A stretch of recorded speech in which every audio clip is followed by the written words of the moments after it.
Okay. Yeah. Okay. Let's go back to the original. Hey folks, how you doing? You all right? What's going on? It's quite interesting news today. I've just actually come from the courthouse, so I think there may be a news release, a press release of some sort.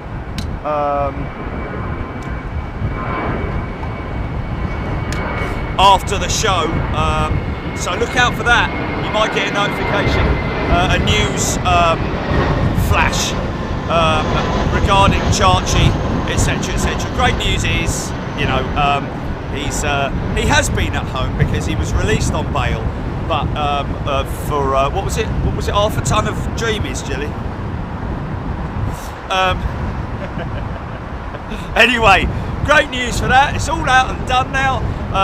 Chachi has been completely exonerated, and I just had to nip down the courthouse to pick him up because he was obviously appearing in court. So yeah, really interesting news kind of breaking today. Who bought shares in Boeing yesterday, or who has shares in Boeing? $10 billion shore up from 5 banks in America, one of them Bank of America, Goldman Sachs, all the other mob. But yeah, 10 billion. It's costing them 1 billion a month, folks, with all these issues that they're having with their staff, etc., with the strikes and so on and so forth. So that's good news for Boeing. Obviously, it'll settle their share price and settle anybody concerned about it, because I mean, even the CEO of Emirates Airlines did actually say that he was concerned that if they don't pull their act together soon, they're going to go down the route of you know, becoming potentially non-liquid. What's the word? Unbackable, that kind of thing. But now they've got 10 billion with an option of another 25 billion, but they're still going to owe that money. They're not allowed, which is quite interesting, they're not allowed during that process of having borrowed the money, or during wherever they are, because now the banks own them, literally, almost, you can say, because the banks are saying you can't sell it. You can't sell Boeing to another concern, etc., etc., all the way down the line. So there's a lot of additional information that's linked to that deal. But very interesting that Boeing, and well done. So maybe now they can get on with stuff. I don't know if they're gonna use that money to pay the 40% increase in wages. 40% for 30,000 people. It's a lot of money, isn't it? But then you can start delivering aeroplanes, can't you? And that's what they need to do. They desperately need to start delivering aeroplanes. 777-9. That program could go back even further than 26 now, we're thinking, just because of the fact that those thrust links on the engines, there's 2 on each engine, by the way, folks. The big post that connects the engine to the wing, there's 2 of them on each engine. Right, let's get on with the show, and we can talk about it as it happens. The Singapore Slinger, ladies and gentlemen. Now, I'll tell you what, anybody on the feed at the moment got any information on the METAR in terms of dew point? That's what I'm looking for, because I'm telling you now, I've just seen a 330 go up. I saw a A380 go up, and there was a serious, beautiful vortex.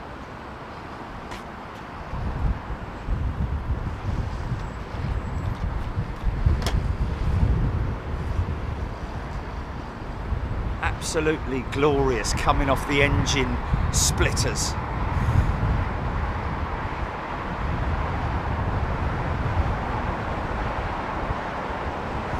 Paul Skilling saying that Qantas's Go Australia stickered 787 is now on radar. Is that going to go out of the 09 operations, as you can see, folks, at the Hilton Garden Inn?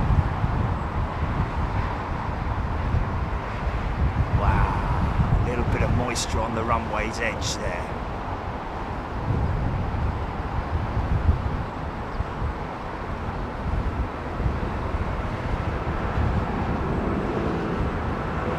Dew point is plus 16, so therefore we're very close to dew point and temperature.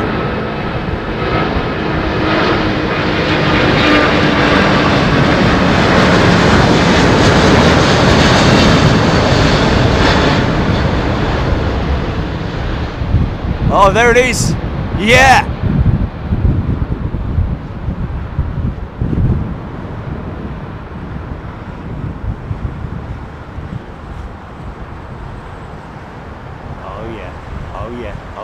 Oh yeah, oh yeah. Liking this, mate, liking this a lot, liking this a lot. Yeah. Wow. Wow. There should be a big vortex hole now that she's, look at the disruption that causes in the cloud, man. It's just insane. And that's like, you know, the size of a bleeding office block, that cloud there that you're looking at. Wow, how cool is that? It's interesting, this Dreamliner.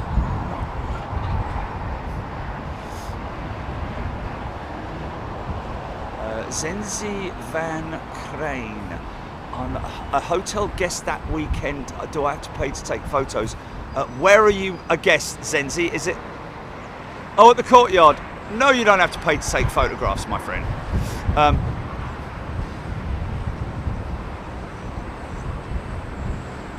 Yeah.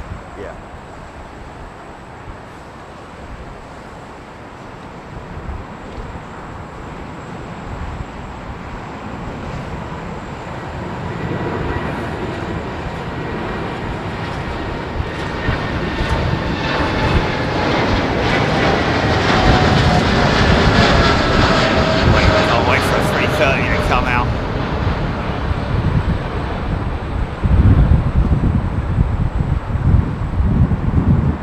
Oh man, we're getting some proper thermodynamic action over the wings, man. Wow, look at that. Isn't that great? Tell you what, I've been on the flight deck of the old man's DC-8 before, and you know, as you're coming towards the cloud and you're back, it's just an amazing. You see it before everybody else sees it. Lovely old 767-400. Hey, interesting, isn't it, that oh, now it's gone cold.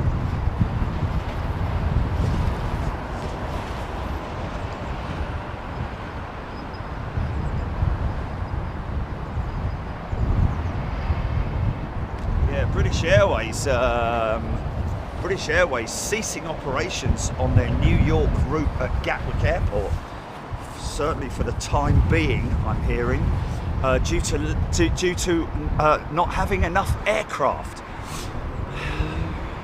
You had 30 jumbo jets about 2 years ago. How long ago since COVID? 5 years. I know they would have. They were planning to get rid of them, but they would have kept them on, wouldn't they? They were due for D checks and stuff like that. I think not all of them, but will they get one back? Is the question. It's quite blustery, you know.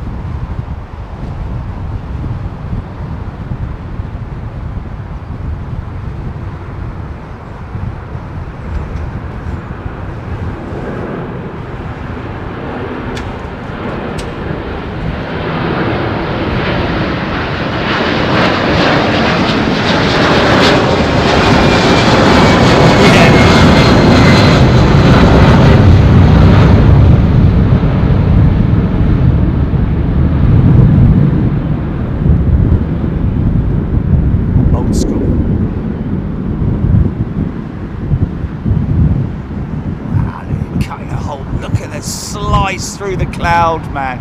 Look at that. Wow. So we'll have a bit of this broken cloud, why not? So let's just see which way the Qantas jet goes. Isn't it funny that Go Canada and Go Australia are more or less the same sort of font and colouring and all that.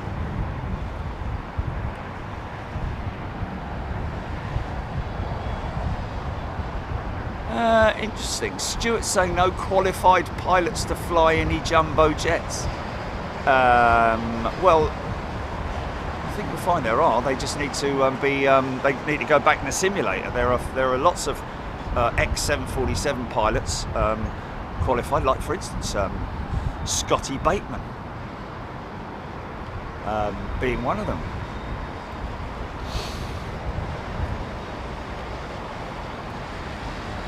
Stuart's scoundrels. Can I give a shout out to Sophie, who came and said hello to me at McDonald's. Hello, Sophie. Apologies for the brief encounter. Peter Witter, green and gold for the Aussies. Guessing, wow.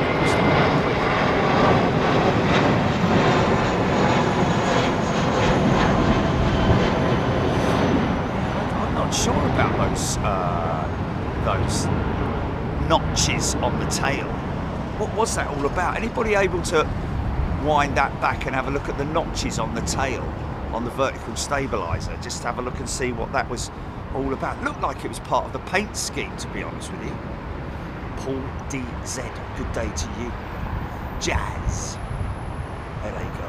Aidan Camp. CDB Aviation has delivered one A330-300 aircraft on lease to Thai Airways. Oh well, there we go. One of them's gone, has it? So CDB Aviation doing the delivery. Okay, so that's their ferry pilots that have done that, I'm guessing. CDB Aviation, eh? GP. Look them up to see if they're a UK. So, do the other one. What was quick? What was quick, mate? Oh, okay, blimey.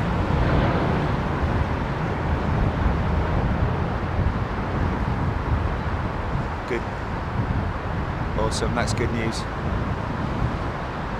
Wow, look at that. Nice.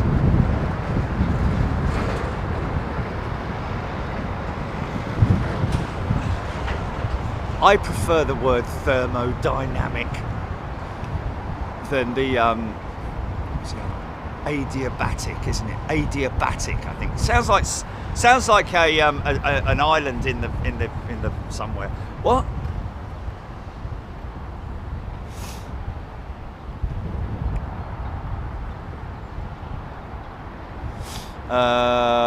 Zenzi, no idea where we'll be on the 29th of October. I'll tell you where we're going next week, folks. Dun, dun, dun, dun, dun, dun, dun, dun. How did the song go? Leslie Fraser has gifted a channel membership. Theme tune. Thinking of the theme tune. Quite frankly. Yeah, I know. I'm trying to think how the beginning of it went.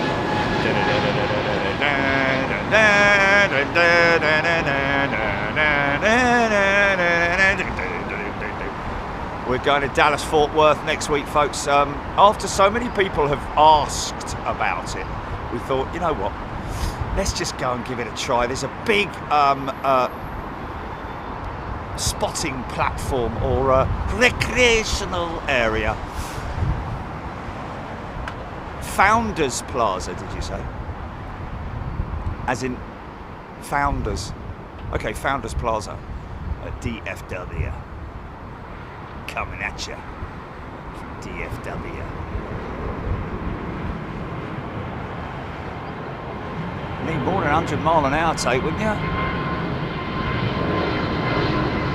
If it's limited to 100 mile an hour, you're a little bit screwed, aren't you?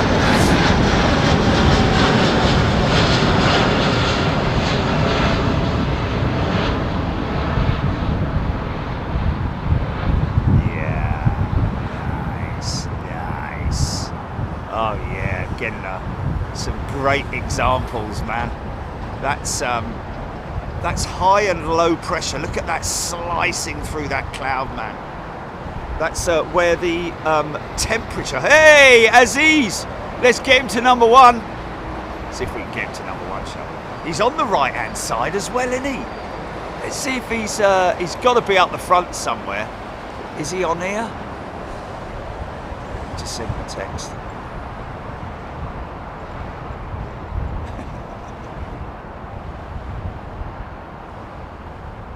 Put your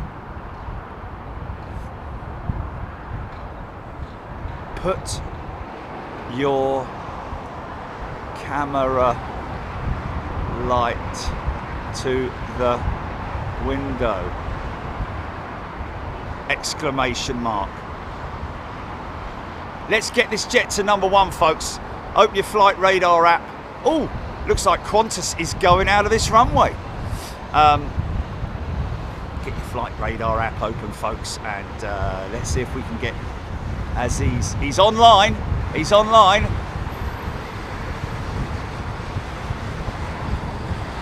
Oh, mind you, K is K a window? I'm sure he wouldn't be sitting anywhere other than a window seat, would he? Come on, Nick, come on. Lovely fella.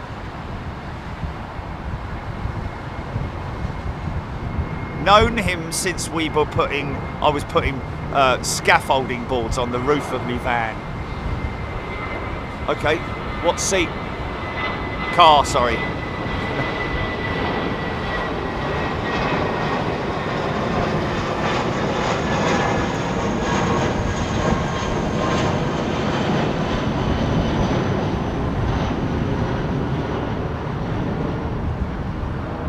$1K. Okay, he's in 1K, so he's right up the front.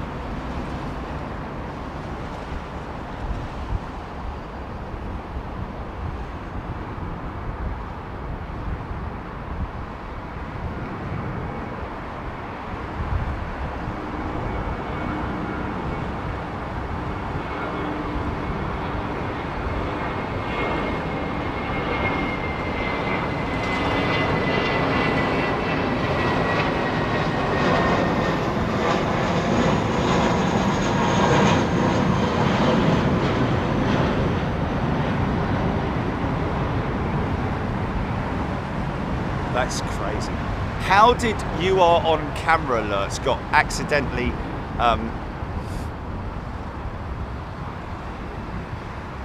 you are on camera now, I went to type and it said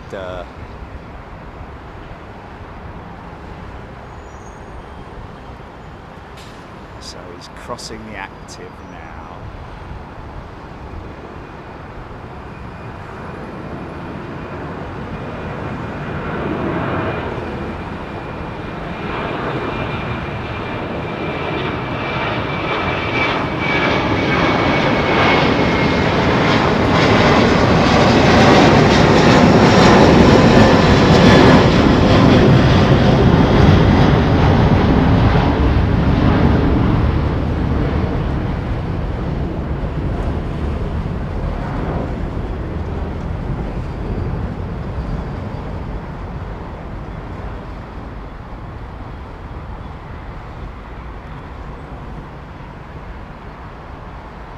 If he's in 1K, that's that first.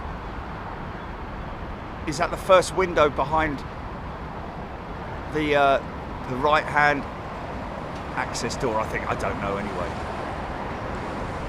There you go. Aziz, ladies and gentlemen. Oh look! Oh baby. Not long now. Not long now. Before the end. This is the end. When's that? We've got quite a few. We've got the XLR coming in at the end of the month, hasn't we? We've got the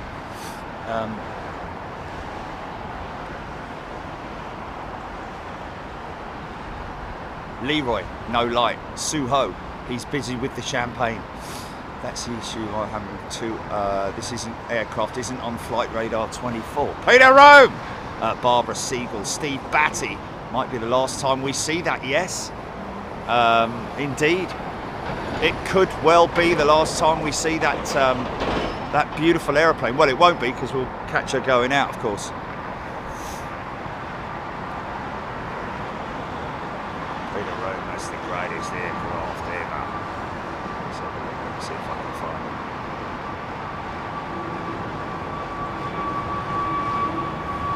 Yeah, he's still on. He's still not on radar.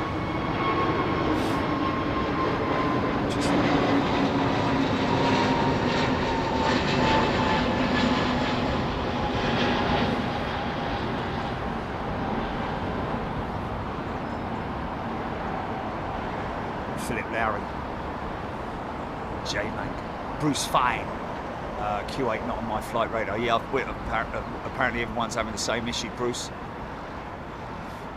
Morgan, what's going to happen to that plane? I'm guessing he's talking about the 757. She's back on radar, folks.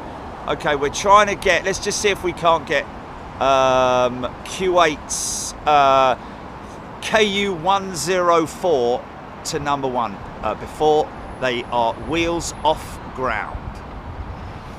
Wheels up. You know those days in the summer where I say, oh, you wait till the autumn and the winter. Get the dew point.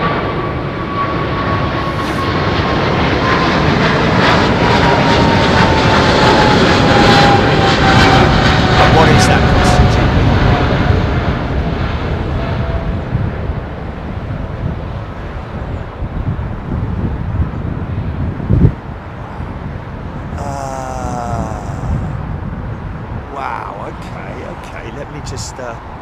Okay, I'm following KU104, folks. 777, there she is, taxiing down for departure. Oh, that's not her there, is it?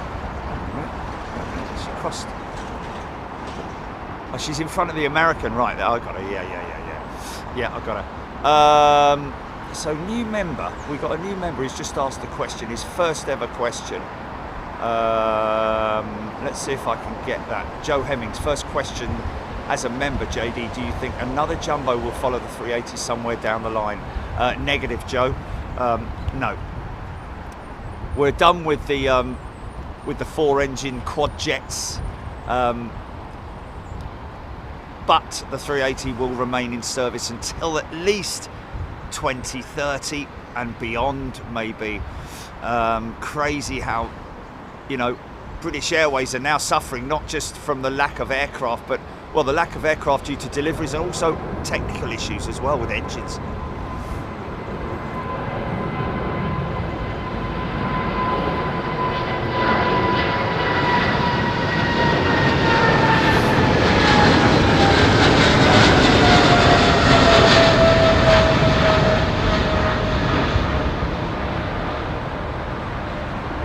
Yeah, Rolls-Royce struggling at the moment to keep up with their maintenance schedules on the basis that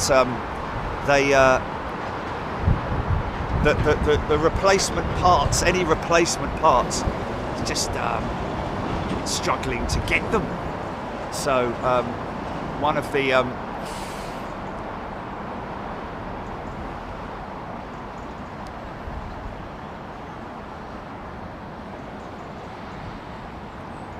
services being hit is the New York, London Gatwick to New York service that's being discontinued. I don't know as of when, I don't know, but due to lack of aircraft. Wow, just got up steam.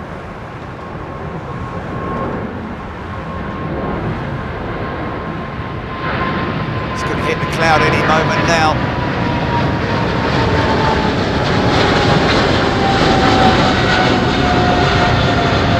Over the top.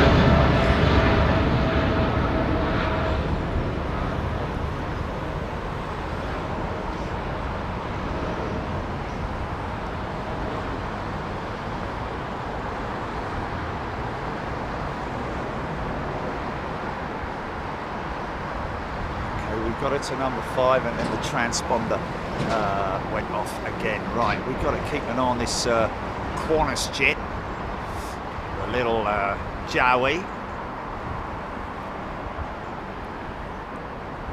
Mate, red, Sandy on. Mate, red, keep your hellos to just a single one if you can, please, mate. No one's gonna blank you because you didn't say hello to them. Just we're trying to keep that down to a minimum in terms of like blocking up the chat with hello John, hello Steve, hello Phil, hello Bob. Steph, London Gatwick JFK service discontinued for 3 months starting 12th of December. Okay, for 3 months. Only for 3 months, that's interesting. Evelyn Hester, that Go Australia sticker was put on support to support the Olympic team, Charles de Gaulle. Okay.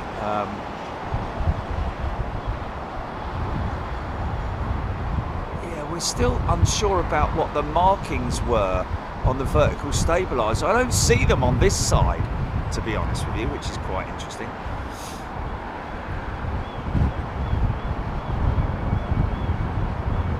Oh, that's nice, isn't it? Got a shout out from Sid's squad yesterday. Thanks very much, mate.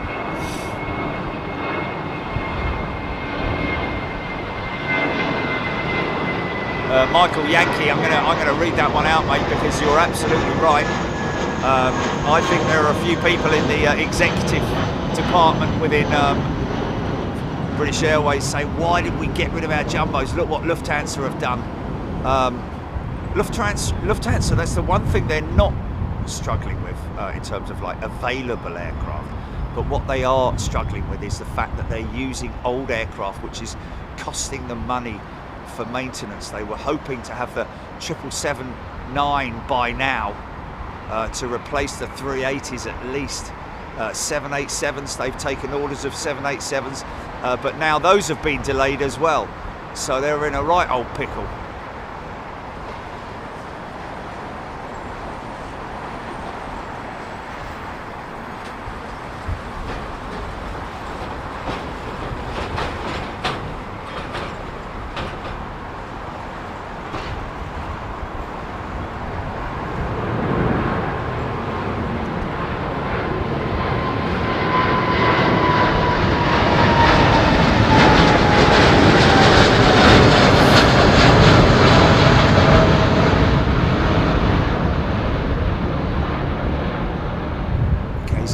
Radar yet? Oh yeah, look at that. Okay folks, come on in, let's try and get Aziz to #1 on flight radar. He's a good friend of ours, been with us for a number of years and supported us, well I say been with us as a member, he watches intently. He actually owns a restaurant out in Kuwait, and his staff know him notoriously for on Wednesdays and Saturdays don't interfere with his day when he's watching Big Jet TV. He listens intently, which is great to know.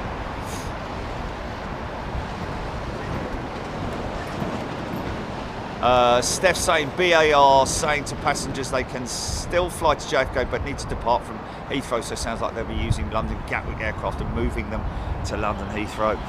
Well, absolutely, yeah. That's the whole reason why they're doing it.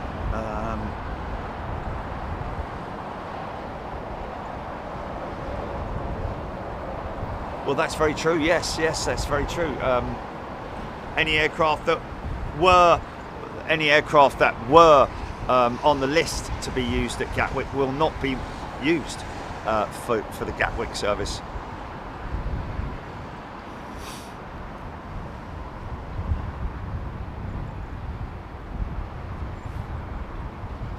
Matt, that won't be happening, my friend. Roger Slater, Virgin 330, we're going to Vamos in due course.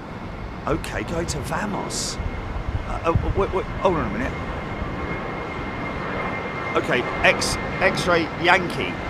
So which one's that? Is that one of the other ones? That's not one of these. Looks like they've got something going on here.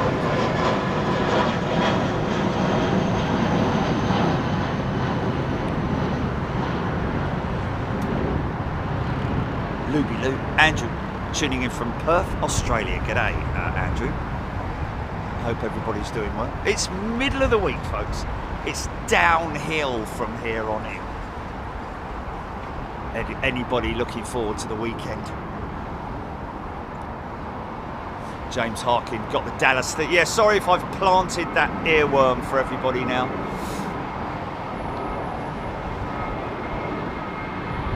Arrow watched an old Big Jet TV stream on the weekend where Jerry went to Toulouse via Gatwick. Why not LHR?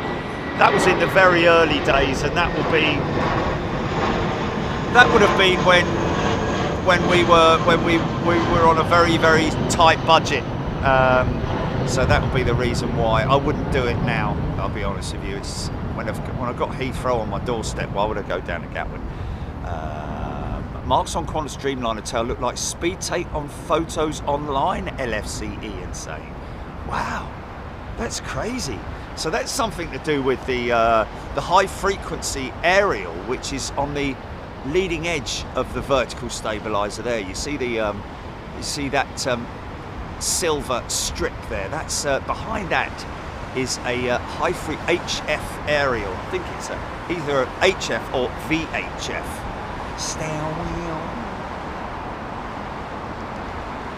Joe Hemmings. Can the aircraft brakes keep the plane in place when all engines are running at max thrust? Yeah, Joe. Yeah, obviously it put a tremendous amount of strain on them, but yes, theoretically, yes. Very powerful, Joe. What you've got to appreciate is when we were down at the museum at British Airways at Waterside the other day. Great place to visit, folks. Put a little video up, but there's a lot more to it than that. But they've got the undercarriage from one of the jumbos. Well,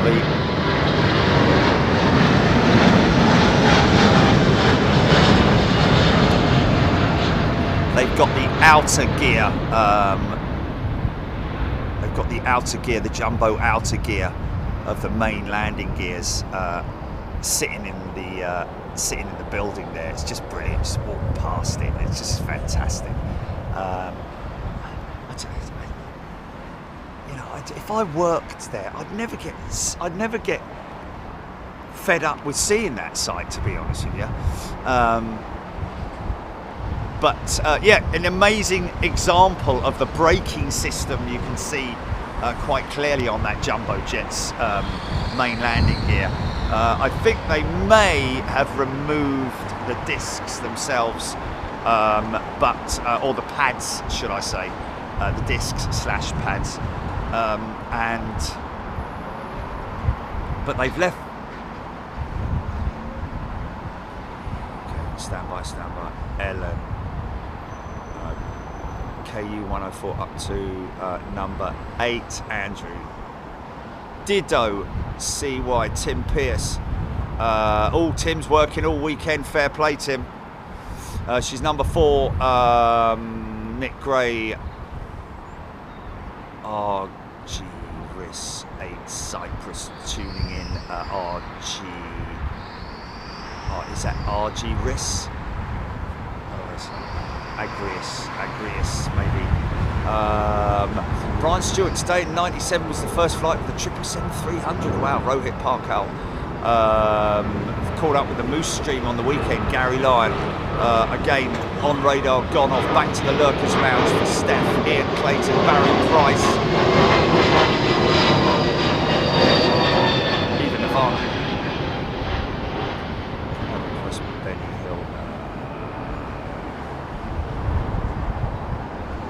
Valerie Dickens, Jeff Bryson. Yeah, we can't. Understandably, people are trying to get her to number 1, but because she's obviously got some kind of a dodgy transponder, I'm guessing. Steve Batty, Martin Saxton, Dido CY, Nick Gray. Eva's just got a new laptop. Stephen Callahan played a Rome. Darman in photography, it's on again, saying Nanny Crane flying back from Lanzarote next week, booked BA, but they are using a DAT jet to cover the service. Yeah, they've been using that for a while now, haven't they, that DAT jet. I've flown on it. Blinks! Looking forward to the weekend flight to Bangkok Saturday. Wow, how cool is that? Darmian, which is number 6 apparently. Let's scroll to the bottom of the comments. Which one did you want me to look out for, GP? Oh, yeah.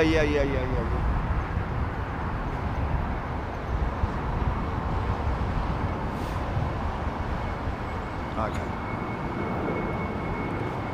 Neil Bramley, fly out on BA96 to Munich 310.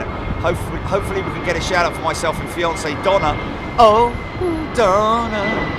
Our first flight together, Neil Bramley. Well, we'll be here at 310, won't we, GP?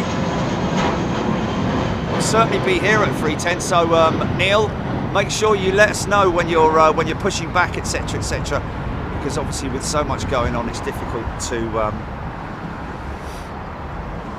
remember specific stuff. But Neil, definitely, we'll certainly grab that for you guys, and congratulations on your upcoming marriage.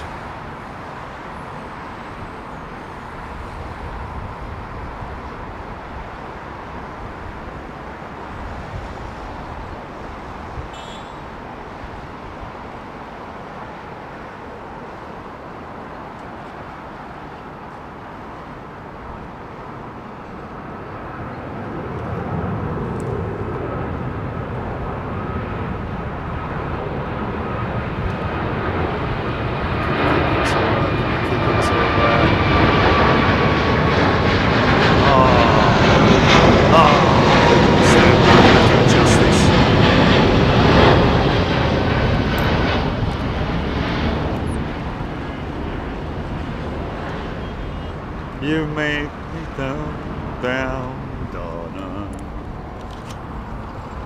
Okay, that should be better. Sorry, folks. Had a not a panning issue, but a 777-300. I don't know if these are ERs. Neil Bramley. Sitting on the DC-10 noisy at the back of the aircraft, Philip Lowry. They're sitting on the DC-10. Well, I would, I can't remember, it was that long ago. I just want to know that now. Probably was. I mean, they had good insulation back then, you know, sound insulation, but even so.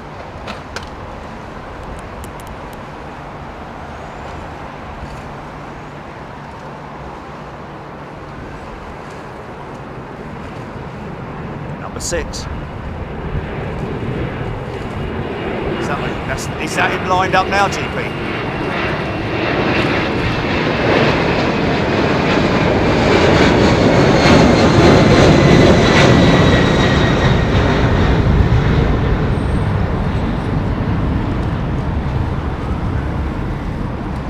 Can we get him to number 1 before he actually rotates? Come on, folks, let's do it. He's number 8 at the moment. You've got literally less than a minute. Come on, folks. Everybody select KU104, I think it is. DC-9, very noisy. Yeah, indeed, especially at the back of the aircraft. Remember, sitting on a 111 at the back of the aircraft.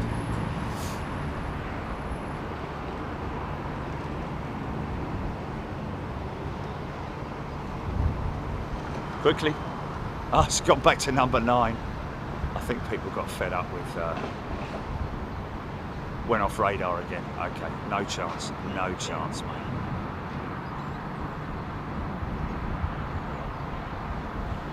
His dad, this guy's dad, was the CEO of Kuwait Airlines back in the 80s and 90s.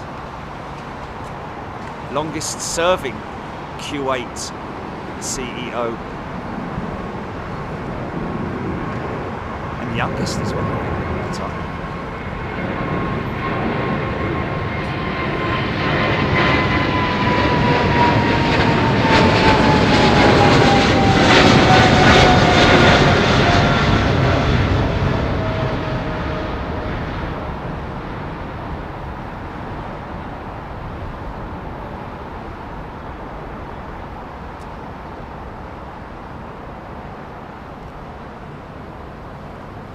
Nice.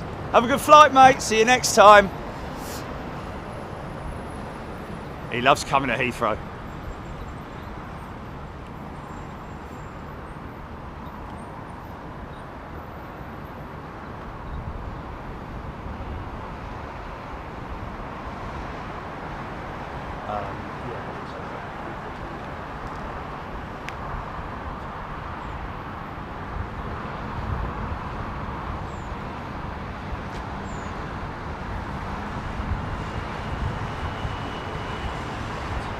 Stand by, folks, stand by.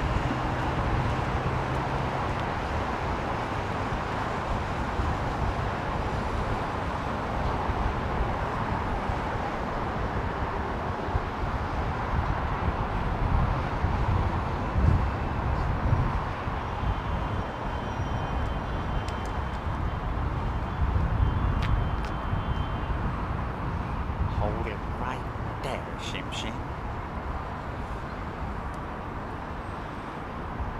I want to see a 330 get a bit of ribbons going. Is that a 330 lining up? Is that a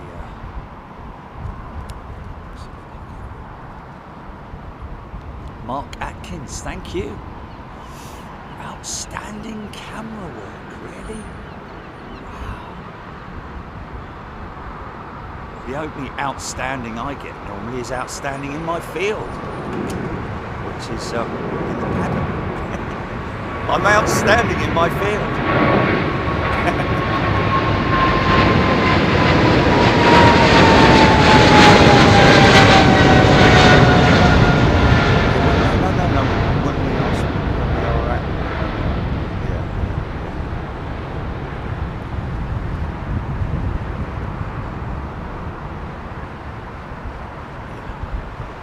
Exactly, yes, yes.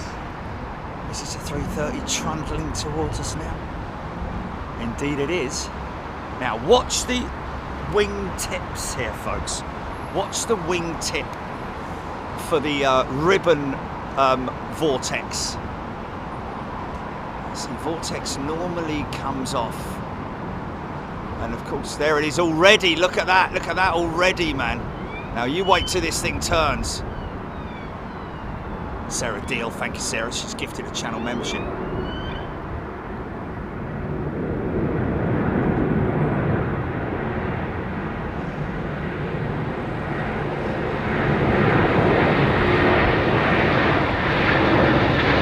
This is high already.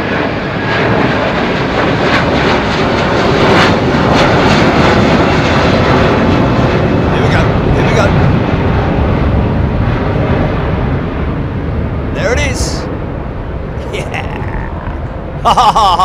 Look at her cut through that cloud, man. Yeah. Wow. Look at the swirls. Yeah. That was a great example. Okay, so we're hearing of another 330 that's going to high fly from Virgin Atlantic. Not struggling in any way, are they, to get rid of their 330s. People are clambering over. You know, airlines are desperate for aeroplanes, so people like Highfly, who have a great reputation in leasing aircraft, and also, you know, charter flights and all that chartering and leasing, etc., etc. Of course, there are other parties that come to Highfly and have them operate their aircraft on their behalf, like Global. Interesting to see how that all comes out. Beverly George, thank you. Agris, I think it's Agris. Agris, is it? Sorry if I'm getting your name wrong, mate. Thank you, MPS Gaming. Kathy Williams. Lana Q. Welcome to all our new channel members. Please don't feel shy about coming in, saying hello to me, or giving us any information that you want that pertains to the particular subject Okay, Aidan Campbell, Virgin Atlantic currently operates 5 330-9s flying to destinations including New York, blah, blah, blah, delivered. 3 to be delivered later this, with a further 3 to be delivered later this year, and 4 more by the end of 26. Wow. So they're going big on the 339s then. They've obviously found that the aircraft is viable, works for them on their routes, and just the whole process, engines and the aircraft itself in terms of maintenance has all worked out for them. So fair play, Virgin Atlantic going, currently operate 5, 3 to be delivered. So 12 339s are going to be operational, we're hearing. Oh, right. A little fella.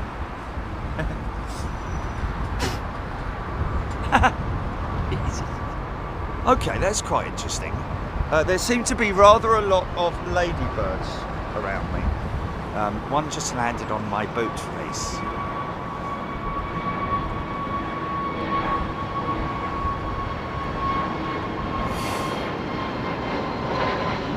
Dan saying that with the 777X delays, well, to be honest with you, it's not just the 777X delays, folks.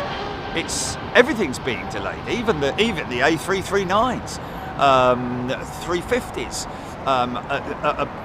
Airbus as an airframer are in exactly the same position as Boeing are in terms of being able to build their aeroplanes, because obviously their suppliers / manufacturers are struggling to get the raw materials to build the components that they need for the specific parts of the aircraft. And one of those big delays is engines.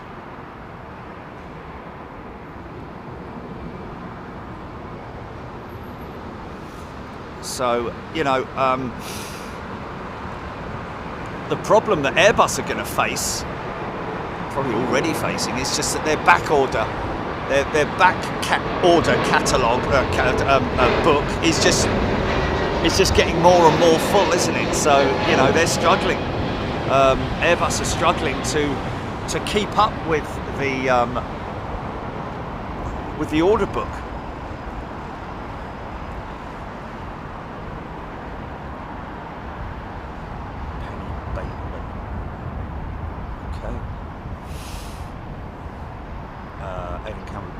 Transformation. The airline plans to gradually retire its 330-300s commencing September 2024. Well, yeah, it's already started, as we can see quite clearly.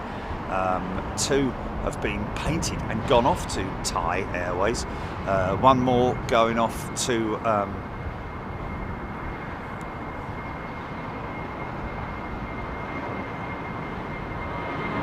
High Fly. Okay, Sarid saying the next Virgin 330 to leave will become Echo Charlie Oscar Lima Golf for Vamos. There we go. Did hear about that. Somebody came up with that. Thank you, Sarid. Oh, another 330. Watch for the ribbons, folks. Lana Q's gifted a channel membership. And if you're lucky enough to be gifted a channel membership, please make sure you come in and get involved in the chat.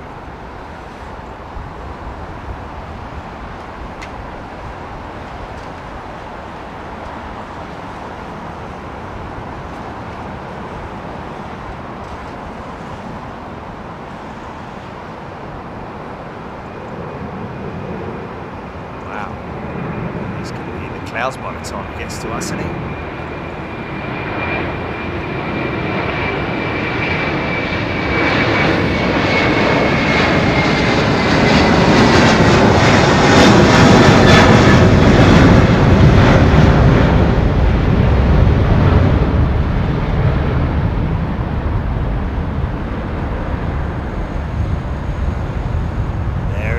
There it is, look at that, man, yeah.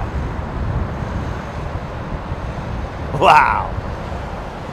I love it when they bust a hole in the cloud, man. Bust them.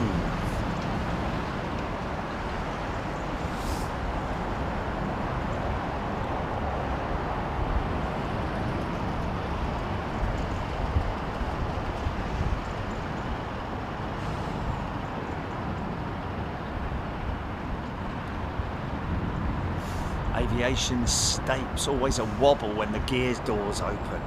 Yeah, especially if you've got a slight crosswind element in there, you're gonna get hit, because it's like literally putting a sail up or down.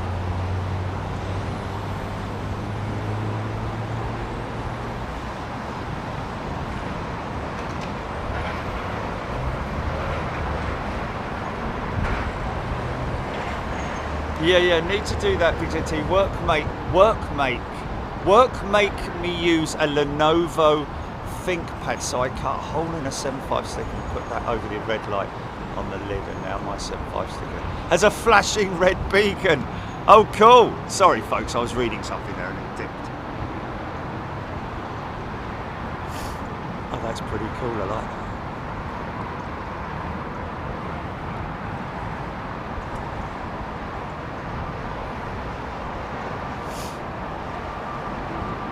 Joe Hemmings saying the mics, there's only one mic, Joe, believe it or not, but the mic is picking up the engine roar superbly, if I do say. That's brilliant, Joe. Great feedback, thanks, mate. Always like to hear that that everything's working as it should do. Okay, so got a significant number of ladybirds, do we? All over the gaff.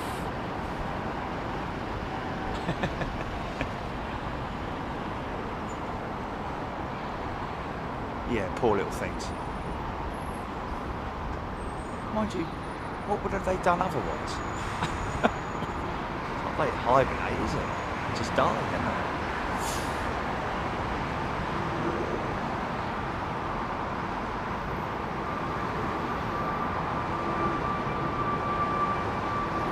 Kevlar Kev.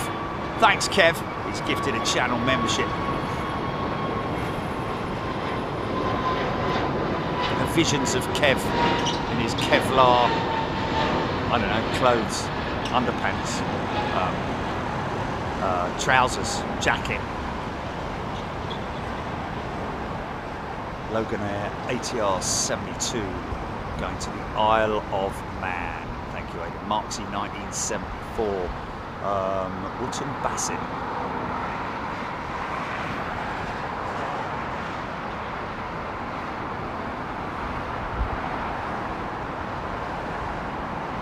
Brian Stewart, take care, he's off to work. Appreciate that people do have to work, of course. Some people watch it in the background.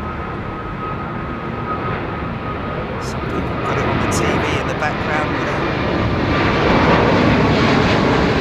Yeah.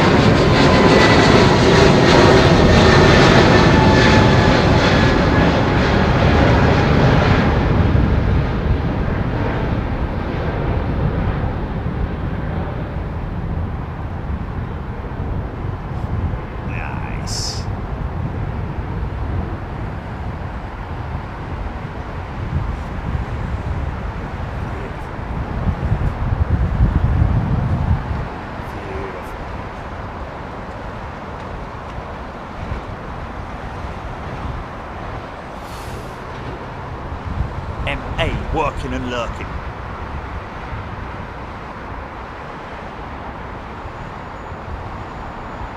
Spend the winter in my window frames.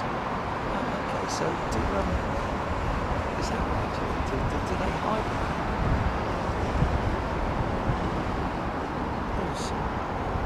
Some reason they live in their window frames.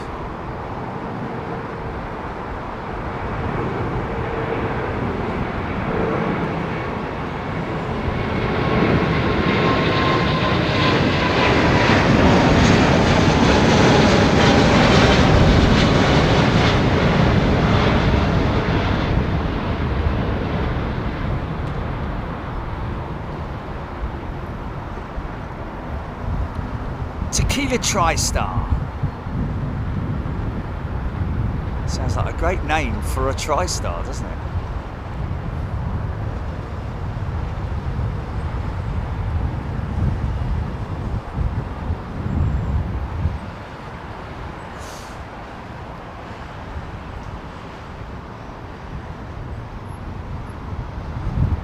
So yeah, Dallas next week, folks. This time next week, first class, super class members joining us in Dallas, and we will obviously be putting that out to our premium members the following week. Look out for that.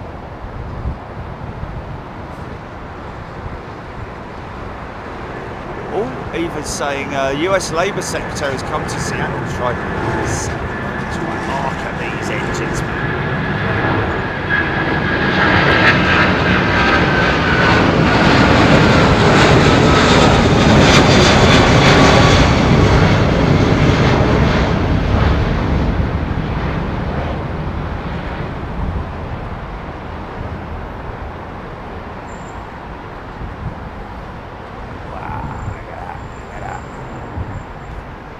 So when the dew point is on the same number as the temperature is when you get that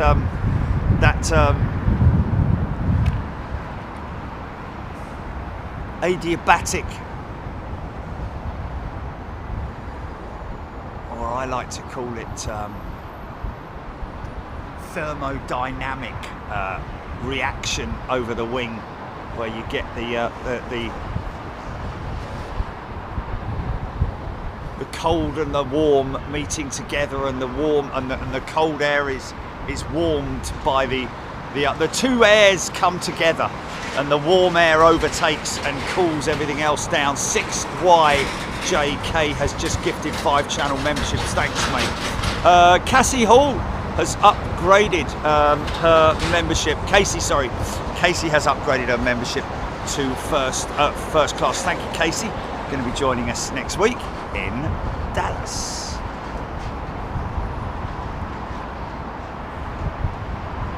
Joe Hemmings, yes, the plan is to do something with Virgin Atlantic, but you know, mate,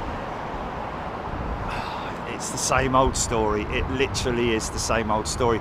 One of the stories which, to be honest with you, I was a little bit disappointed with when I was down at Waterside, down by the waterside, at British Airways head office here near London Heathrow, just literally down the road in Uxbridge. They regularly, I think once or twice a month, have wings ceremonies where new recruits, cabin crew, are handed their wings. They invite the family and friends along, and then there's a hall down there, or a large room, where they get their wings, literally, so that they can go flying. New cabin crew. Very surprised not to see any of the social media teams down there from British Airways to sort of like to put something up online. You know, it just does surprise me, because especially as the teams from the social media team actually work in the actual building. And you would think that it would be quite a nice thing. I see it quite regularly. Atlasair are quite busy at doing that, putting out notifications about new pilots that they've recruited. Of course, they've got the pilot training scheme down there as well. New potential new recruits coming through, and seeing what's going on the 350 simulator. They've got a 350. Not a. Oh, that looks like an engine low bed. That does. That looks like it's going to be transporting either an engine or an ancillary vehicle, one of the two. But I don't know what he's doing out there. Yeah, that might be picking up an ancillary vehicle, like one of the freight vehicles. But yeah, I just want my airline. If I was running an airline, I'd want my airline to be my social media team, as that's their title. That's their title, to actually run some really cool stuff. Like, look at our new recruits for this week. You know, all happy and waving and all that kind of thing. I'm sure that the new recruits will probably. I'm sure that the new recruits will probably be given in their, notice that they may be on video, or they may be photographed during the day's proceedings. And if so, if they don't want to be on camera, then obviously I can't imagine why they wouldn't want to be. But they can always opt out of that if they wish. But yeah, really sort of like surprising, that, to be honest with you. Matthew Lawrence has also upgraded to first class. A few people obviously coming over from premium membership. Fancy a little bit of Dallas-Fort Worth next week. Don't know what we're going to get, folks. We've had a few people say, go to Dallas, it's brilliant, blah, blah, blah. But we have no idea how good it's going to be. We'll make something out of it, that's for sure. Listen to these engines, man.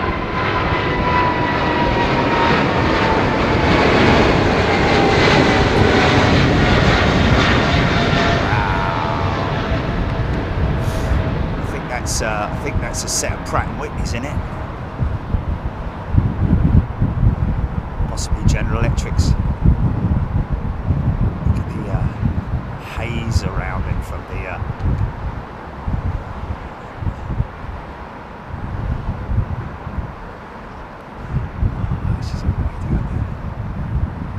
Nice. Love that. Oh, what's that coming out there?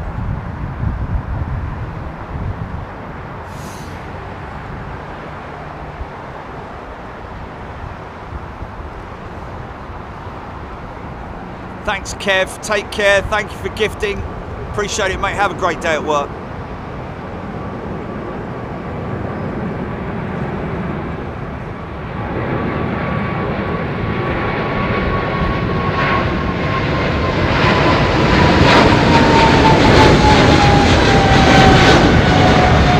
This could be nice. Oh yeah, oh yeah.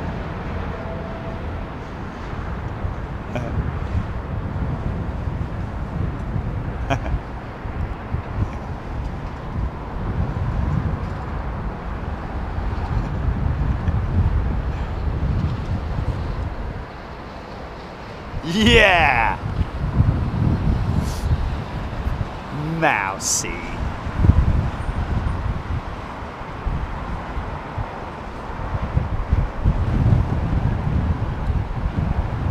Oh, G90's on the United 777, Michael McEwen, thank you. Mix of GEs and the Pratt & Whitneys on there. They did sound very GE, didn't they? Thank you, Michael. Tracy Avgeek, Avro Arrow, high bypass Neo. I love the look of the 350s. I know he's not a member, but I like that kind of comment.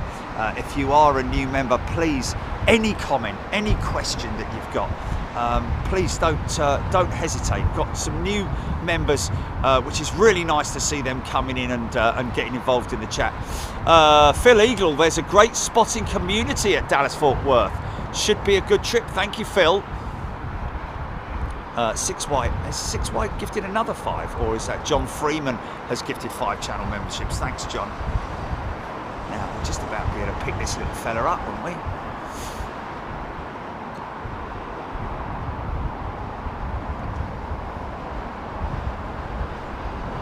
Joanna B. Jet Junkie Spotter. Kathy Williams.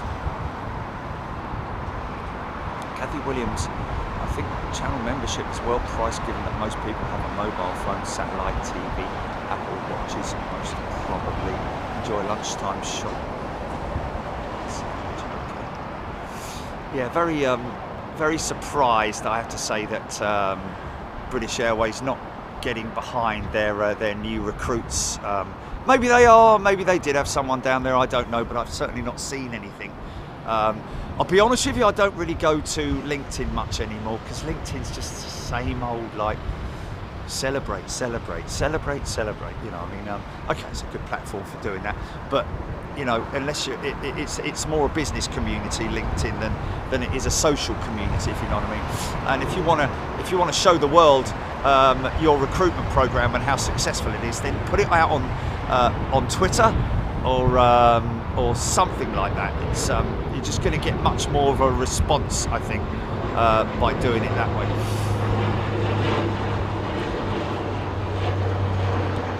Josh H. Helen Clapp. Paul Skilling. Round. Mrs. Flu Finch. Chris Clark. Simple as that. Paid up member flight radar 24 to Loving Life. There he goes, Marksy. Nigel Armstrong. Does anyone know if the flight paths have changed in and out of London? Heathrow, London, Gatwick. I seem to be getting lots more Heathrow planes overhead now on a more southern track. It may be something to do with the operations, Nigel. I don't know. On the day, maybe. But if it's something that you've just noticed recently and experienced them on, I don't know. I think there shouldn't be any real change to the standard approach or depart. Mark Atkins, Dallas weather looking good next week. Kathy Williams.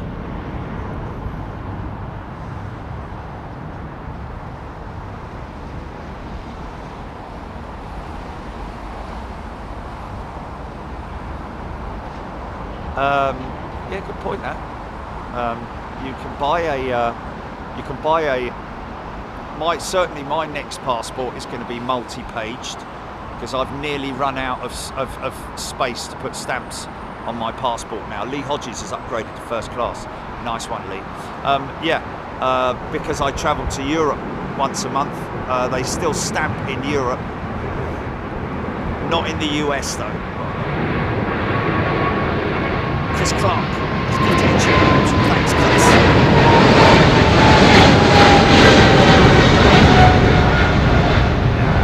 Nice.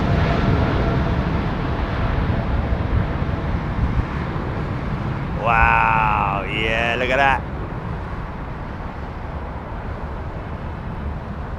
Oh, wow.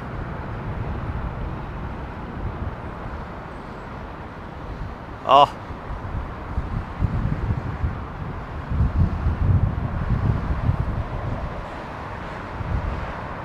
Beautiful, man. Beautiful.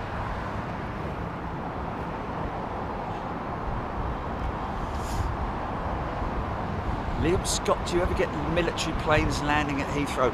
Very rarely, Liam. Only when there's we had obviously quite a military presence, more helicopters than anything else at Heathrow when the President of the United States visited a couple of years back. This is Thai Airways, beautiful 777.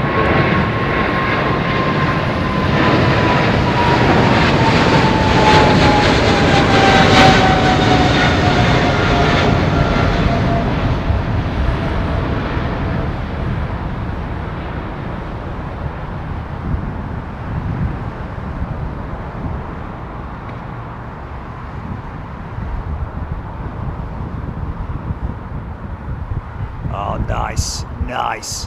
Look at it boiling over the wings, man.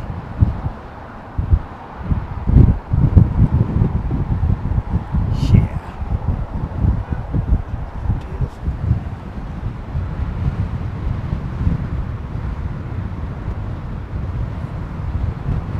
Oh wow, that really cut a hole in that cloud, man. Wow, it's a shame I missed that. Okay, this one might do the same, I don't know.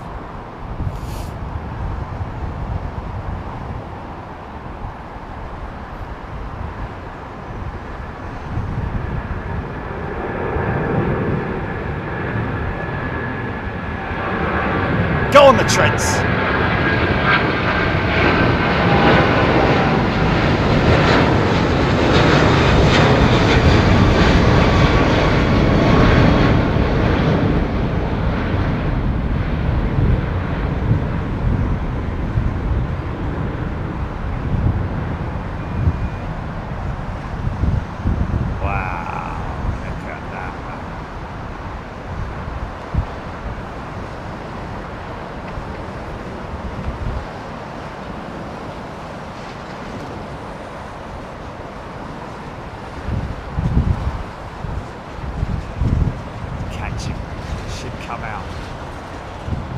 Somewhere around there. There she is.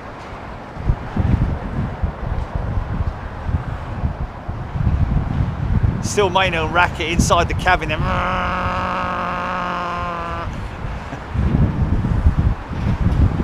pull the throttles. Hit the autopilot.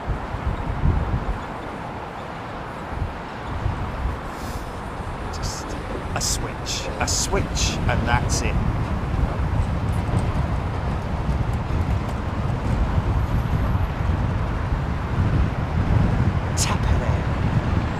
To you, Tapare. The seaplane Maldives 2 years ago. Fantastic planes. Kathy Williams saying, Giant B, plenty of full faction indeed. It is great in it. I love seeing it.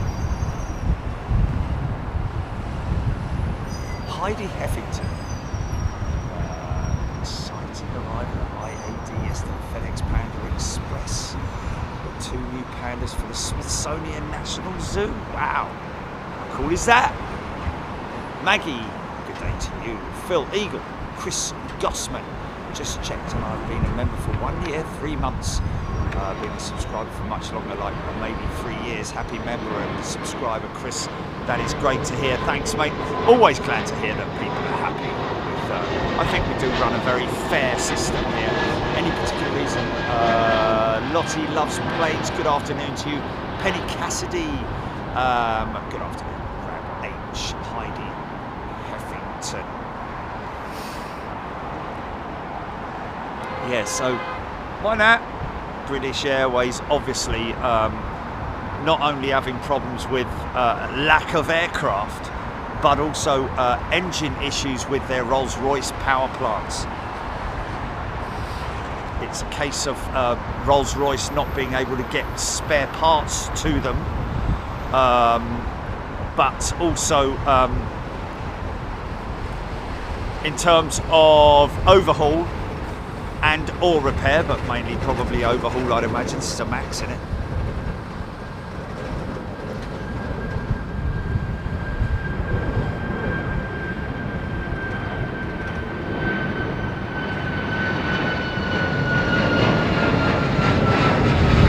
Wow, going all the way to Halifax, Nova Scotia, this one, folks. I don't know what the cabin layout is like on the Air Canada 737 MAX, but you would hope that it would be extra legroom, that's for sure. So I tell you what, those Delta premium seats are really good. When I flew with them. You know, they got a lot of legroom. A lot of legroom.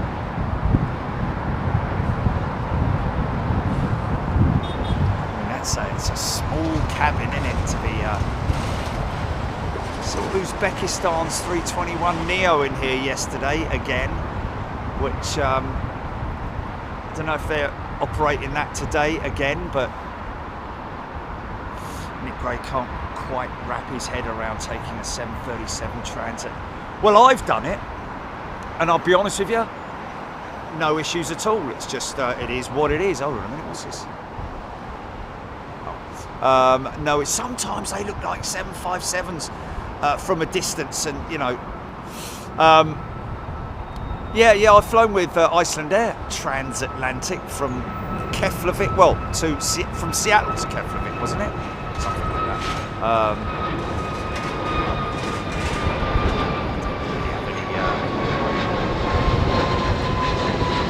I seem to recall, well, I remember the steward, one of the cabin crew members came up to me and she said, I'll wake you if we see the Northern Lights, because that's what we were expecting to see on the flight over.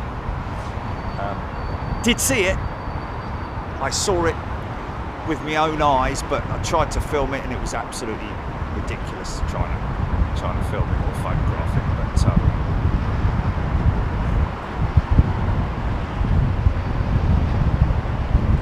Chris Gossman. Oh, there we go. I like to think so.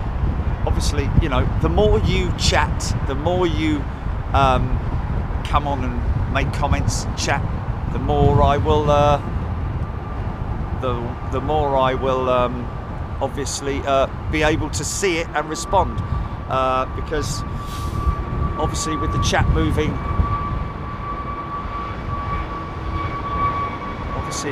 with the chat moving so quickly.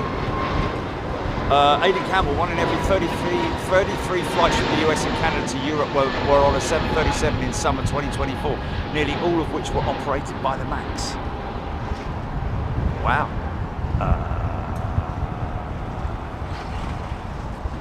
Canada to Europe. 737. What other 737s would they operate long range?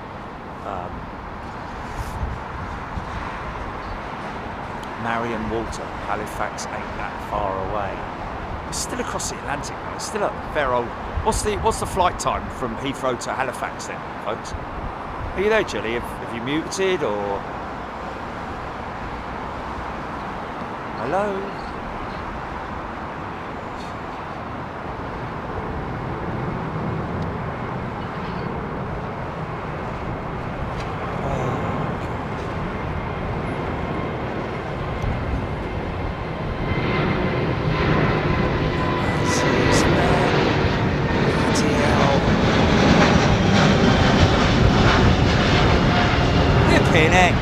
Bleeding phone. Sorry, folks.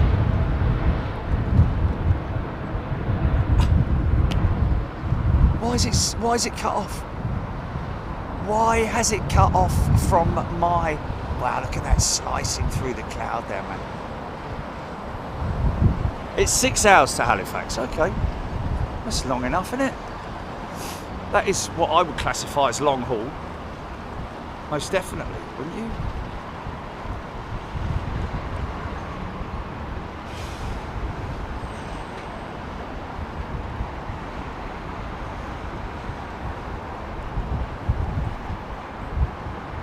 Marion Walter, there we go, 6 hours.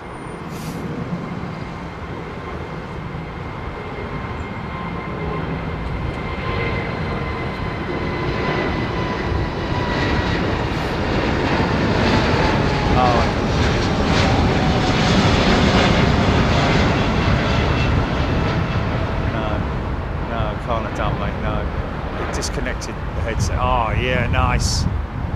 Disconnected the headset for whatever reason. You know what it's like. Just randomly just disconnects.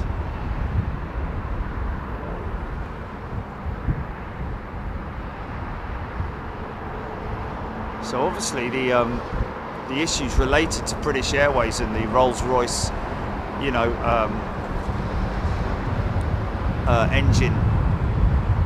It's probably, I'd imagine, down to raw materials for engine components, or is it also related to the wait time in respect to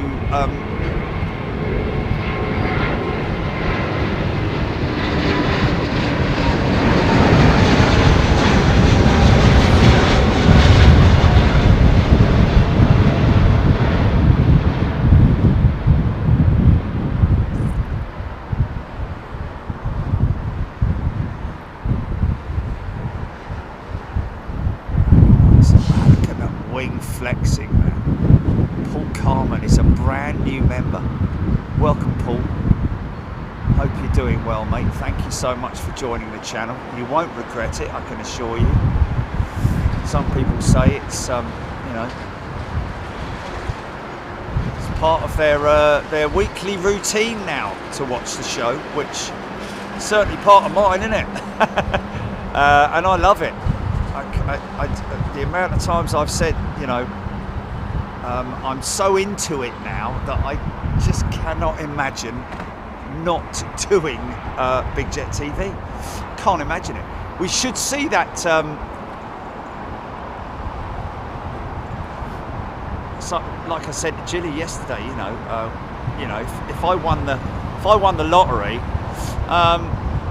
I would keep doing it, but I just wouldn't charge anybody. I'd just carry on doing it, but no membership, be absolutely free of charge, everything. Wouldn't want any gifting, turn all of that off, wouldn't allow any of that. Oh, okay. Well, then we would just donate everything to charity. Dane Grayson, wonder if BA have considered taking the Virgin 330s. Same type rating as the 350. Indeed it is, Dane. I don't think they would do it out of principle. Good question though. Yeah. Yeah.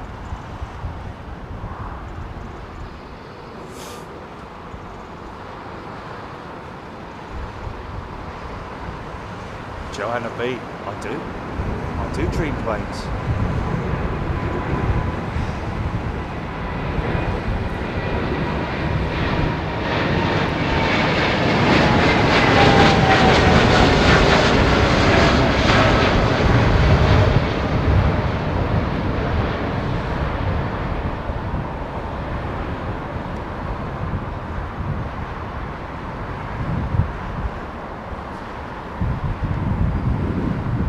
Oh really? That's funny, man.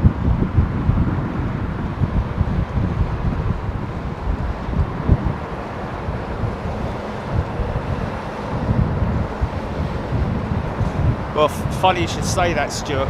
Gilly and I were talking yesterday about doing more sort of like POV, going somewhere in the van stuff and just throwing it up so you guys kind of get a feel of what we do when we're not doing the shows. Paul Skilling, Virgin 339 on radar to Boston. Wow, that's heavy, man. That looked heavy, didn't it?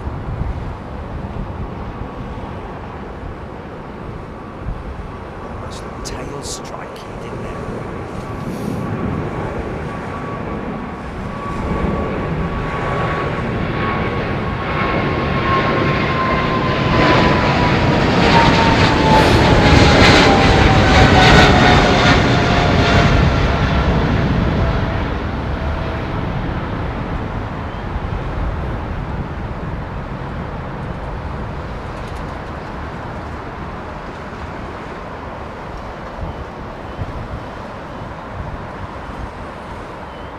Nice.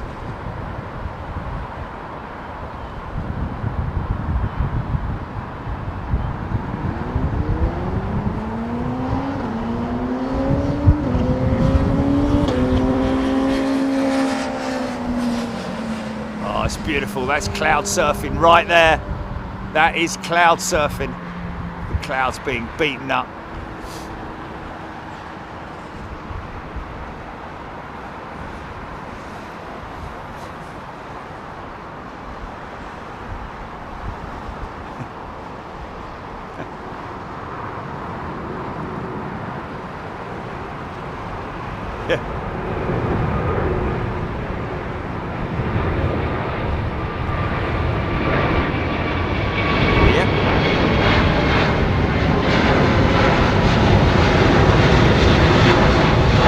Quite easily do that with a VO GV.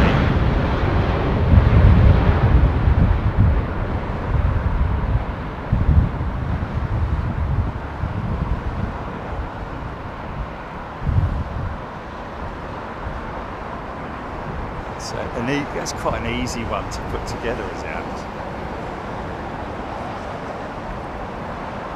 Steffi Quinlan, gorgeous shot. Roseanne Green, good afternoon.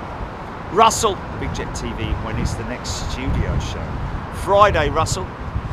That's the plan now, is to do a show on Friday as a catch-up with comments and any news that it pertains. Yeah, chaos, general stuff.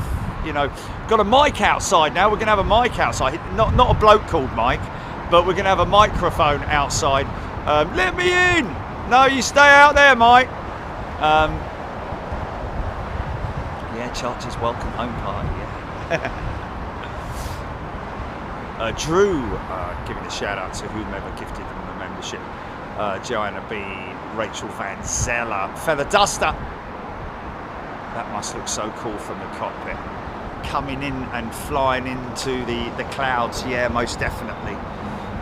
BA380 on radar to Dallas, Paul Skilling. There we go. This will be my flight on Tuesday of next week on the 380 with BA.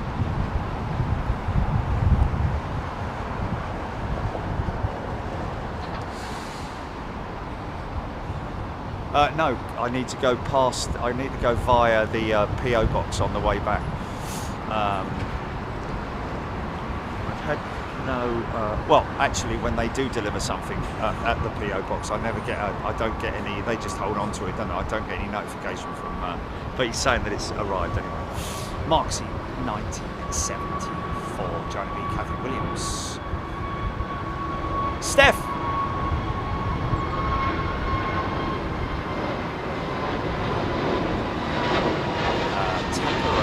United 763 Taparay saying, what is that then?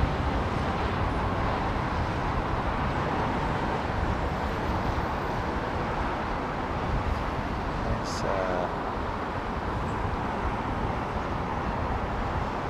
350. Watch out, effortlessly this thing just lifts off the ground, man. Hardly rolls out on the mains at all.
Oh yeah.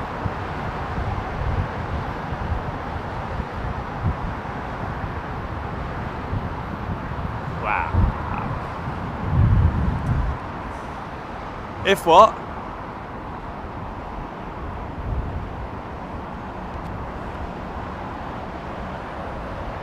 What's that?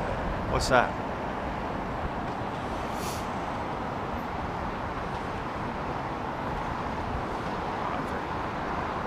Okay. Well, if it's anywhere near the airport, then I'll go there, won't I? Sue Stevenson, daughter currently on the way to Lusaka on a Mitsubishi, easy for you to say, Mitsubishi CRJ 900 on the way to Lusaka. Okay, well that must be a connecting flight of some description, I'd imagine. That's not long range, is it, the CRJ 900?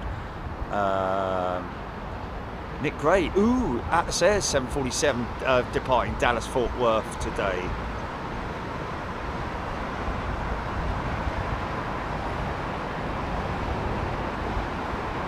Okay, it's a regional jet, the CRJ, isn't it? I think I've flown on one or two of those before.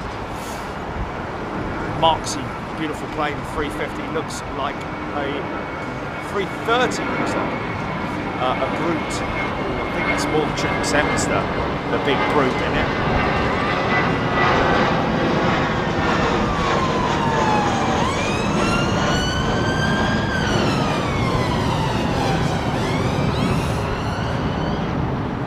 Oh, okay, it's from Kigali, Sue Stevenson. Yeah, it should be all right, Sue. Well, be all right. Well, I just spotted a 380 making its way out from T5.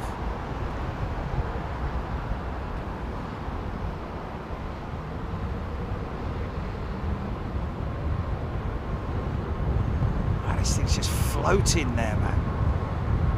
Listen to this.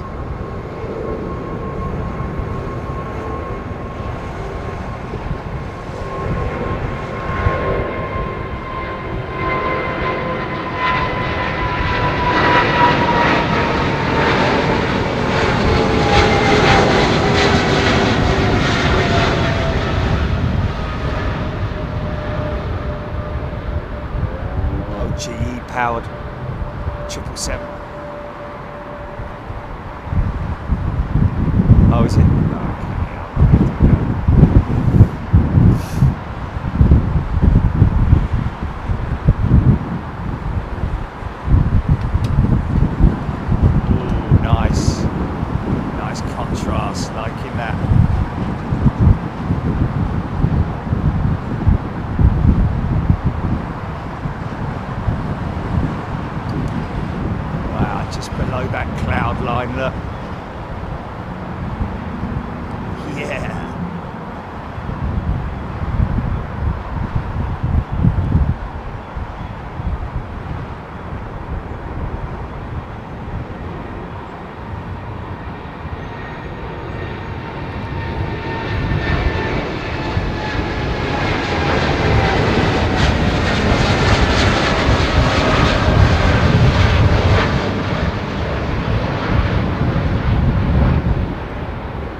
Tell you what, just before I came on air, we had a 380 go out, BA380, and man, the vortex that's generated by the engine splitters or vortex generators was creating this beautiful lineage, which was a lot longer than normal. Now, I don't know if the 339 pops any tip vortex out. We'll soon see. From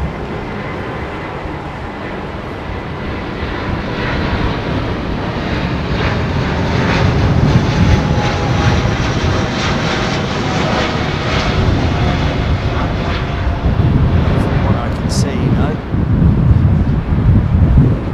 It's because the reason for that, I think, is because the revised wingtip on the A339 is doesn't have a, wow, look at that slice through the cloud there, man. Look at that, just left that.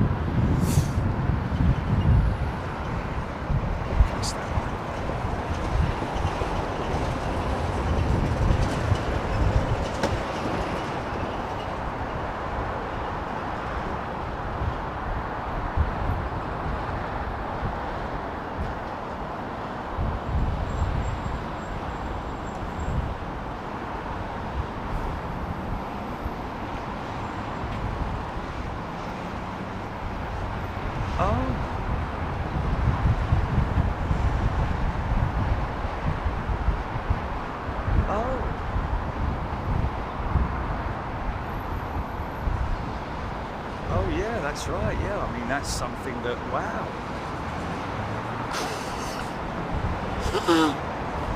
Well, that's got to be some kind of, we just had a message via email from Lindsay, I think it is. Was it Lindsay? Asking about a flight back from Portugal that she had last week where they landed heavy. No, the cabin, the flight crew didn't warn them of any particular impending heavy landing, by the sounds of it. And the aircraft, it was quite a rough landing, from what she's saying. Sped past what appeared to be a load of emergency vehicles, and then stopped very close to the end of the runway. And there was no. Did she not say there was? Finally came to a halt after massive amount of reverse thrust. Sounds to me like a braking issue. But did the flight crew not come on afterwards to say thanks very much, ladies and gentlemen? Sorry about the harsh landing and stopping and all that kind of thing. We just had a little issue with the brakes, nothing to be worried about, blah blah blah. I don't know, but there we go. By the sounds of it, it was a brake related issue.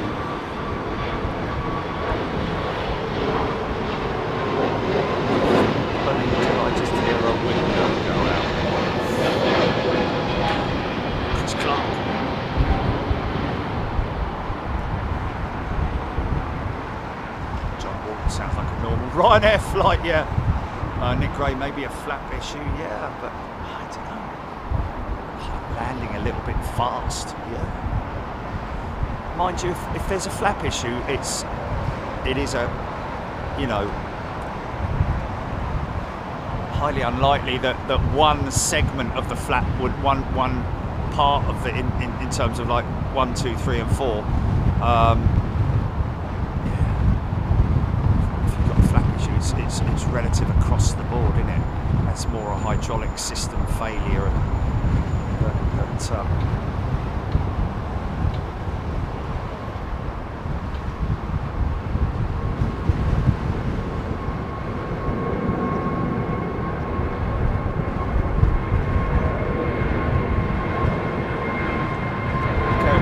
people. Gareth's wife's going to Washington on this jet. Gareth Lydia, is that by any chance? Okay, Gareth Williams. There you go. Gareth Williams' missus is on that plane.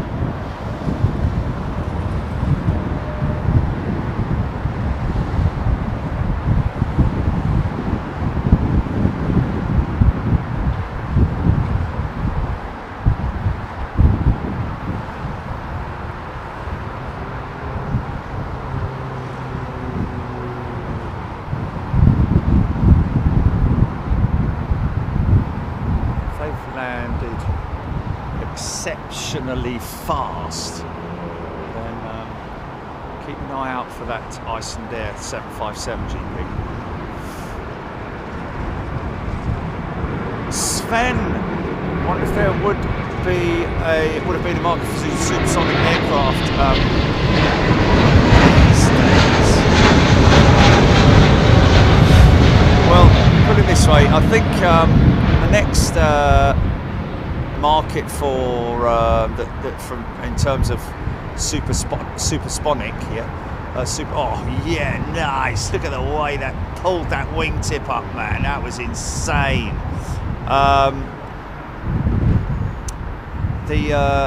You know, will be literally where they take the passenger in a vessel, or passengers in a vessel, which basically goes up into the ionosphere, is it? And then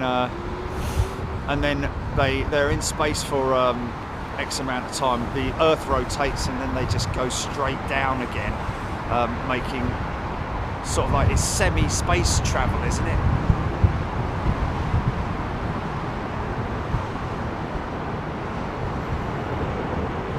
Yeah, it would have been reassuring to know what was happening. Steffi's saying, rightly so, man. I'm surprised that the flight crew didn't say anything, you know.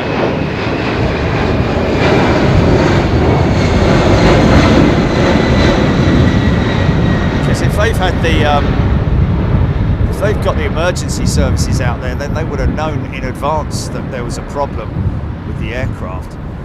But they could have at least come on the cabin announcement and said, look, you know, don't worry yourselves, there's nothing to worry about, we might be just landing a little bit fast. Give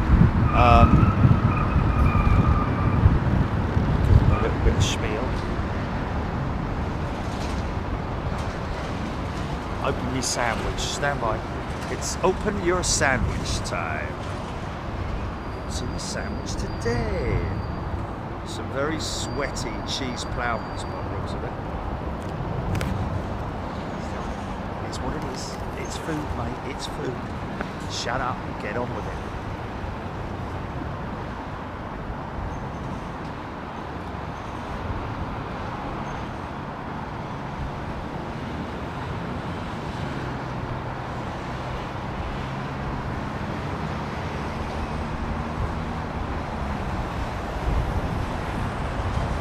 Really?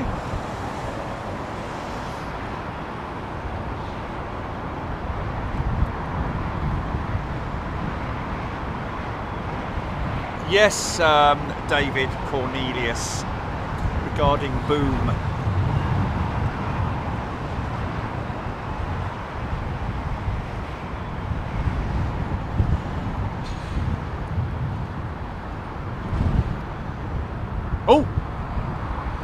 757 Icelandair jet on radar, GP.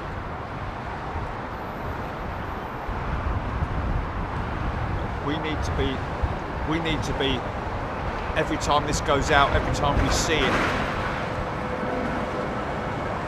we need to be taking.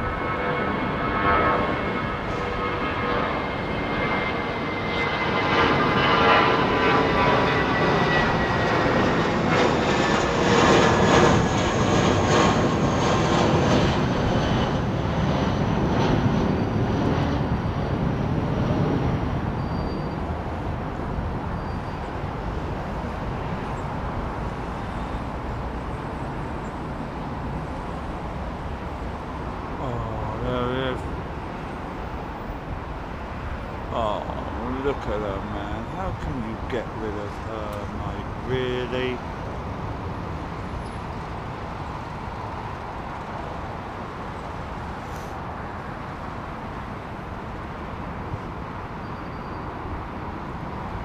Oh yeah, she's long.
Fare thee well, 757.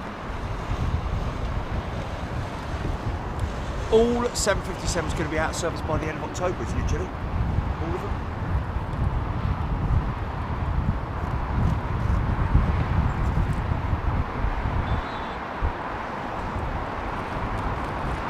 Can you hear me?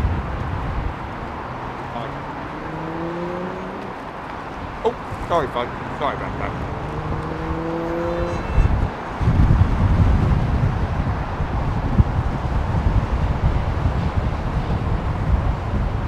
Bumblebee, Lawrence Cope, tuning in from very wet South Wales. Dimitri Spiro. Yep. That'll be me gone to Dallas Fort Worth. Pardon me.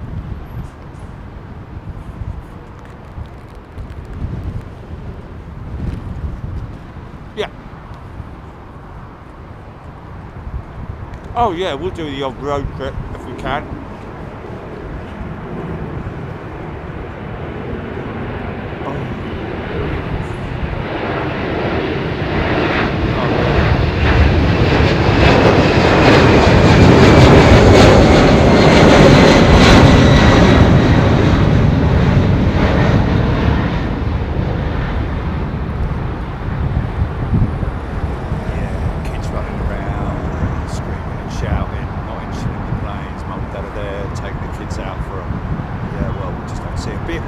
The thing will be, it's a weekday, isn't it? Yeah.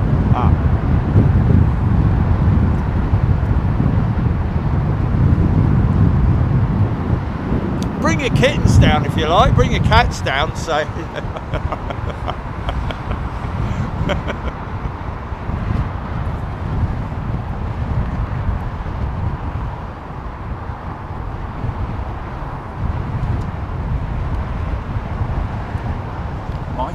you, and spinner definitely out of alignment on that one.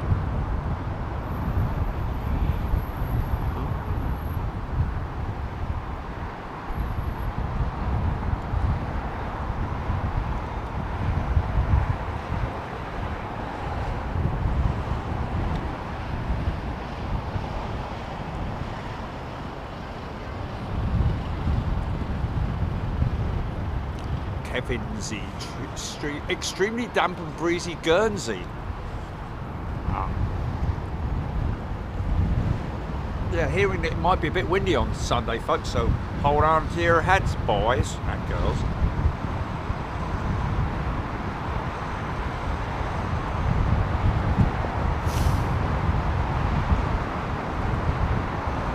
Very noticeable spinner on that 767 left engine.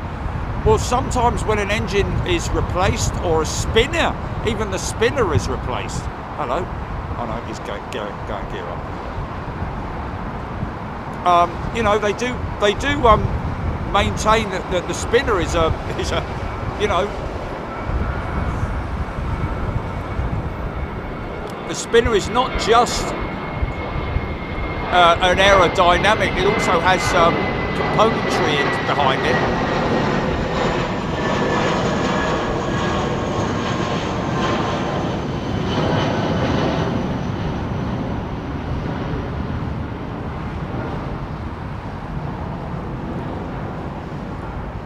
Ross Tyrrell, Iceland government are considering the relocation of Keflavik Airport due to the possibility that nearby volcanic eruptions will block the main road to the capital with no realistic alternative route. Wow,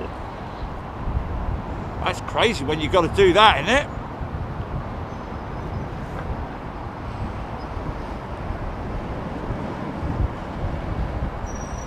Ian Byrne, GSR rider.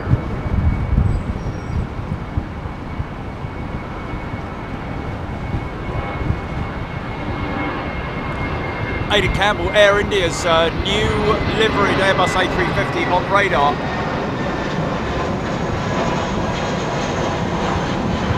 Sorry about that.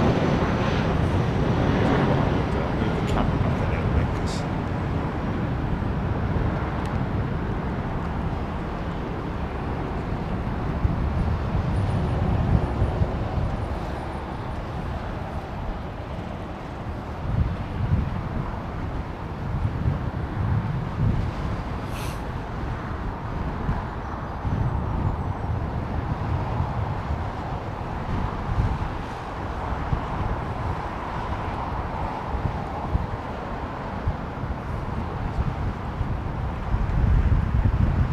what?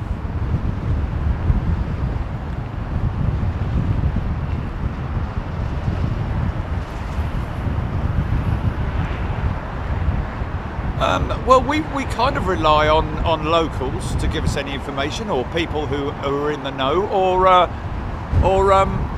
you know, what we know ourselves that we're looking at on flight radar in terms of what aircraft are like, the movements we're likely to see when we're at Dallas. We're not going to Dallas for any specific reason, for any specific aircraft type, or we're just going there because we've been asked. It's somewhere new for us on the channel.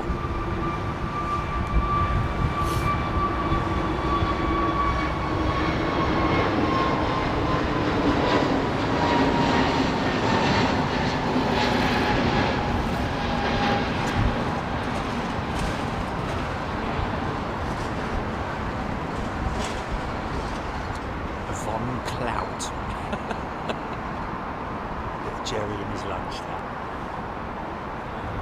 German manager, didn't we? Ian Austin, love the Saudi livery. Can remember it on their TriStars, yeah. So many people do remember specific liveries on specific aircraft. And most definitely I remember them on the TriStar and the Gulf Air TriStar, the old livery as well.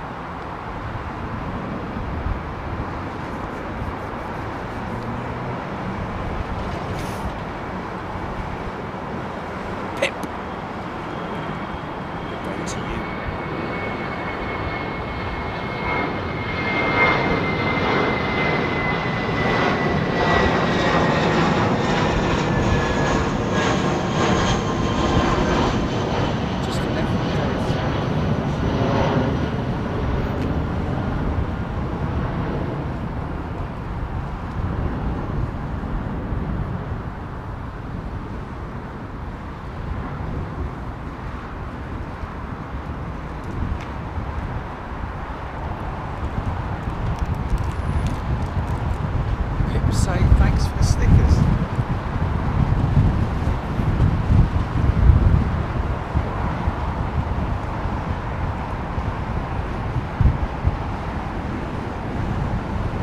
Dimitri. I don't know.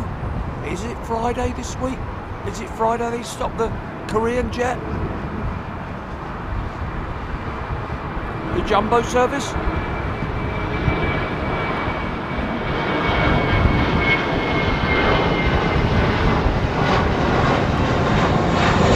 Bob the Bob. I got you, mate. BEA on Viscounts, BOAC on VC10s and 707s. You there, GP?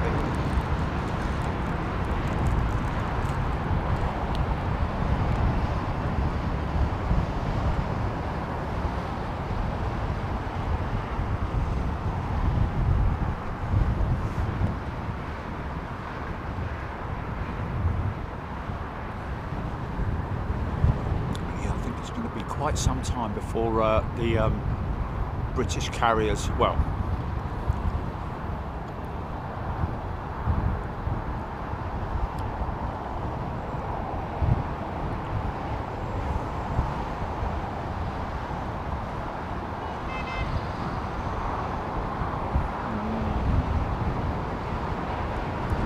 kind of agree with you there, Uncle Pat. Delta TriStar.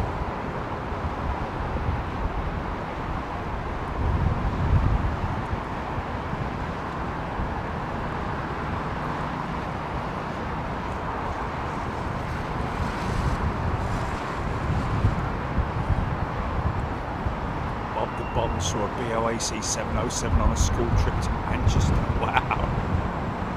Manchester Airport, that is. What? That's this week, isn't it? 15th today, 16th today? No. No.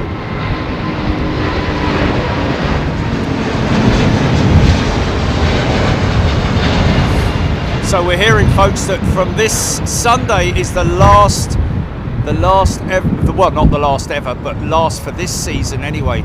The Korean 747 is going to be reverting, the Korean service is going to be reverting to their 777. So this is your last chance to get to see the Korean 747. Even more reason that we have to go out to Anchorage.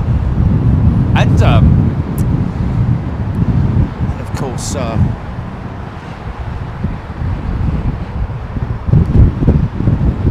Frankfurt. They will see all the 747s, 400s and 800s. Dash 8 Intercontinental. Let's just have a little good. Everyone have a lovely look at that. Isn't that lovely? Look at it.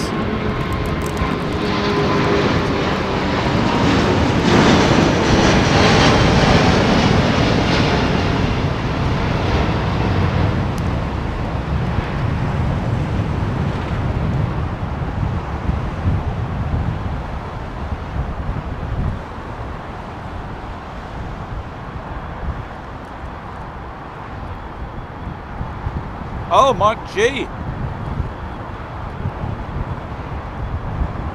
Well, we're looking at Flight Radar 24, Mike G. We're looking at the schedule for Flight Radar 24.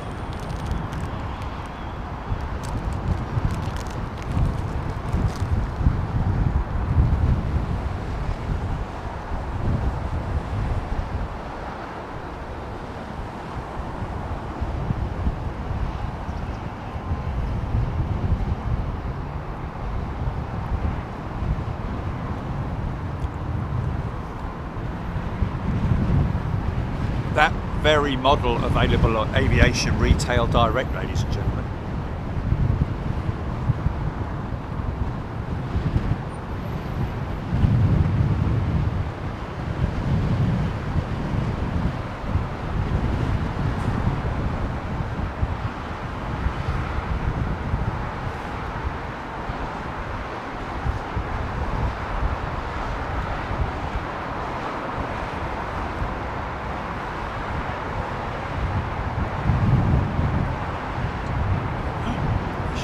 Another.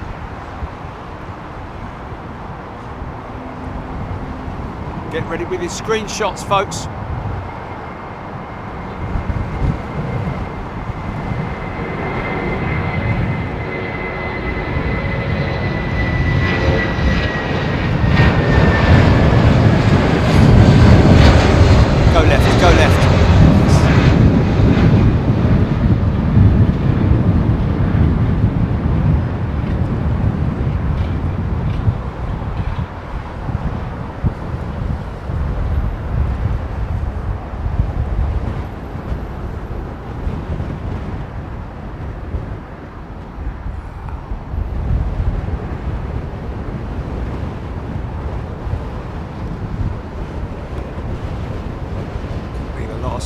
see that aeroplane, folks?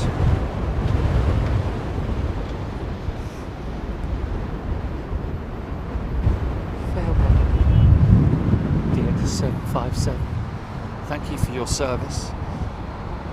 Thank you for your years of aesthetically pleasing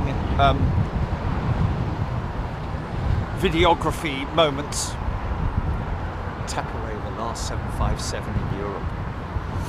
They are the last 757s in Europe. No, Jet 2 Taparay. I think Jet 2 have got one left, haven't they? I think they're retiring most of their 757 fleet, but got retaining one. Good afternoon. How long are Icelandair keeping their fleet of 757s? Mark Garner. Not very long, Mark. I think end of this month, that's it. Sarid, Iberia doing a few trips to Heathrow with the XLR. Yes, indeed. We're aware of that. Supposed to be next week, isn't it? Or, sorry, the first.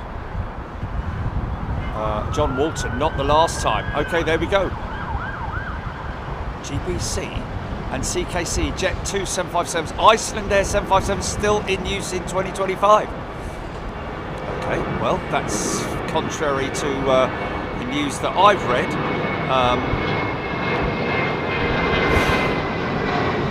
Oh, maybe they're only retiring the 300s.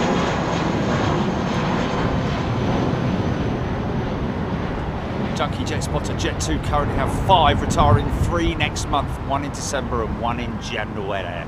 There we go. So by the end of January next year. Big old gust of big side wind there, man. Wow, where's that come from? Big crosswind. Is it? But I've put it up in. I've put it up. Is it still? Is it still really? What? Okay. Oh really? Oh, what's that like now? No? Is it? Oh, okay. Let me compare it to the other.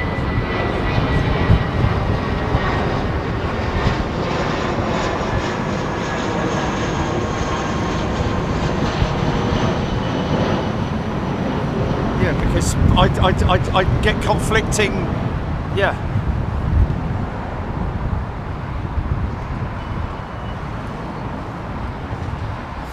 Well, John, you know, I do get news from people, but sometimes I get conflicting stories. So sometimes it's a little bit, you know, who do I believe? That one, that news report, this person, that person. Sometimes I get duff news. So John, you know, I do obviously, you know, try and keep my ear to the ground as much as I can, but you know, some people give me as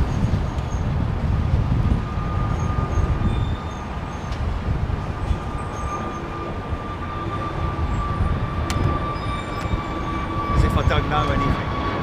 What are you saying? I thought I wouldn't be with it, so fair enough.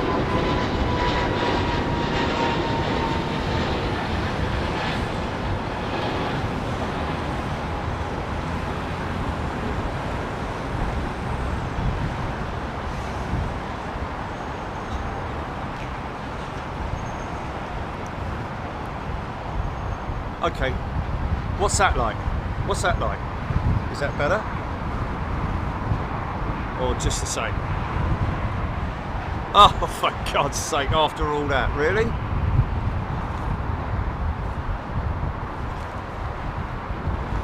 Oh, okay, so no different than the other headset then? No. No different than the other headset. For 300s only, okay, apparently 300s only with the yeah,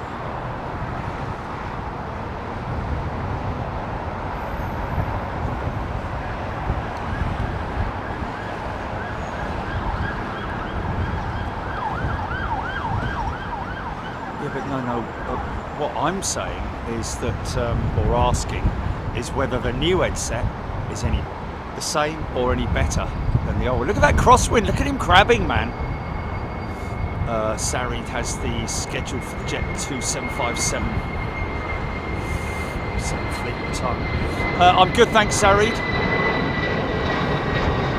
You've just told me.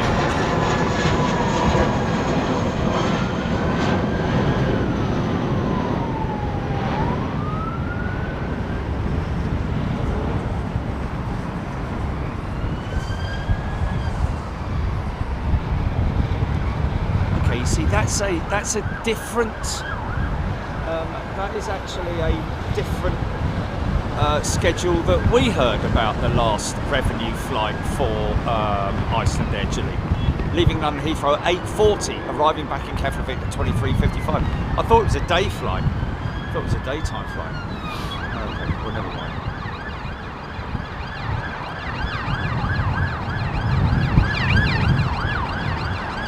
Wow, something big going on over there, mate.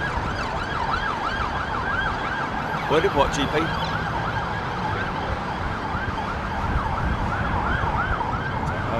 He's obviously gone somewhere and copied and pasted it.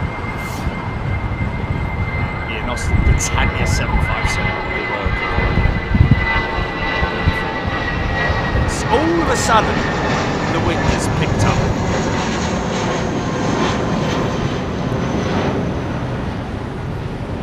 Claire Bear flew on the Icelandair 757-300 a few weeks ago.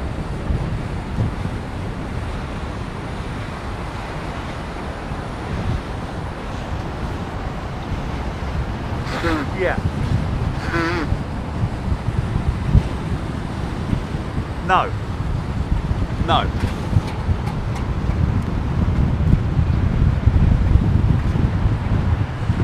Paul Gator flew on Alpha Charlie. Oh, it's gone. It's Rohit Parkal, English subtitles on YouTube just for additional laughs. You love it.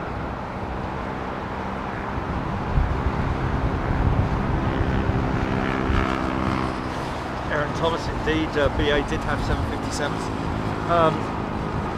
757 and the 747 both being commented on by aircrew as being the most desirable aeroplane to fly.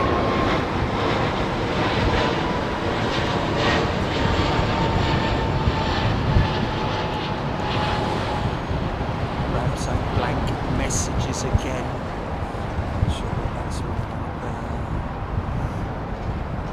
See the spinner on the number 2 engine is slightly lighter than the number 1 engine.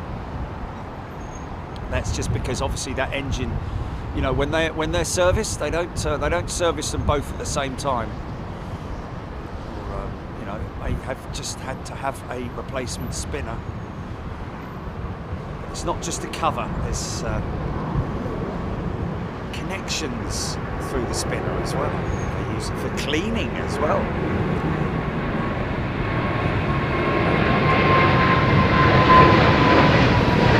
It's all right, Paul.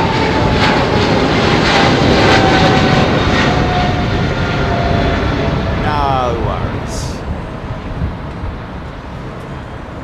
See, that's what I need. That's what I need.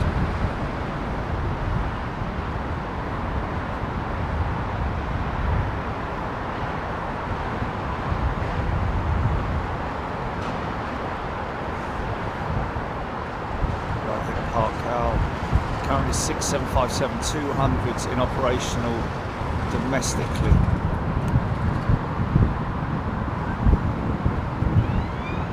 Ah, who's that? Imi Harkness's birthday today. Happy birthday, Imi. One of our long-term members, I think.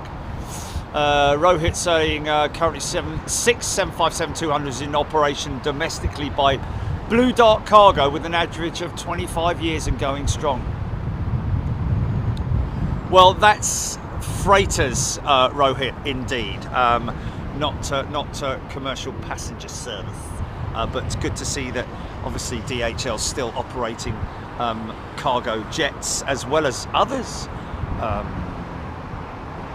Methinks maybe not just DHL, I think.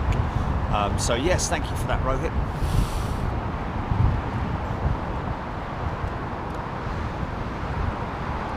Tony McCall, for ETOPS, the same technician is allowed to work on both engines. For ETOPS, the same technician is allowed to work on both engines.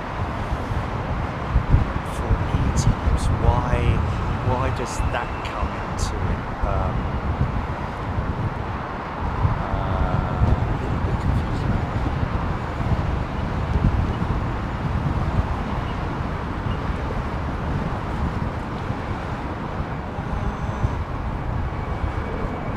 So the other headset was no different than this one here, Julie, that I'm using now, that you're listening to on this phone now.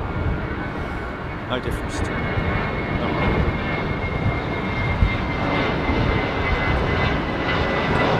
I've just put it right behind the. Might be a bit better.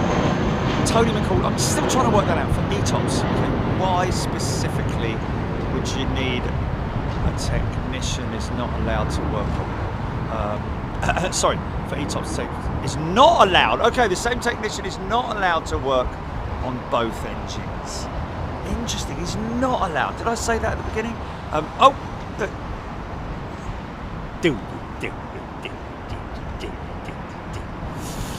Okay. Why, Tony? Why is that? I'm intrigued.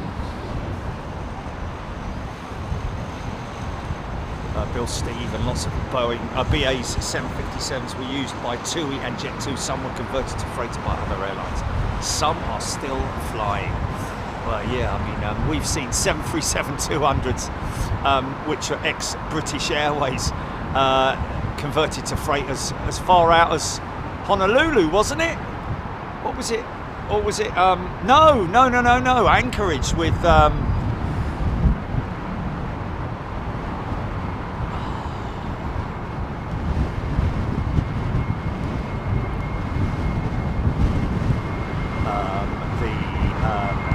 It's the 737 freighter, the 300, 400 freighters in Anchorage. Jeffrey Dingle flew on BA757-85 on the Heathrow to Manchester leg of return from Joburg on the South African 747. Much more enjoyable than the 747. Sorry, folks, it was an anticlimax.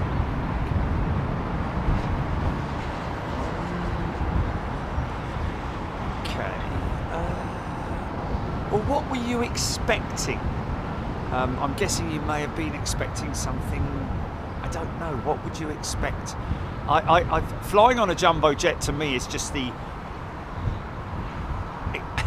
it's just flying on a jumbo jet. I don't know what you were expecting. Hanging Gardens of Babylon, wildebeest, maybe just aimlessly wandering across fields, and I don't know what you were expecting, man. Was it maybe the interior? Maybe you were expecting to walk in through the door and it was just massive, like the TARDIS or something like that. I don't know. Anyway, Hanging Gardens of Babylon.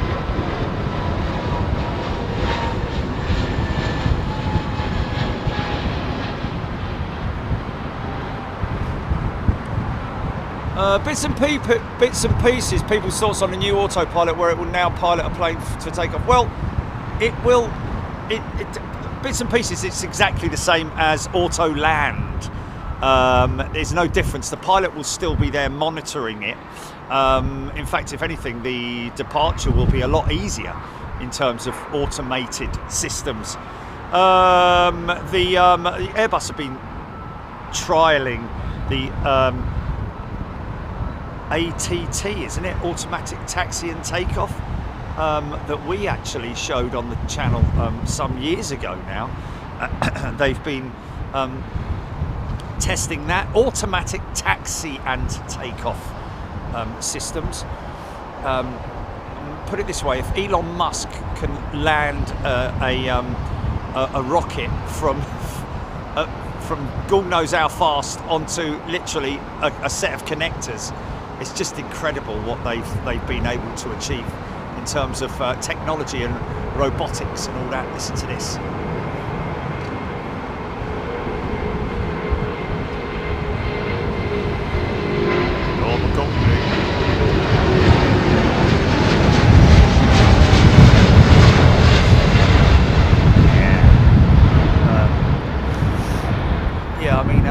quite amazing what is available robotically and remotely now.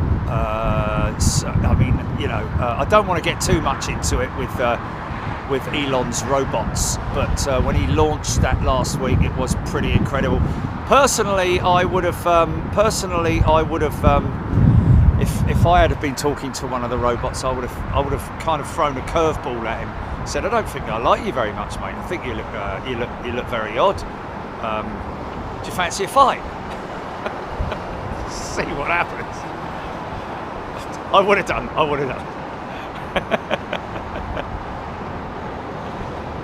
Or thrown that beer back in his face or something. No, I don't like that.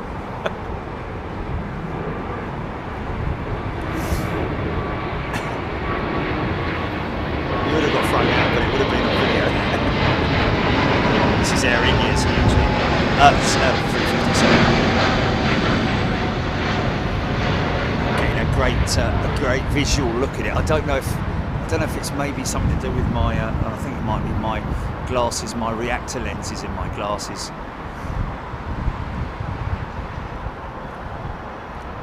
No, we don't want to talk about that. I'm talking about because yeah. Anyway, but in terms of, yeah, I'm linking that to automatic taxi and takeoff situations that somebody's just brought up in the discussions, and yeah, I don't have a problem with it. You don't have a problem with it when you're landing, when you're being brought in on an aeroplane that's automatically flies you automatically with the monitoring from the pilots, of course.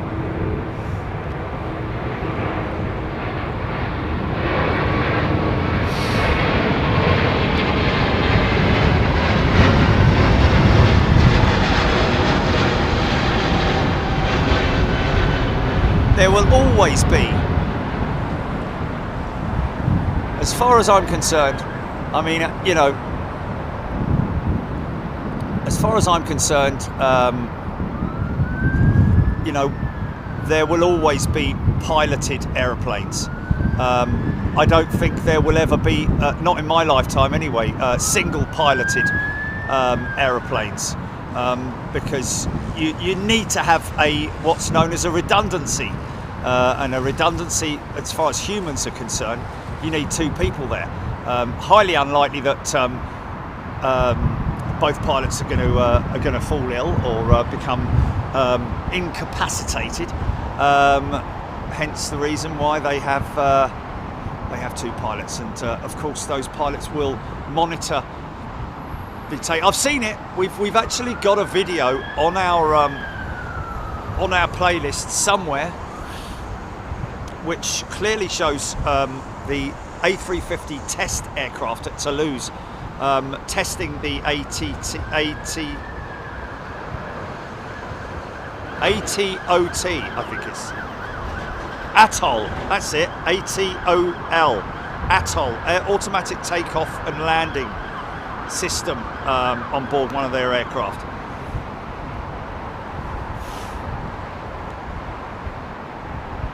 Temporarily, I can't mute the sound on the video. Is this a YouTube problem or just a problem with me? Mute it on your device, whatever device you're listening to it on, temporarily. I'm guessing.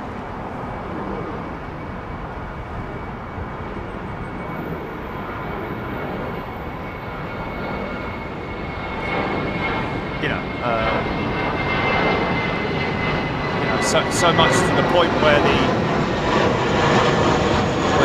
the flight crew will not have to inform all the cabin crew during the safety video, and that's another whole thing that I want to sort of like talk about as well on the Friday show, safety videos. Yes, I know. No, are you serious?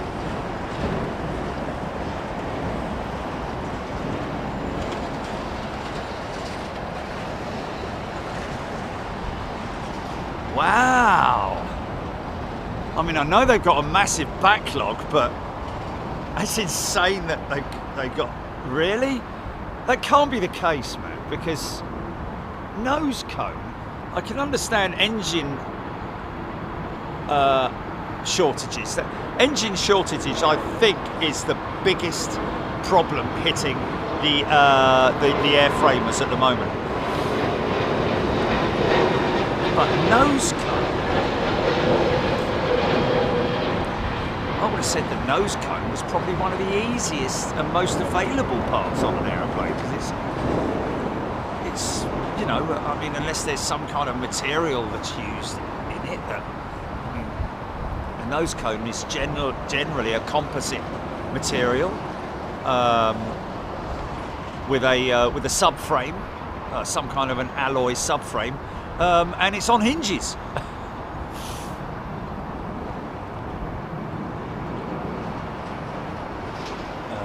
Rohit saying Jet Airways relaunch further postponed because of the new consortium of owners, loggerheads over shareholders. Oh, well, that's no surprise there, really.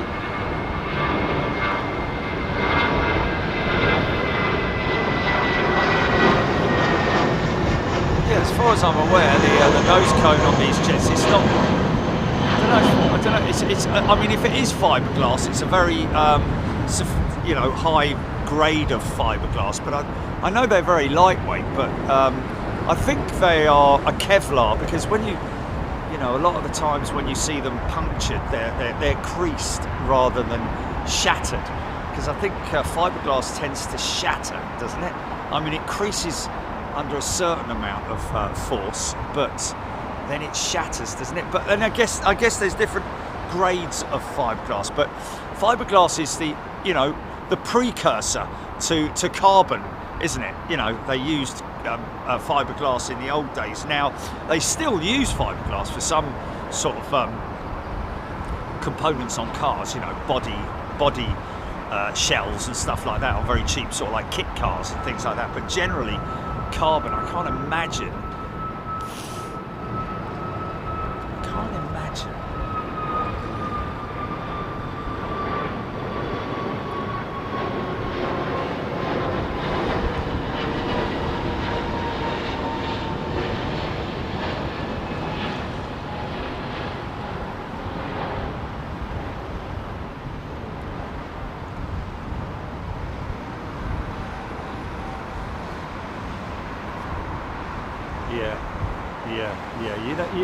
You won't find fiberglass on it being used on new aircraft. It would be a Kevlar, more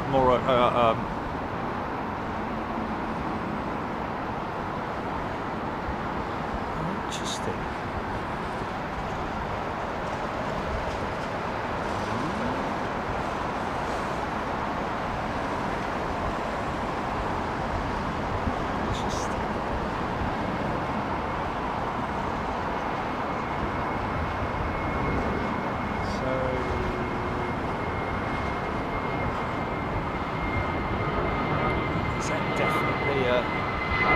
Is that definitely the case?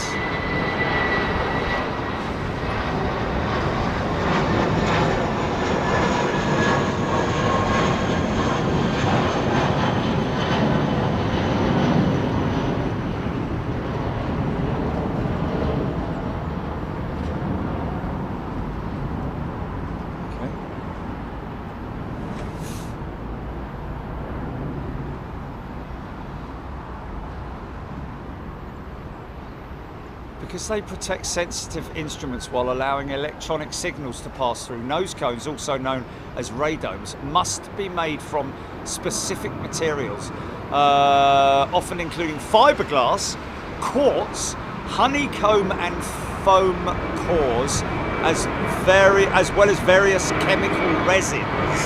Okay, yeah, okay, so it's a specialist component.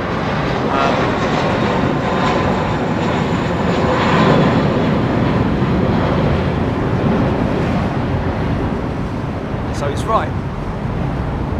Aircraft radomes are built in two different styles. Sandwich construction, hopefully not with sweaty cheese, and dielectric space frame, further divided into A sandwich and C sandwich. Sandwich radomes tend to offer better performance over narrow frequency bands making them preferred option for military and scientific applications. Sandwich radomes are comprised of low dielectric foam or a honeycomb core between two slender laminates. So it's laminated material. 3 skin layers. Okay, so it's a laminate.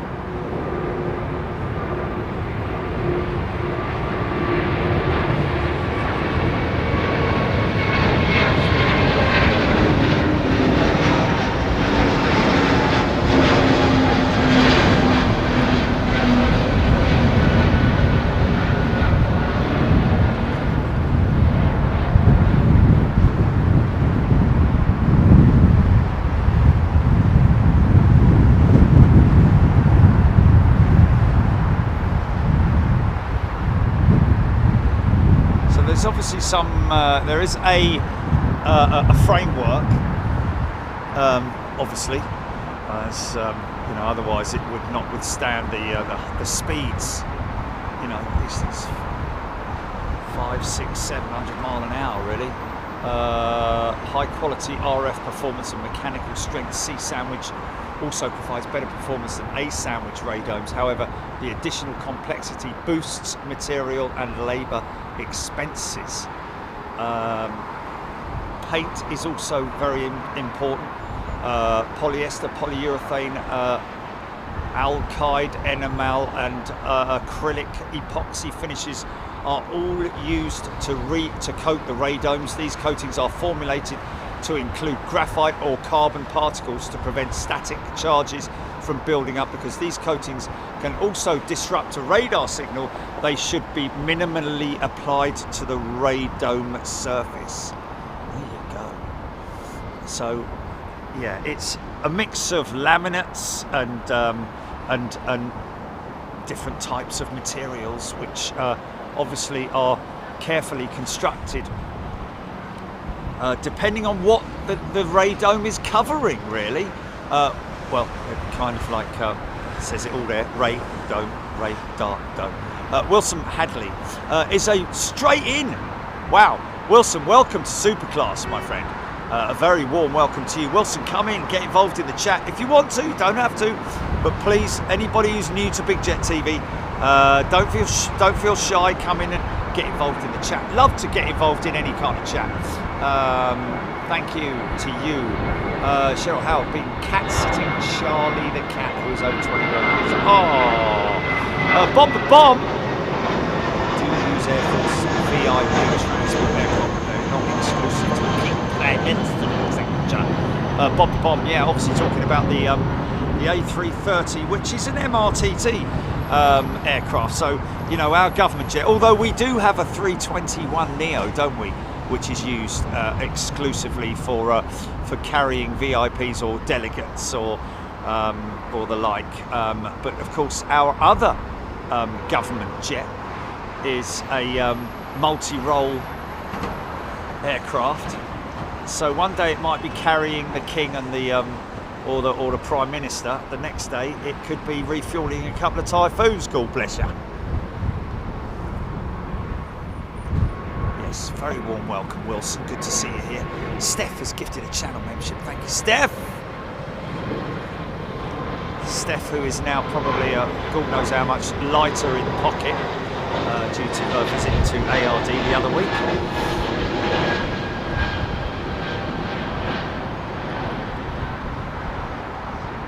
Wilson Hadley. Where is he from? Where is he from, Wilson? Wilson!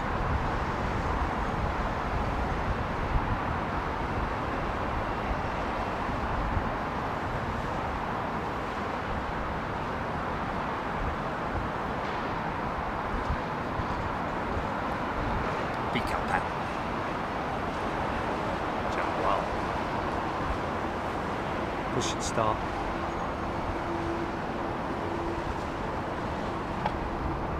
Tony McCall, there are a number of Dassault Falcons used by the government. Okay, yeah. Private jets. Yeah, probably. I'd imagine for. Is it the government or is it across the board, like with the royal family and all that.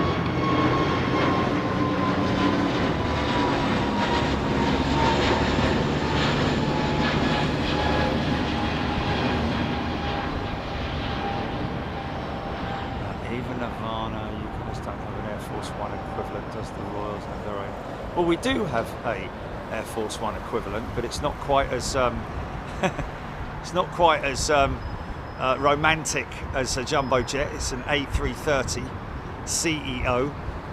Like I said, it's a multi-role transport aircraft, which can be used both for delegates. It's got obviously a seating arrangement inside. It's got a cabin for VIPs and so on and so forth. But we also have a 321neo, which we use for the government.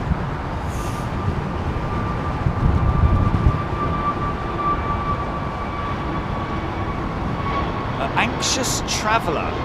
Somebody talking to anxious traveller. Well, anxious traveller, yeah. And it also saying that they do have courses at Heathrow. I think Virgin Atlantic also do one as well. But yeah, it's always easier said than done, isn't it, when you're talking to someone about flying and telling them, trying to reassure them that it's perfectly safe, because for whatever reason it might be that somebody is anxious. Wow, look at that big old crosswind on takeoff at the moment, man. If someone's anxious, they're going to be anxious.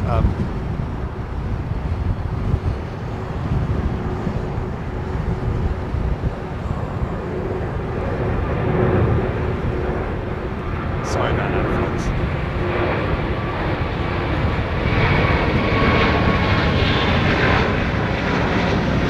Wow.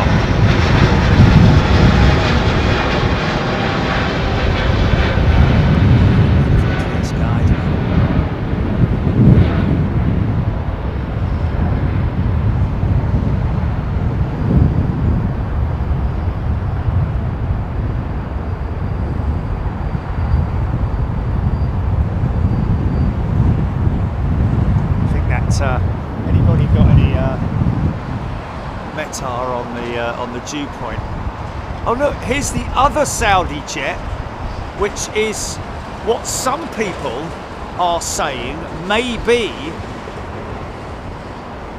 even though that is a special livery, isn't it? It's a special livery, that Saudi jet, but some people speculatively saying that it might actually be the new livery that they're going to be using on future jets. So we'll have to see how that plays out, because how many of the retros do they have operationally? I think it's 2, isn't it? But this is what we're hearing is potentially the future Saudi livery, but we'll have to see.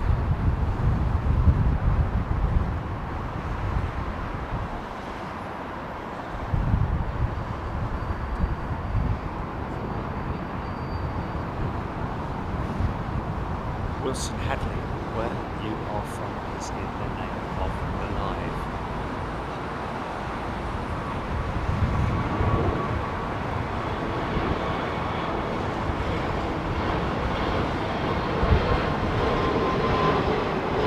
So now that's not too bad. At least they've kind of used all the colours, haven't they? I don't mind that, I'll be honest. I mean, obviously, I would much prefer the retro scheme. Wilson Hadley's gifted 5 channel memberships. Thanks, Wilson. Wilson Hadley, what engines are BA787s? Trent 1000s, Wilson. This one that you're seeing going out now. British Airways suffering quite badly with the technical issues on their engines, not in terms of their reliability, but in terms of spare parts and servicing and overhaul.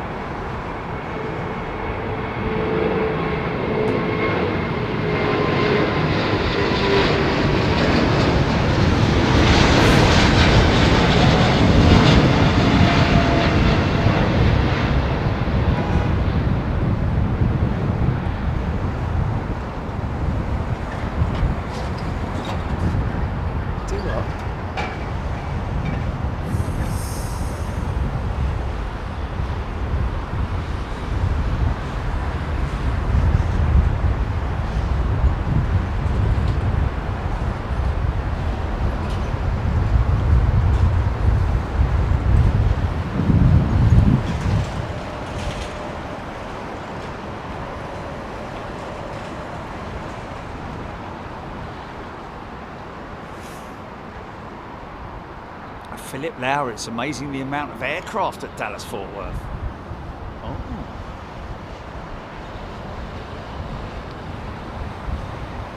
Sue Ellen, Bobby. Is that the geezer's name? Infinity Jerry, BA have a 787 sat down in Cardiff with no engines fitted. There we go, yeah. So that's engines that have, and they've sat it down there because they don't want it sitting up here. And they got one round the back of the bike sheds here with no engines on it as well. Well, at least one of the engines is missing. But they've been carted off for overhaul. I know that, you know, the Trent 1000 family has, over the years, had its issues.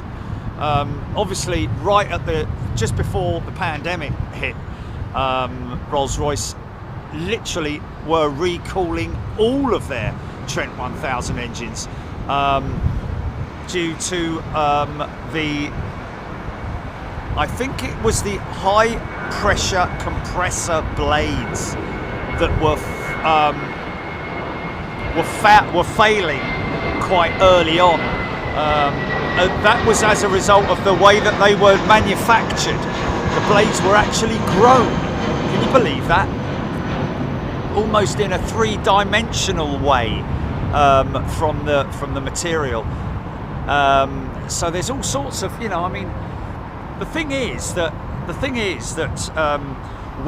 when you manufacture something, it may last for a number of years, but it may start to fail quite early on, and that's obviously become apparent.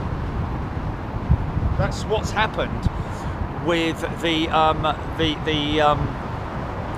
thrust link on the 777X, or should I say the GE9X engine. It's lasted because it's been under testing conditions. The 777X, it's been under testing conditions and now obviously certification conditions for a number of years. I mean, look at all the stresses and strain that they put through it in the display jets as well, man. I'm wondering whether it may have been a result of the displays of the prototype jets that caused those cracks or the failures.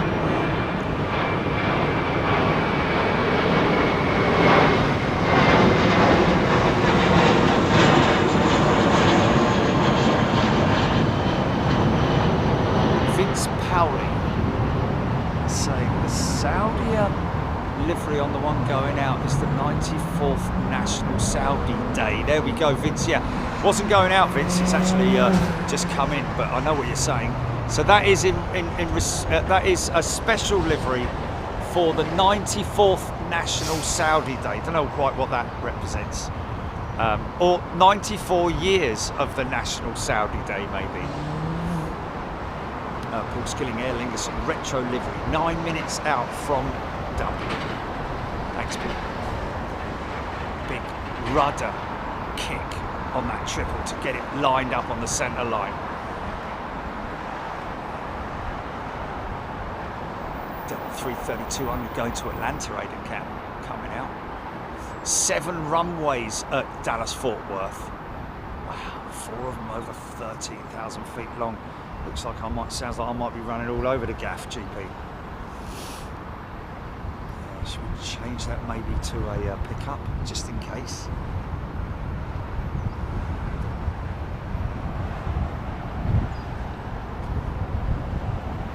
Mark Purdy is officially a Commodore. Suddenly, life has me to me.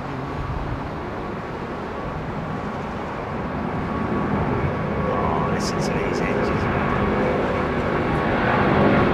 that's worth waiting for.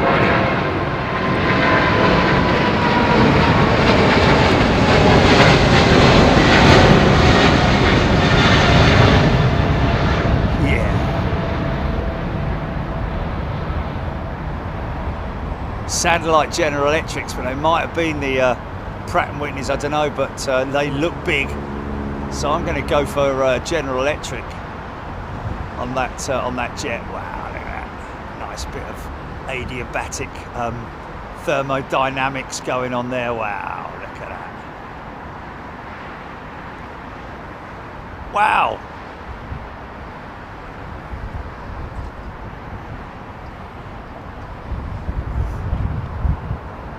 No, I know it's not the Commodores, I know. I know it's not the Commodores.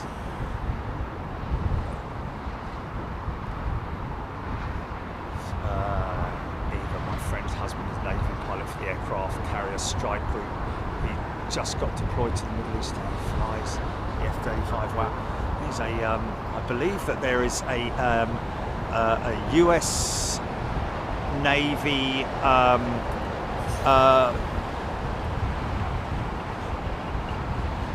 aircraft carrier sitting off the coast of in the North Sea, isn't there? There we go. Nicholas, thank you. G1992s on the United, thank you.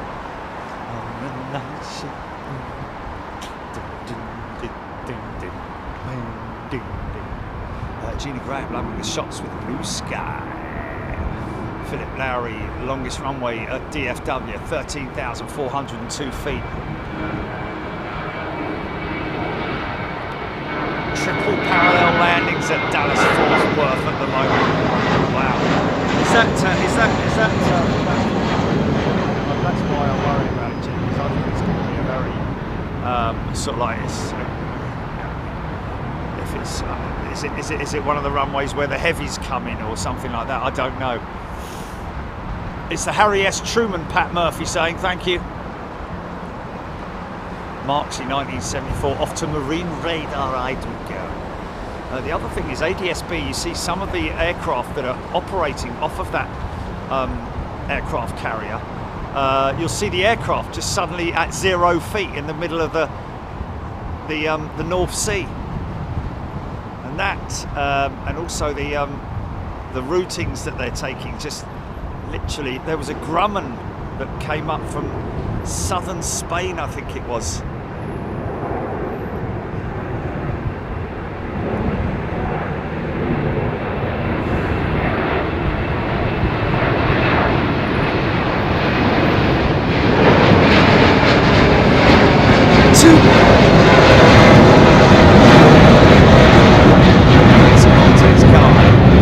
Show us your vortex, mate. Show us your vortex. Oh yeah, there it is. Oh yeah. Twin tip vortex. Look at that, man. Look at that. Yeah.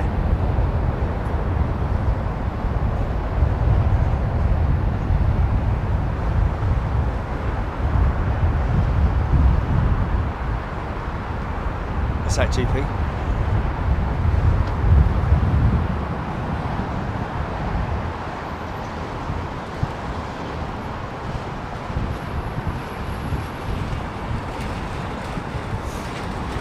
Paint.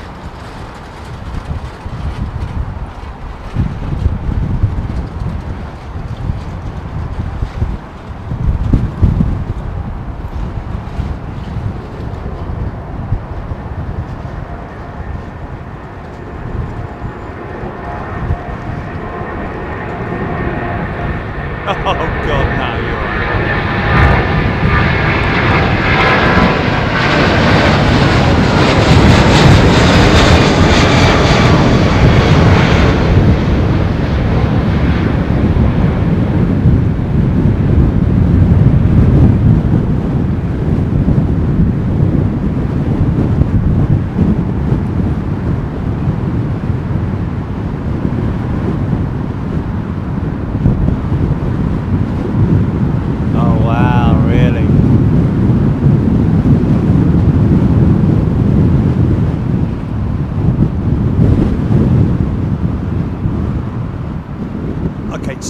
Sorry, the west side is the side where the 380 is coming, is what you're saying.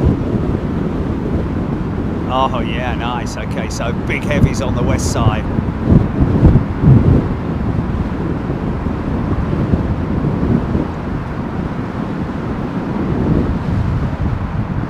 Oh really? Ah, brilliant.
fact, it didn't throw me off. They hadn't tightened up the seat properly, the saddle. So I ended up twisting around the whole thing and ended up underneath the thing. Oh, this could be low and fast. Wow, look how close that was to the end of the runway, man. Oh my goodness me. Full tilt. Send it. It's because she went out insect.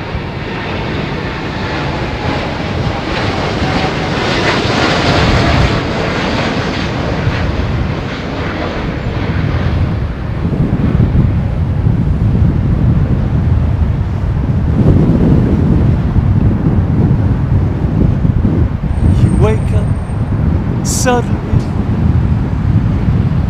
It's kind of nice.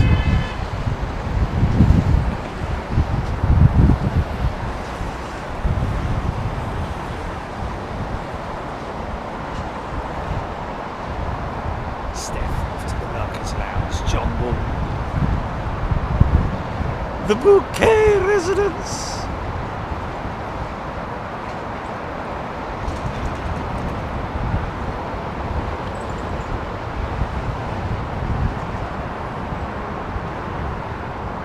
Another scream alert.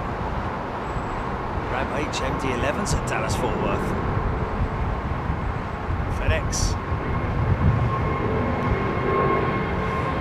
Oh, nice. Look at that.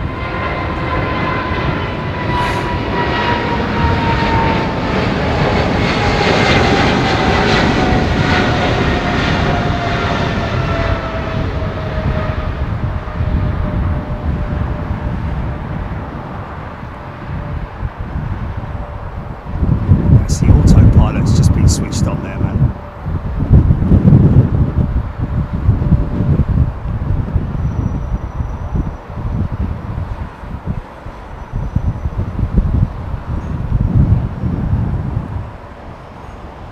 What's this little thing on the runway here? Look, who's that? Who's that? Is it 145?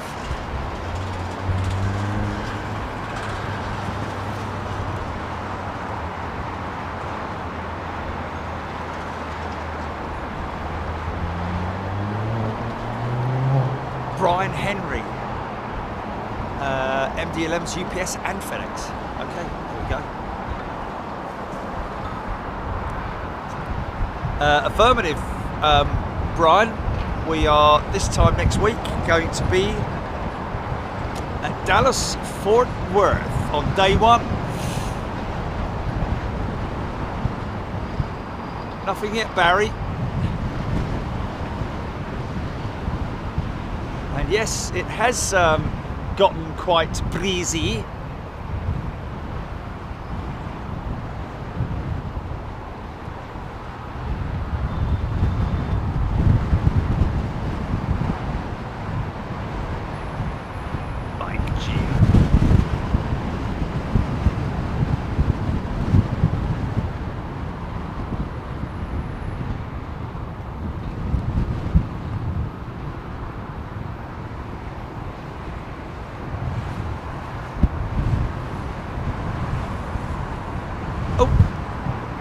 So bleeding small, lost its focus.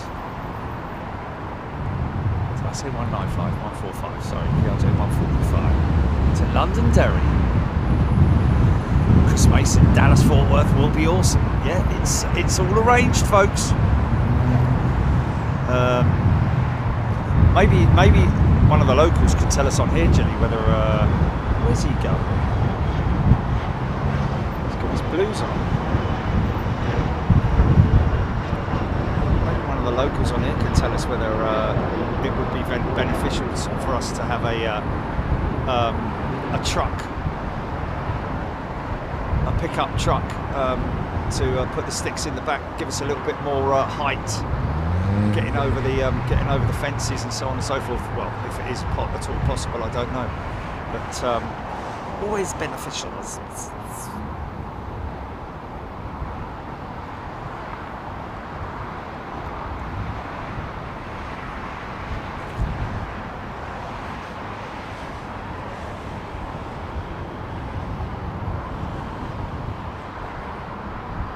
Oh, is there? Oh, okay, yeah, that's worth it then, isn't it? We'll do a little bit of research, shall we? Catherine, good afternoon to you. Jenny Bailey. Brian says, shouldn't need a truck, but it wouldn't hurt. You know what, I'd rather have one than not be there going, oh, Chilly, we need to change the truck, we need to change it. Is that in it? Yeah, Texas Dreamer saying truck would be best. Thank you, Texas Dreamer. We're all going to speak like that when we're out there. I know.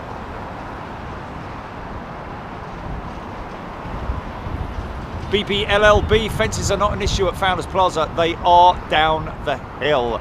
There we go. Yeah, didn't think so at Founders Plaza, but I believe that Founders Plaza is obviously a very popular place, so it might have a bit of sort of like interference in terms of noise and stuff like that, which would, you know, I mean, people having fun, nothing wrong with that, is there?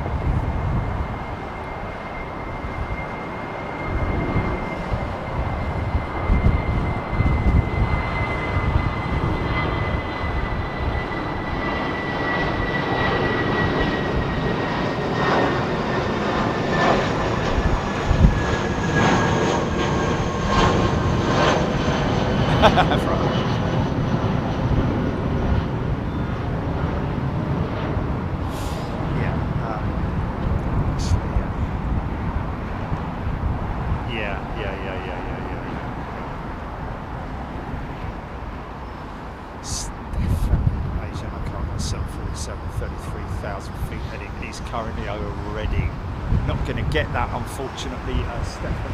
Well, I don't know, actually. Sort of like clear to my, clear to the south. Alison Spencer. Just, I was only joking, mate. Okay, thanks, KB. Brian Henry's gifted a channel membership. I was only joking on them, you know, talking.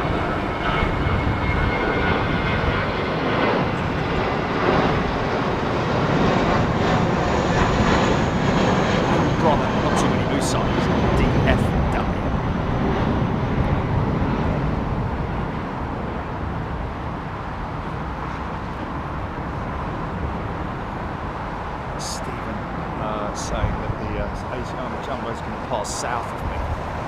Okay, well, it might be too far south.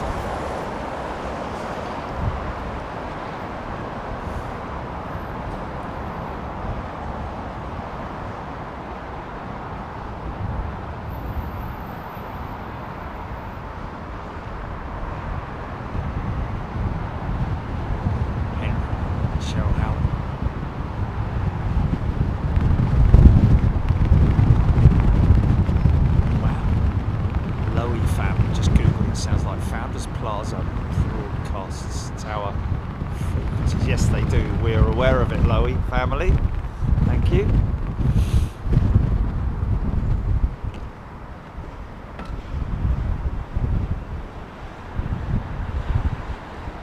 Yeah, it doesn't have to be AIM, it's just anywhere that's got a Alamos farm. Okay, we'll go Avis then. Well, go either one of the two, mate, to be perfectly honest. Lana Q first flight was on an Air Canada DC-8. Wow. Yeah, we know what livery that was in. Beverly George, this one off to Vancouver. Thank you, Paul Skilling.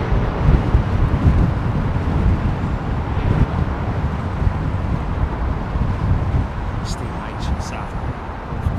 Yes. I think that might be it there. Is that it there? See the distance.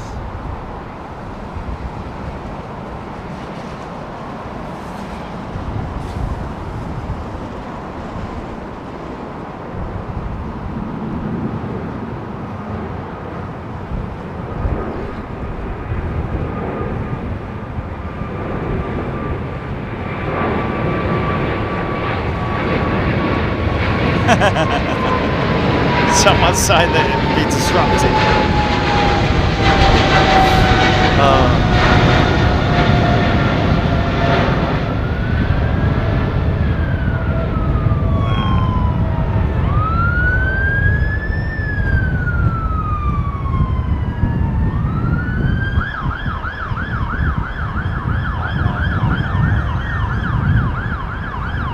It's either that or just virtue signalling. Oh yeah, look at that, look at that.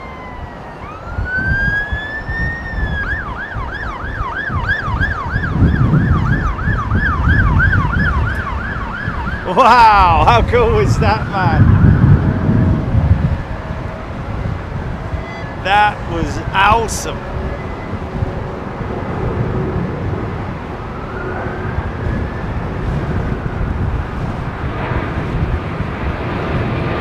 Oh, really? We'll go to Alamo then.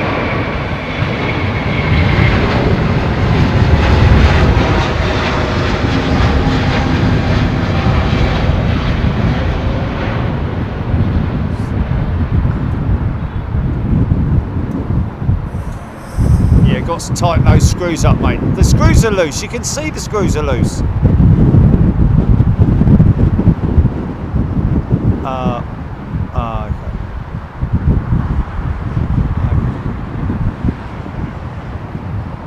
I've always had a screw loose though, so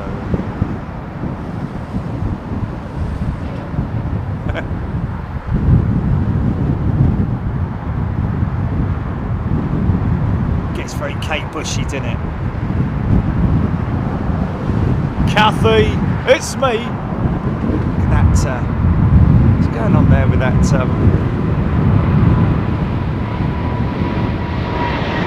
Cormorants or ducks? Get out of the way! They're like, get out of it, go on! It's an outrage!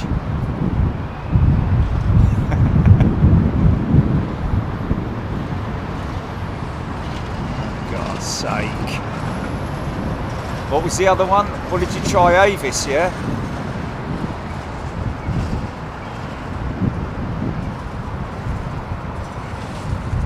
Chicago bound.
Nice.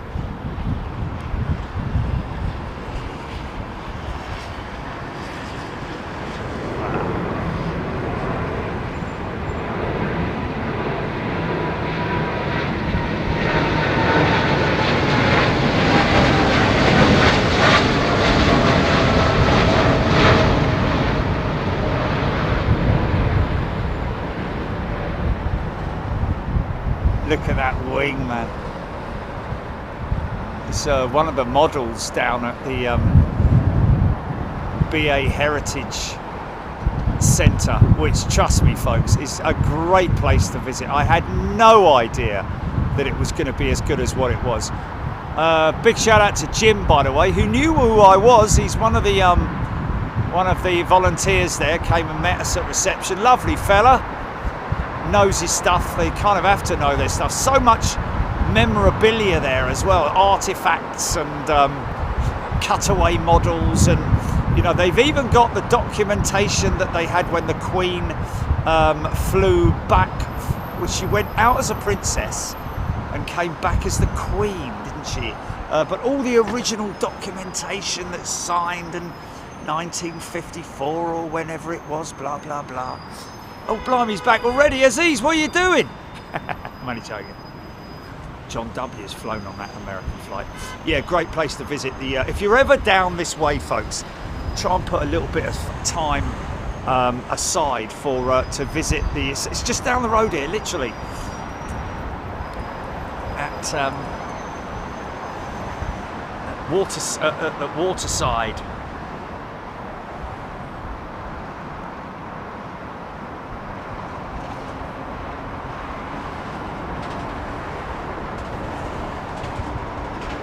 See the crosswind that they're battling there. Well, not battling, but okay. Cruisers can do cruisers.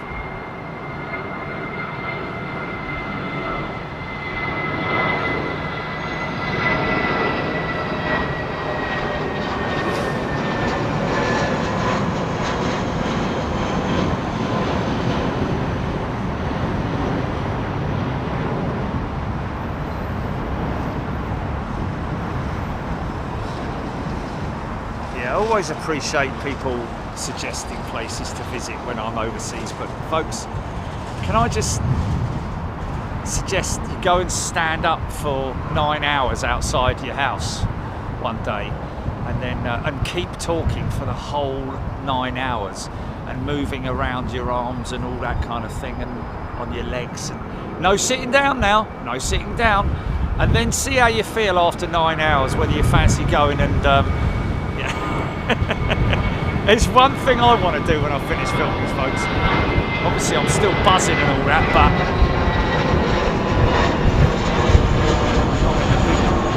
I'm a big fan of going out. That's why it's always a little bit difficult when I'm overseas, and people who meet me over there or whatever are always like, oh, we're going to go out, we're going to have dinner, we're going to do this, we're going to do that. It's like, no, we're not, man. No, we're not. I just want to rest. I don't, it's all very easy when somebody's just coming to meet you, and you, yeah, I got you. Yeah. Okay, snap. Email from Sixth, yeah. Why not? 214-562. 214-562. You wake up. No. Please don't worry about my eating habits or whatever I eat. I just eat what I eat when I'm out there, folks. I'm not a big fan of, ginormous graping. I'm very fussy indeed. I'm a very fussy eater. I can't stand get a plate of, just serve it up like in half a flipping cow on your plate.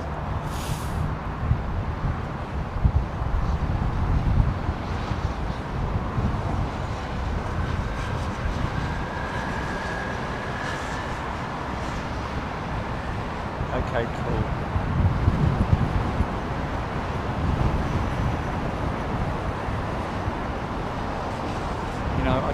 Please don't think that I'm not grateful. I am grateful for people who suggest places to go, and that, oh yeah, we'll bring you loads of food and all this. I don't want any of that. I like to do things myself, folks. I prefer not. People don't bring me. Don't feed the Jerry. It says quite clearly on the documentation.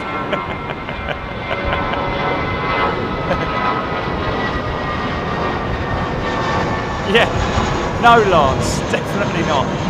Massive smoked tomahawk steak.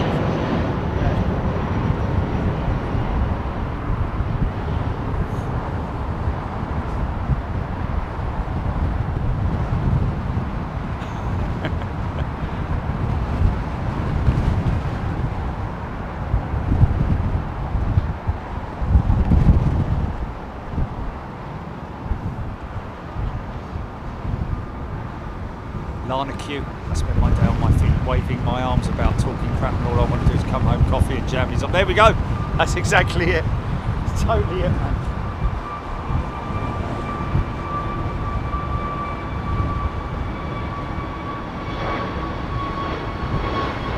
Yeah, and I sympathise as well, because you have to deal with people as well.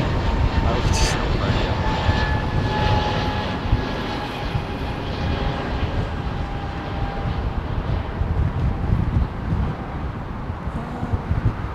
I don't know. I mean, I've had some very decent. What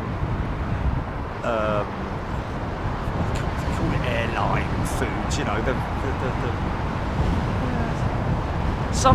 Some food is really good. I mean, I would not recommend having the warmed up stuff that you get on an internal sort of like domestic flight, like I had with my when I came back on TAP the other week, and the pasta looked lovely with the mushroom sauce and the mushrooms and everything, and they just went and slung it in the microwave. It came out. It was just like warm on the inside, hot on the outside. Sort of like, obviously whoever put it in the microwave didn't fully understand the directions or whatever, because it was just congealed pasta and mushrooms and sauce that was not even sauce. It was more like a paste. It was bleeding horrible. However, some of the the good stuff that you get if you're travelling long haul, it's generally always good, even in premium. Even in economy, the meals are good. Well, the ones that I've had anyway. The transatlantic flights. I don't know. The great big long haul flight from Seattle to no, not even Seattle. It's like Atlanta to Anchorage. Just eat before you go is all I can suggest.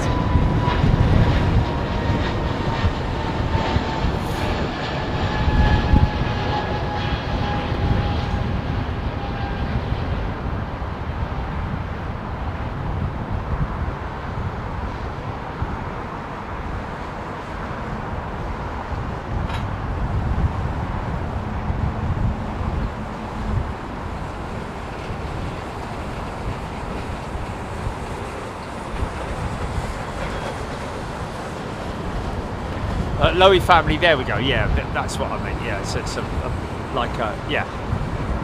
blast oven. Looks like an air fryer. There we go. Yeah, but even so, yeah, it's bleeding useless. They didn't cook it for long enough.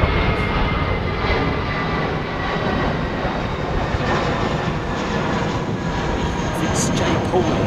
Air India confirmed 84 aircraft ordered with Airbus. Is that additional to the? Is that part A350 and part 320 Neo?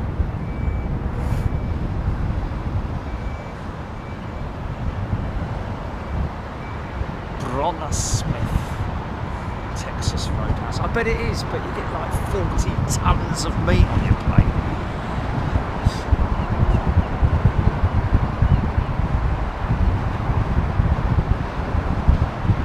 Topsy, back when I flew, I absolutely loved having a picnic in the sky. Best part of flying. I don't think you can do that anymore, can you? You can take some stuff on the plane, I guess. We'll be rolling out a nice patchwork blanket.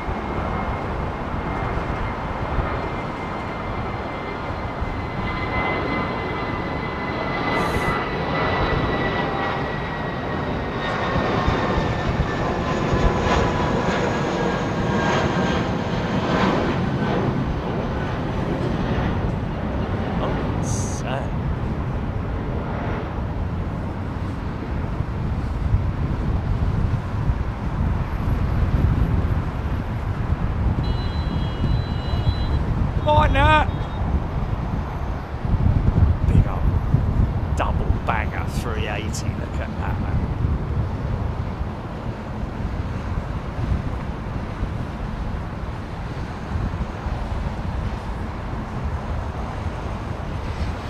It's gonna be the oldest airline in the world, folks.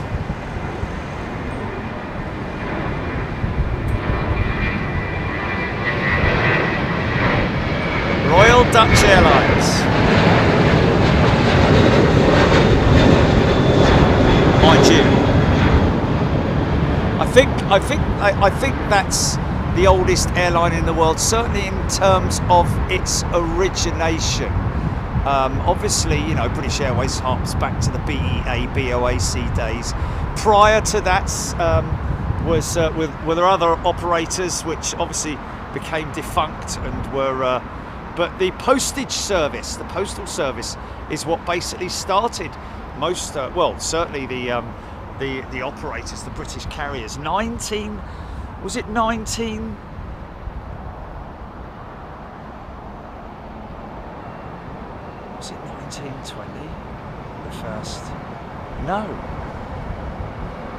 1919. Steam H.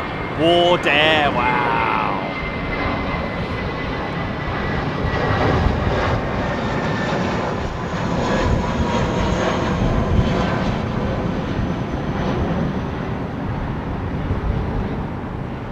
Just putting that in my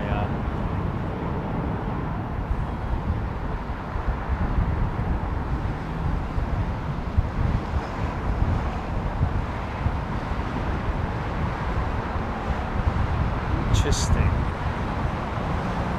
Yeah, there we go. Oldest commercial airline is KLM. Say it again.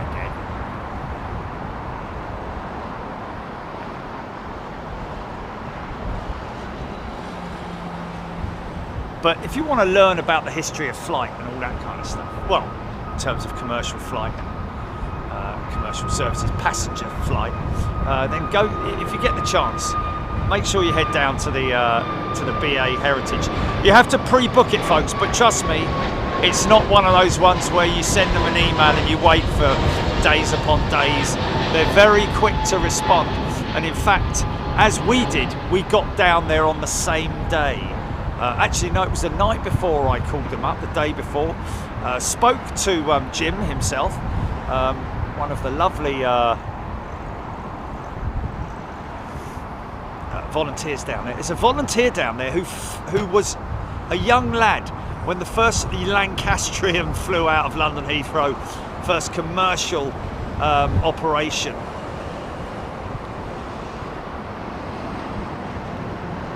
He was just out of shot in the picture.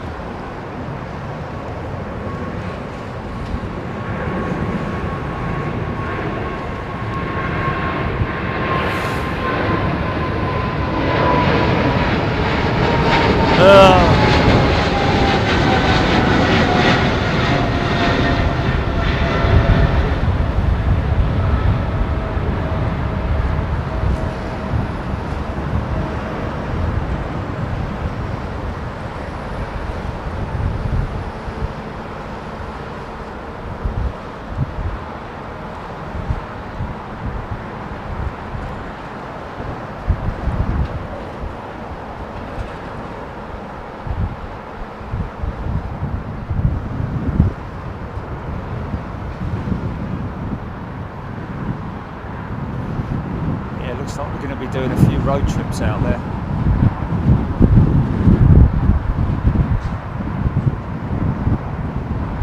Yeah, fair play, KLM.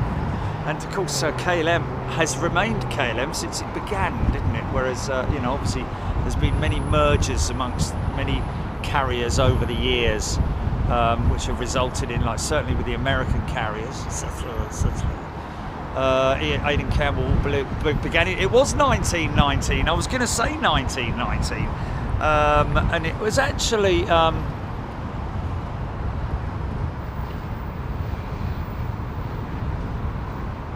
yes, some Devonshire cream and some grouse. Yeah, there was a commissioned. There's a commissioned painting outside of the. It's not an RTO, is it? It's a little TAROM jet. What's going on here? It's moving. What's the matter, fella? You alright? What's going on? Oh, is he poorly?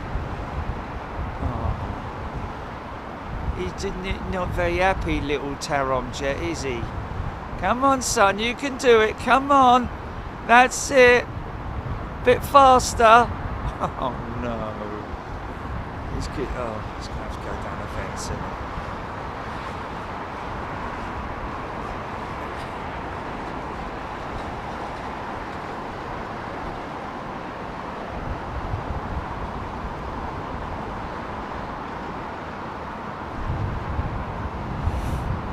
course, all the commercial operations actually started. You'll have to go a bit faster than that, little fella. Started in at Croydon Airport. In fact, not even Croydon. It was somewhere else, wasn't it? It was. Oh, bless his little cotton socks. Look.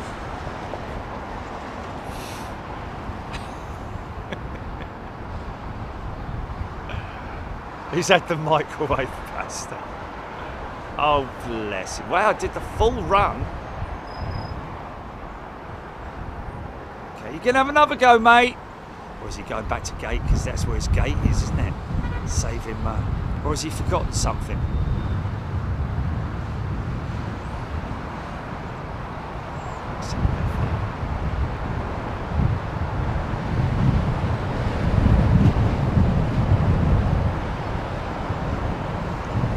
Heston, Stephen H. Yes, it was Heston. It definitely was Heston.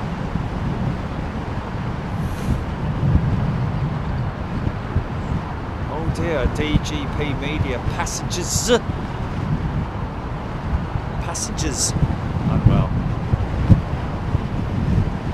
That's either a passengers.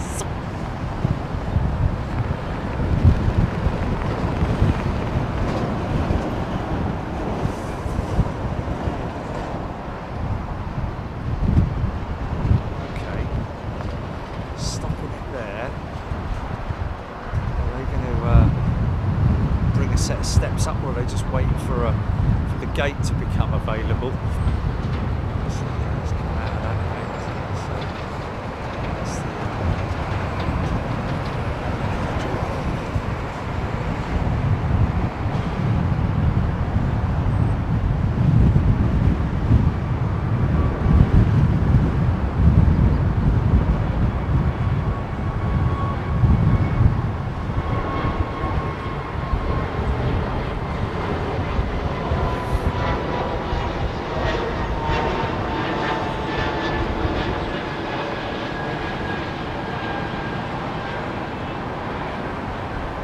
At some point then we will see an emergency support vehicle of some description, won't we?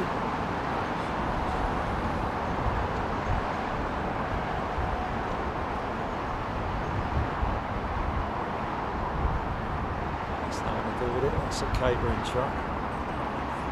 Alright, don't want any sandwich then, sod off.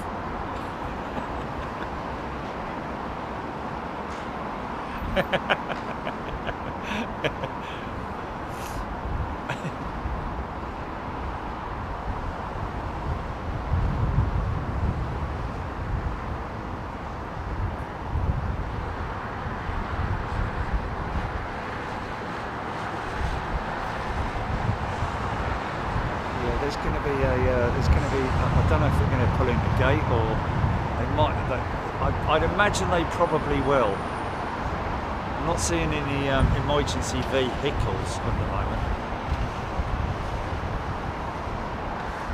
Philip Fern, come on, Philip. 4 stripes, my friends. 4 stripes you've got, and asking what time they swap runways. 09 operations do not swap runways, Philip. Not yet, anyway. Not probably until they are granted permission to operate departures out of the northern and southern, the southern and northern runways. But there we go, Philip. Now you know.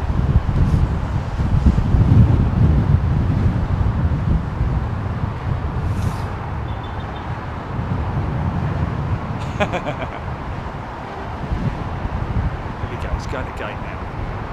So the emergency personnel will be waiting for them. I think it's that gate, or is it that? Is it that one there? I think it might be that one there.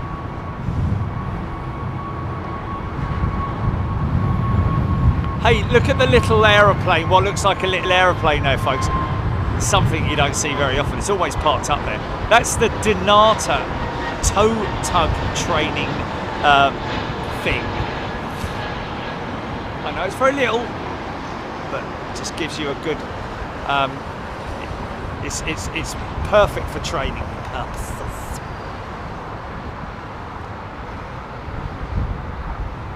Oh yeah, Craig Russell. Oh, next Thursday. Ah, thanks, Craig. Well, we're going to miss that, mate, I'm afraid. Yeah, that's a shame. Oh, well.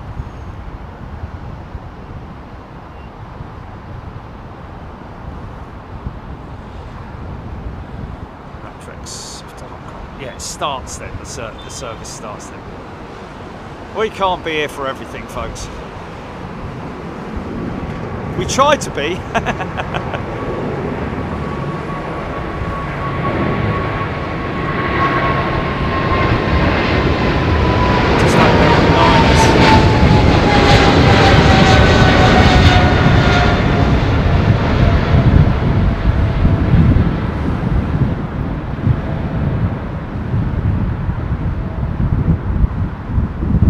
Yeah, all the curtain switches are out there on Flight Radar 21. To Flight Radar 21? What happened to the other three then?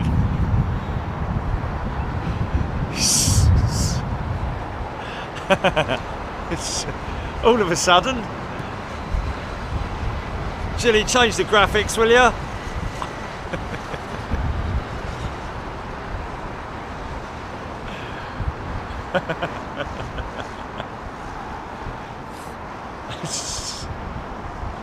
Oh dear. VJ also getting medical staff to the gates to board as soon as they can get the jet bridge connected and doors open.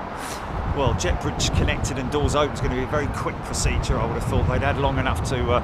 Well, actually, yeah, you've got to get someone down there pretty damn quick, haven't you? I'm surprised it did take them that long, to be honest. But hopefully they're okay, whoever they may be. Maybe it was just a panic attack, folks. You never know. Some people just all of a sudden. Sarid 63, no, not the South Side version of Pinky. Craig Russell, Jazz, free version on Flight Radar 21. Yeah, they all knock off at. They all knock off at 9 o'clock, don't they?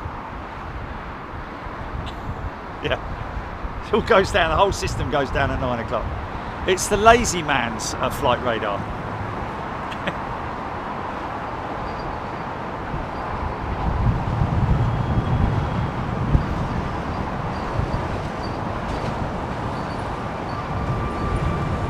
Morgan may be listening to ATC, I'm not sure, but lots of people confirming that is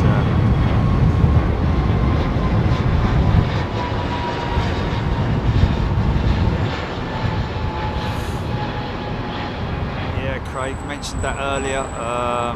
Only for a period of 3 months though, the New York flights from Gatwick, only for 3 months. Yes, that's what I was just talking about, yeah. It does, doesn't it? It does. His little waggy tail, look. Look at his little tail, look. Oh, got people down there. What's going on here?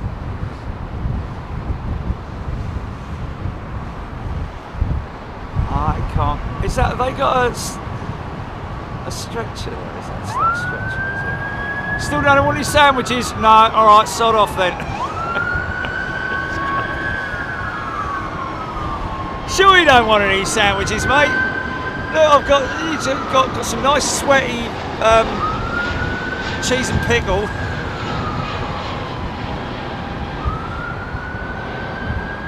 Yeah, he's parked his truck right there, isn't he?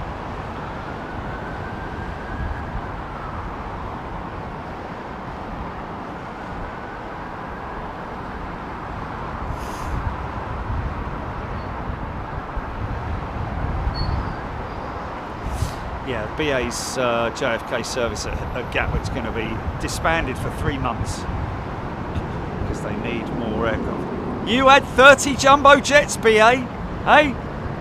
Yeah, you see? You shouldn't have listened to the accountants, mate. You should have listened to your own. Oh, well, listen to these though.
listen to this.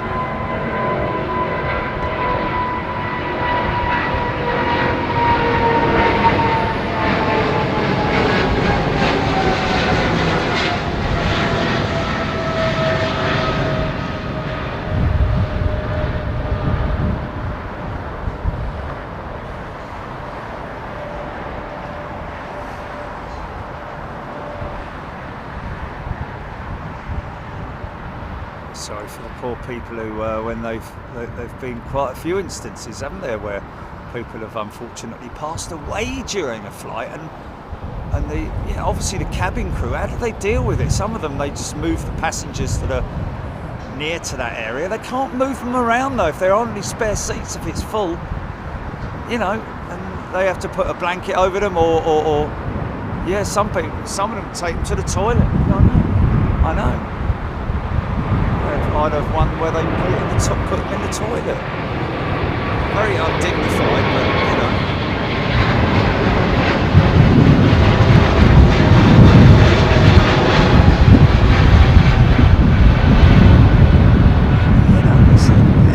everything linked or related to that is just terrible, isn't it? Just having to get the poor person from their seat to the toilet, carry them, don't you? See the two people, you don't sling them over your shoulder, right? Unless you've got a very strong cabin attendant, but either way, it doesn't matter how you deal with it. It's very unfortunate and very,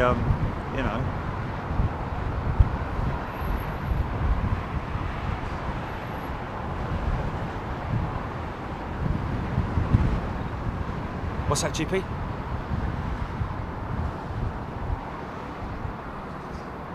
Oh wow, Singapore have a fridge on long haul flights.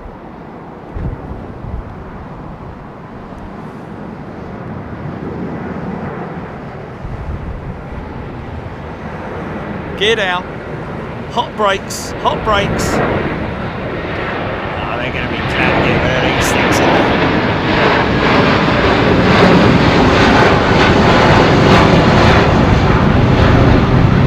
Hope the new buyers aren't watching. Look at that, man.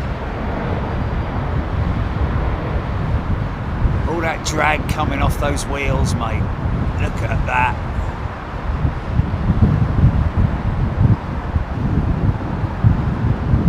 Well, that might be a thumbnail, GP. Yeah, because how often do you see a plane at that angle? There you go. Look. Yeah. Yeah, and it had ribbons, yeah. But look at all the drag that's creating those gear like that. That's because one of the wheels is continuing to spin, or actually the sensor inside the main landing gear, the undercarriage bay. That was a 330 at 330, that's crazy, man. Yeah, that's... Oh!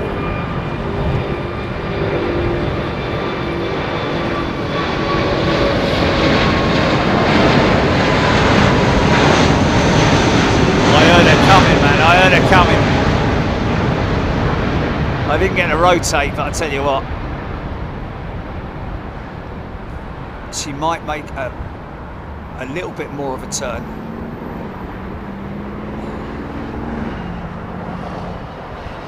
Whoa! Did you see that? Did you see that get hit by that wind shear then, man? That was insane, mate. What's he saying?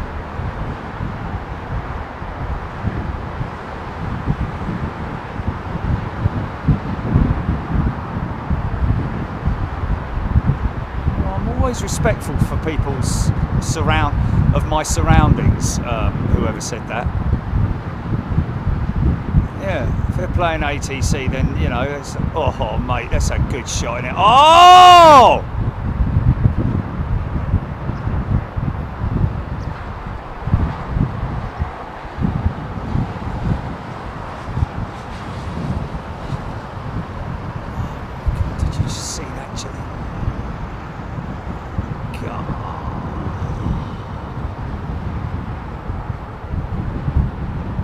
came out because of the cloud, mate.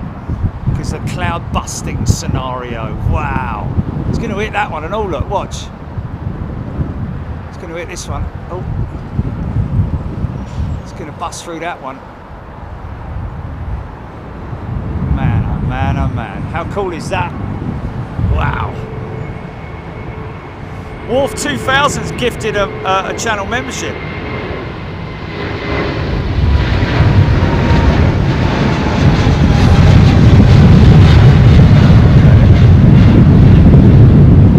Sorry to keep you waiting.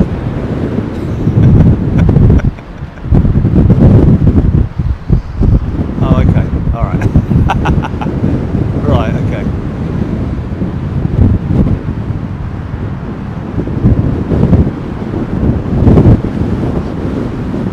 Who are? No idea at all, man. Folks, you got to understand, we don't spend our day looking at other streaming guys and girls and people and all that kind of thing. We concentrate on our business. Had absolutely no idea that there was somebody streaming from DFW. Lovely that there is. If I meet them, that would be just as lovely as well. But you know, we like to keep ourselves to ourselves, a bit like my eating habits. I'm a bit of a loner. I kind of like to be on my own, you know.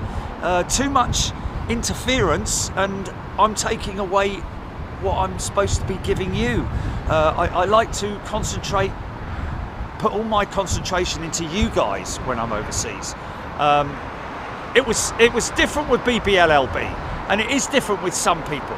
But 99.99 recurrent % of people that I talk to are very respectful of the fact that I am talking to, you know, some of them are even like, are you live? Are you live? They sort of like, you know, they you know. But like BBLLB was great because it was great conversation, wasn't it? You know, the conversation was just brilliant with BBLLB. One of the best pilot chats I think I've ever had on here. I'm sure the same could be said for Emu, as and when I meet him at Boston or wherever it might be. But you know,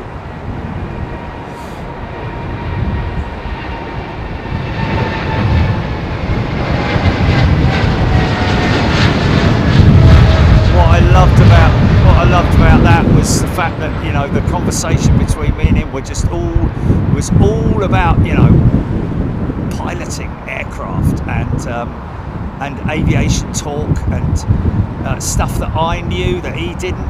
Lots of all the stuff that he talked to me about was like, wow, it was just great, just a brilliant combo chat. I love things like that. I mean, I love to meet people, don't get me wrong. I mean, oh, look at that. I love meeting people on my travels. But when I'm filming, you know what is the worst thing? Is if I've got somebody with me, I always feel guilty because I can't give them any attention. I want to attention. I want to give everybody attention. I always feel a little bit guilty if I've got some. Oh look! Oh hello! What's going on here? They're not. Are they taking everyone off, or is that just their suitcases? Sally 63. No, my friend. Not at this point in time. Fraternising. That's the word.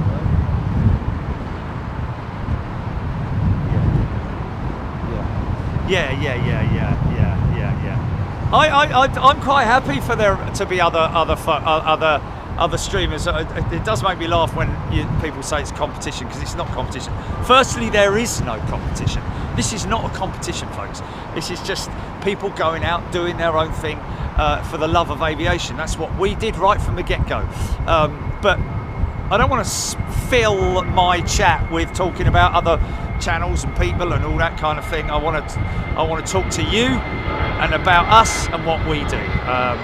I'm always very grateful when I hear that you know, we've had some great feedback from other channels, like our friends down in Sydney at Sid Squad, and of course you know, other people around the world.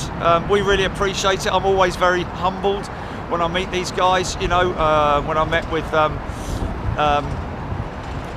Patrick from Reverse Ops the other day. Hope you got back well, mate, because he's back now, isn't he? Back in Honolulu. Seems he enjoyed himself. Went down to the I nearly said Fruit Loop then. He went down to the Mac Loop. I'm the Fruit Loop.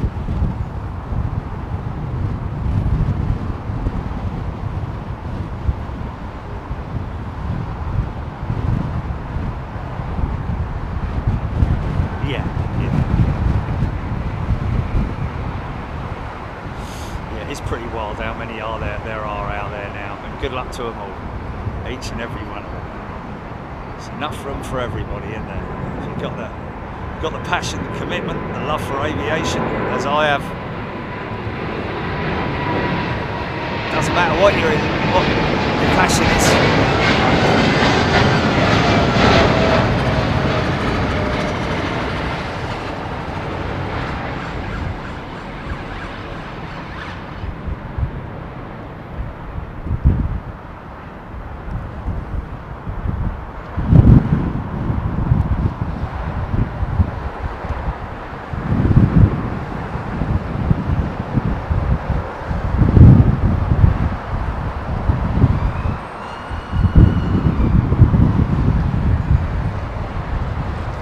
Yeah, look out for maybe a news piece that's going to be put out on Twitter later, folks. We're hearing anyway. We have been contacted by the news channel that that put the last piece out to say that because I appeared at the magistrates' court earlier on today. Just to obviously be with Chachi while he was put in front of the judge. We were unsure of what it was until literally yesterday, when some new video evidence was actually released. We knew that it was out there, but it was actually released, and and Chachi's been completely exonerated.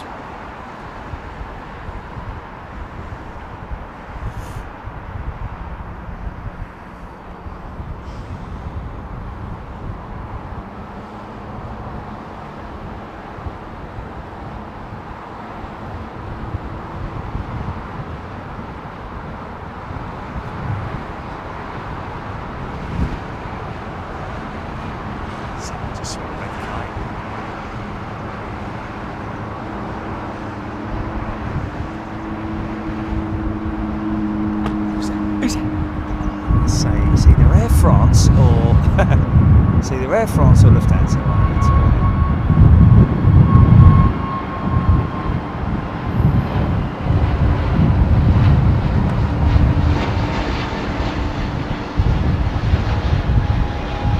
Looks like a Dreamliner or a 777 or a 350. It's going west. Yes, yes. It's an American Dreamliner, wow. Headed to Chicago. Jenny Bailey, take care, Jenny. Lovely to have your company, along with everybody else, thank you.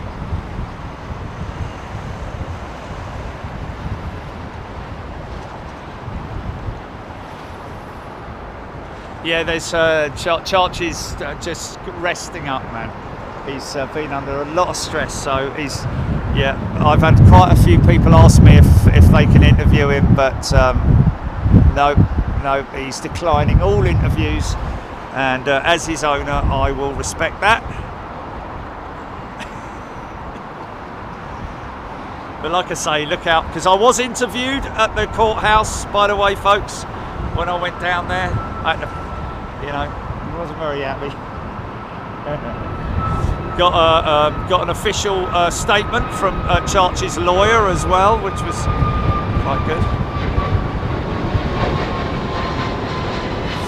Sari 63, I'm desperate to see if the RAM Royal Air Morocco order for 80 Neos and a number of A350s becomes a reality, given they have opted for the other for a long time. Oh, okay. So yeah, right. That's interesting, because weren't they a big Max customer? Wasn't Royal Air Morocco big Dreamliner and Max customer? So where did you hear that, Sarid? When was that announced, or is that one of the old ones from Farnborough or something like that? I'm sorry if I'm not getting on that one. Aidan Campbell, United 767-300 going to Chicago on radar. Is that Tim? It's a Dreamliner. That is 777. It's a Dreamliner there. Must be around the back of the bike sheds.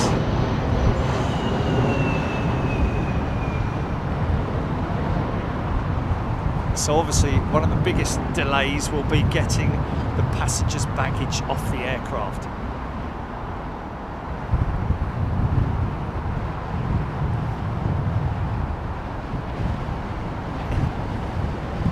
Chachi paid them off.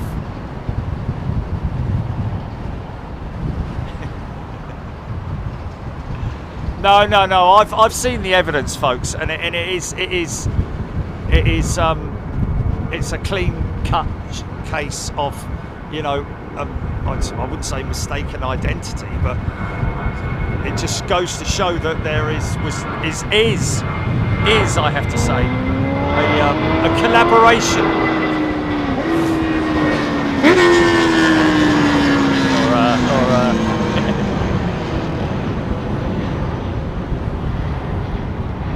And the bird community.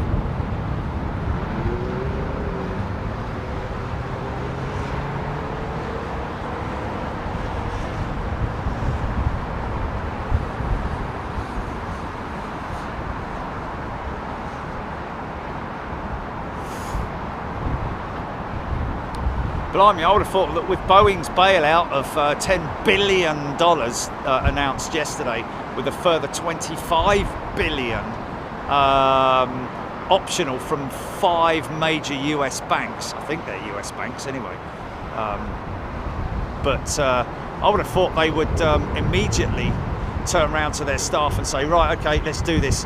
40% though, because if they give them 40%, then the others are going to want more, aren't they?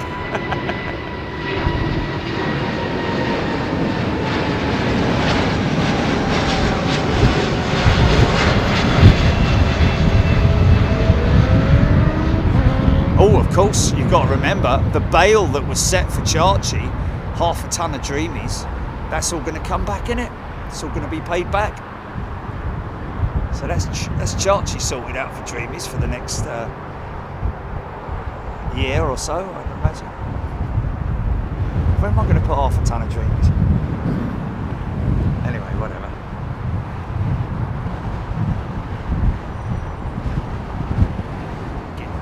Wow, big old crosswind there, man. And it is blustery right now, folks.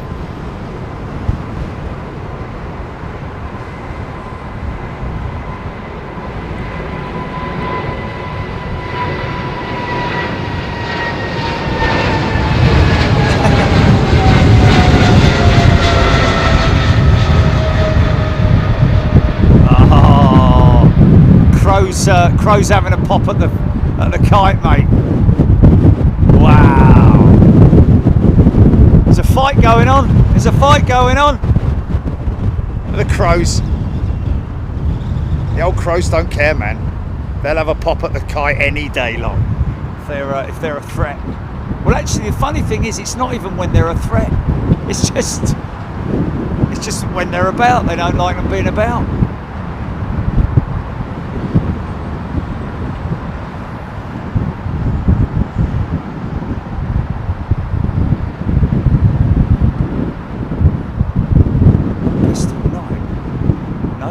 Get 40%, but they probably only want 22%. Well, the union themselves, they offered them 30%, didn't they? And then, yeah, I thought that they offered them upwards of 30%, and they turned it down. That's what I heard. See, you hear so many bleeding stories, man. I heard and understood that Boeing had offered them up till recently either 30 or 35%, and they had turned that down as well. And that's why they were at massive loggerheads. Look at these guys being kicked around on approach, man.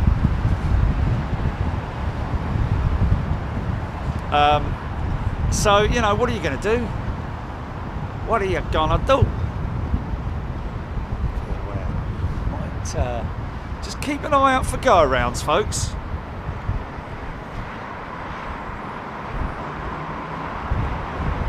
Whoa! That looked like a very flary landing, that did. Flary and hairy. Raptor X, winds 14 at 170 according to flight radar. Well, let me just do something.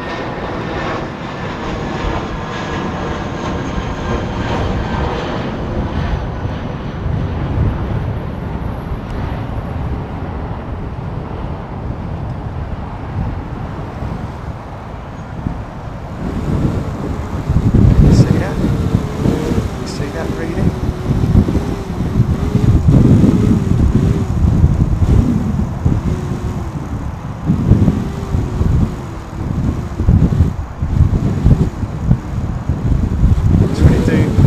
Degrees went up to 14 there, didn't it? Yes, because it's blustery, isn't it?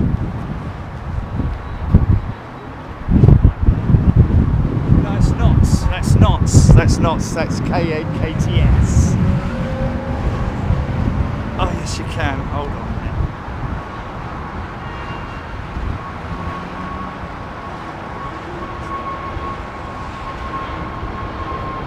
Do it again. Come on, do it in it again.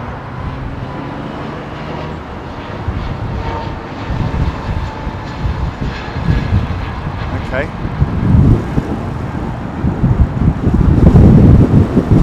Wow.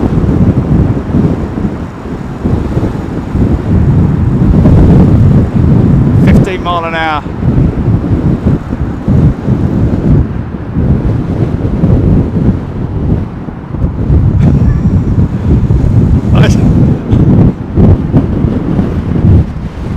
It's 15 mile an hour.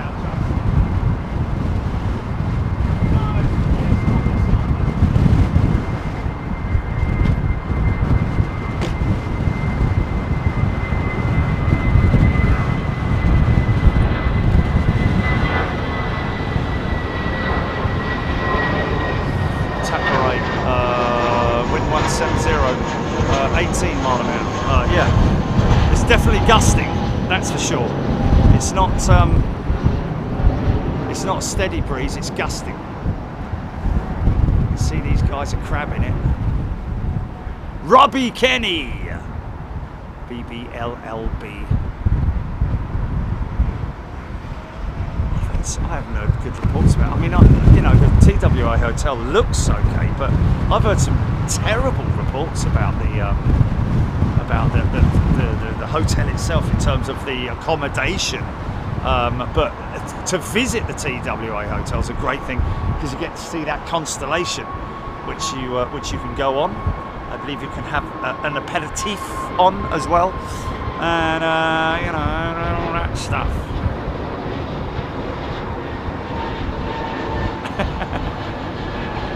Really?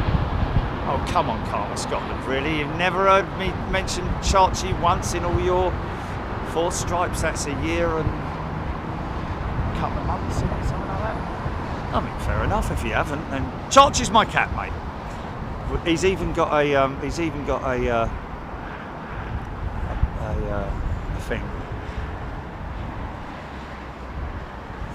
Sari Jerry, I believe it was a simple flying video from this week. Morocco has been with Boeing for years with 707, 727, 737, 747, 757, 767, and now with Maxes as well. Reportedly they didn't want the 787, but they were early versions. Okay, there we go. So what's in there? C'est Air France. Au revoir! Bonnet de douche. Never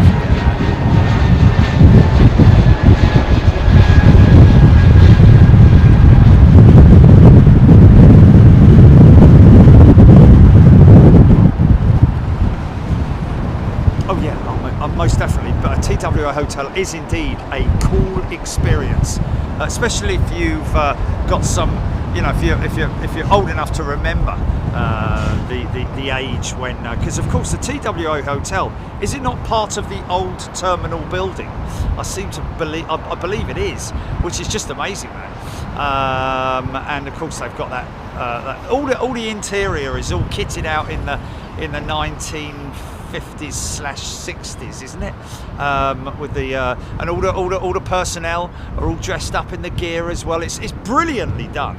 But I haven't stayed there, folks, so I'm only going on what I've read on a couple of occasions, and that was that the experience of staying there was, you know, in terms of the room itself. But you know, really, maybe they were just people who've had. Maybe they're just people who are just very fussy. Yes, indeed, Dave Beeler. They should have done that with Concorde at Terminal 5. It's such a no-brainer. Instead, they put that monstrosity of a aluminium, supposed to be some kind of like a airflow thing in there. But you know, unless you know what you're looking for, it just looks like a big, like someone's gone wrong with the air conditioning unit. Terrible.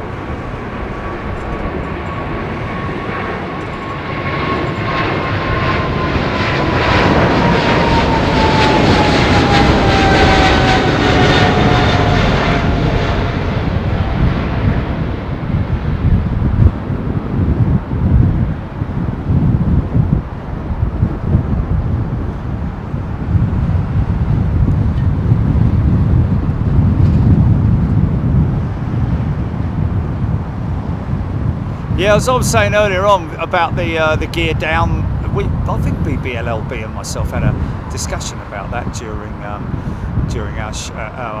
meeting at our meetup at Chicago. Great that was. Yeah, the hot brakes, or should I say, the gear remaining extended scenario, which is. You know, it can be related to the sensors in the undercarriage bay, which I'm not going to finish it again, am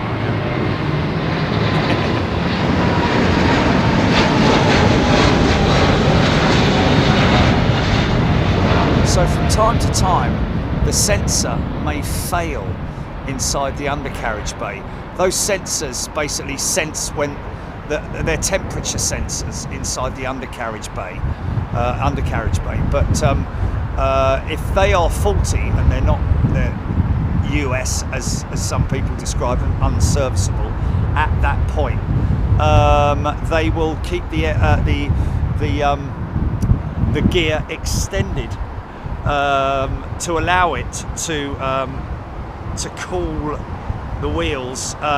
Not that there is potentially a problem, but in order to bring them to the temperature where they're happy for them to go up.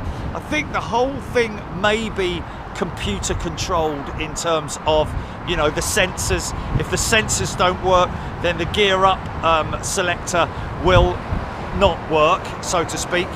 You throw it in the up position, but the gear do not retract until either a certain amount of time has lapsed, or the sensors show that the wheels are not spinning anymore, or the undercarriage bay sensor, the hot sensor, in other words, to make sure that there's you don't want to be putting undercarriage inside an undercarriage bay when it's hot, is basically what I'm saying, because obviously it's not just a bay. There's a lot of stuff going on inside that bay in terms of, you know, reservoirs, linings, hydraulic lines, electrical feed, etc., etc. So I don't want anything hot in there which is going to disrupt the operation. Oh, okay, Grant Ecocentric TWA is the old terminal, 50s style. There we go. Yeah, it's a great place to visit. And of course, don't forget, you've got the roof of the TWA hotel. So she's going to go full length for a Qatar jet. obviously. Sean. Hotel. Well, I think they basically converted the old terminal into the hotel. I don't think they built. Or actually, no, I know what you mean. I know what you mean. Yes, they built the hotel on top of the old terminal. Yes, thank you, Sean. What's this? They are banned, and they've banned themselves for coming into. Oh, okay.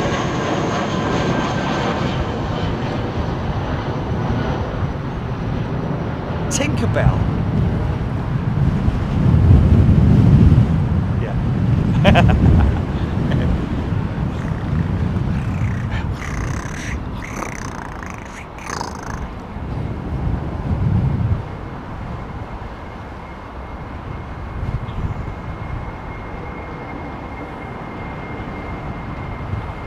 Just saying hello to the cats. All the cats out there.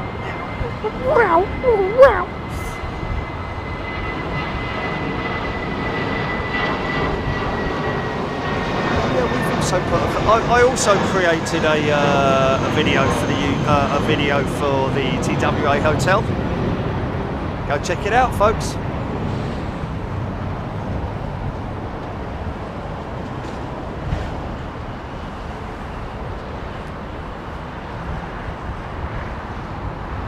All RAB H757s at DFW as well.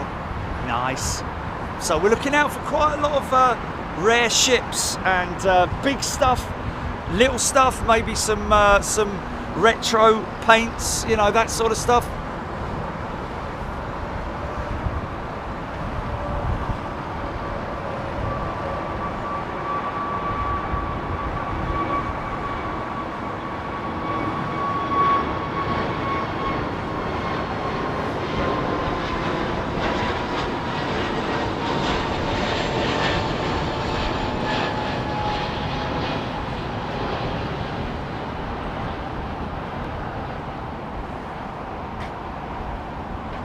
So don't forget, folks, obviously we have a show this coming Sunday. We have a show on Friday as well. Don't forget, we've got the on-air show, which is just a catch-up of comments that people have made over the week, what we've basically a catch-up of the week. Any sort of like news which is in the ethos at that time. Ongoing news, updates, that kind of thing. A little bit of airport stuff, a little bit of models, and stuff like that, you know. Just a catch up on a Friday night, about 7 o'clock.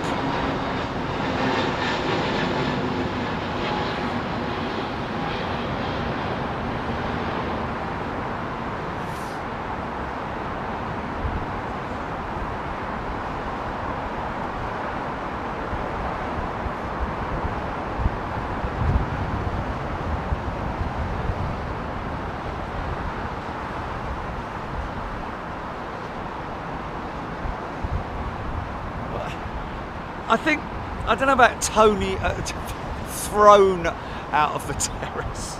People do like to use. We were asked to take the sticks down.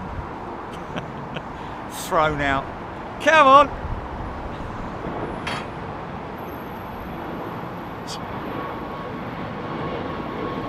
Just visualise that in your mind for a second.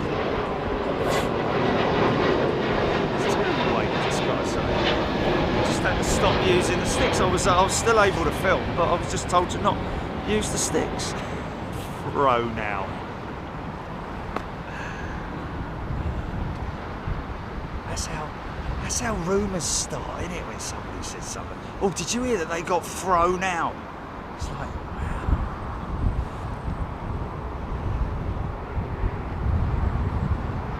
I know you didn't mean anything by it.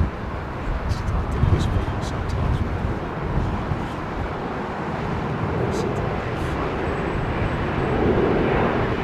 Or did he hear that from somebody else?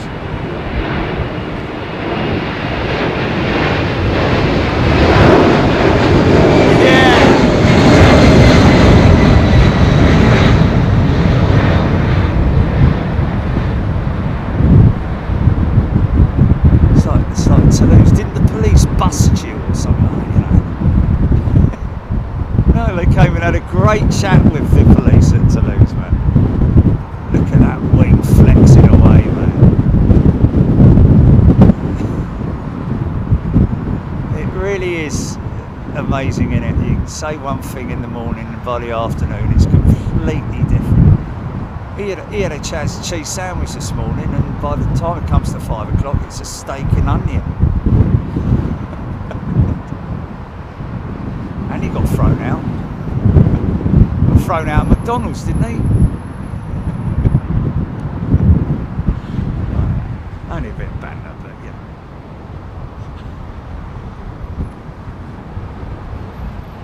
Shane DeCosta, Royal Air Force Airbus A400 M Atlas should be flying over you. He is completely wrong, because I didn't get thrown out. It's like, you know. Should be an Atlas. Was it high? Is it cruising or? So that's probably going to be a. I'm only bantering it. You know, it's just.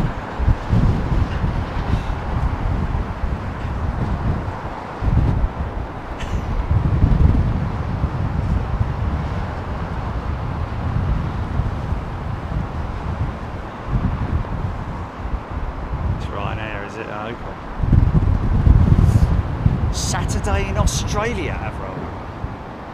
It's going to be in Australia on Saturday. Yeah, Aidan, it is hard to pick a favourite airline. Might just love them all like I do. Sarid 63. Tony McCall. Deborah Speller, I heard you were thrown to the floor. Saints were we have. There should be an Atlas.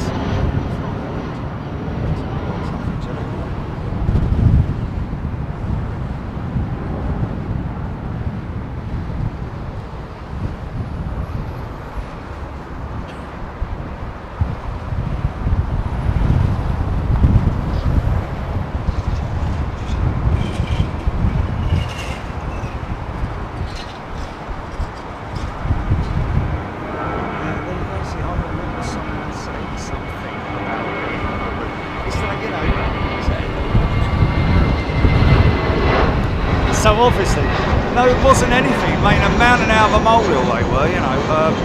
Unbelievable, mate.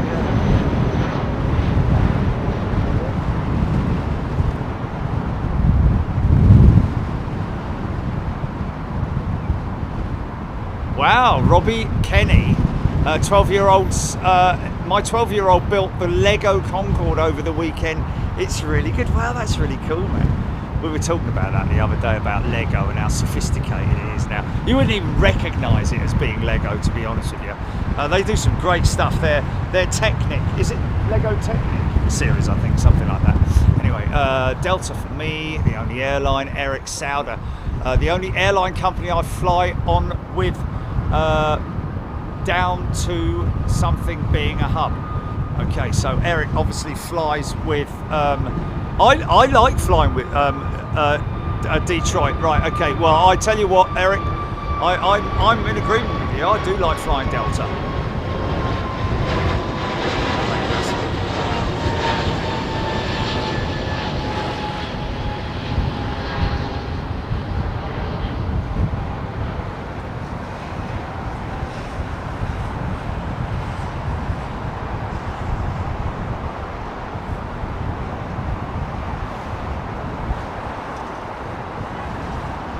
Thank you, Eric.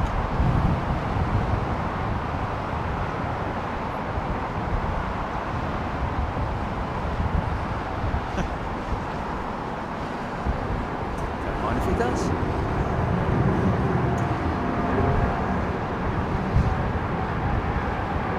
Oh wow, really? Oh, listen to those engines.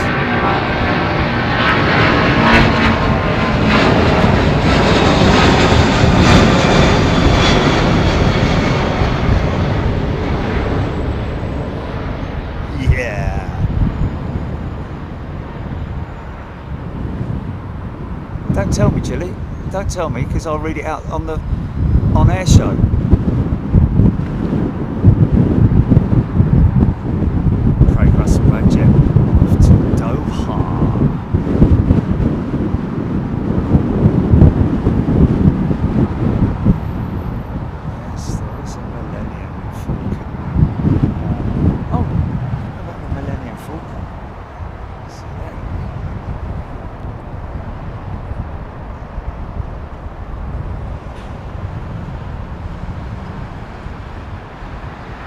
That looks like a 330.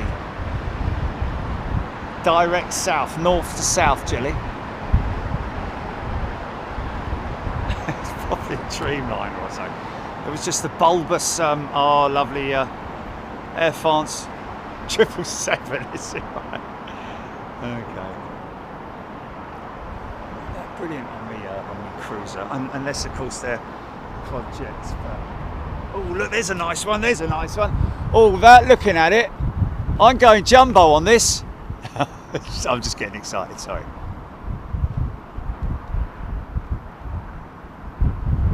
No, 3 Qatar Freighter 777. Wow, look at that. Look at that, man. How good is his camera? Jumbo jet, you idiot. It's just like from, look how far I've looked at it from. With me little mince pies. It's gonna break out. Dum, dum, dum, dum, dum, dum, dum, dum, dum, dum, dum, dum, dum, dum, dum.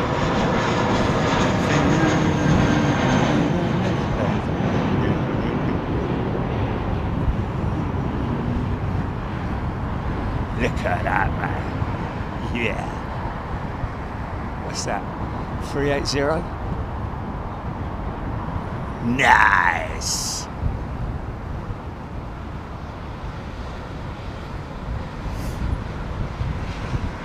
Yes, Morgan, isn't it just? And it's only 500 quid. Oh, just funked it. Oh, that Qatar freighter just flew through the vortex. Oh, I mean, not through it, but you know what I mean. Gina Graham, Beverly George, Aer Lingus Retro off to Dublin. Is this it here?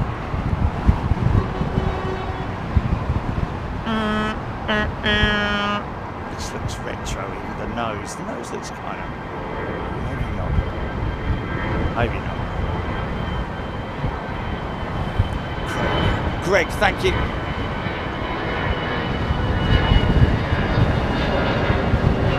Yeah, that is it, actually. I think that is the retro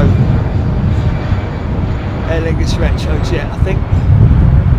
Yeah, it is. I'm always thinking of 707 when I see that. Unfortunately, both the leading edge cowls have been updated with old current ones, the engine nacelles,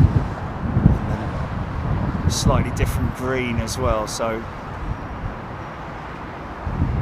those two nacelles off for service, I'd imagine.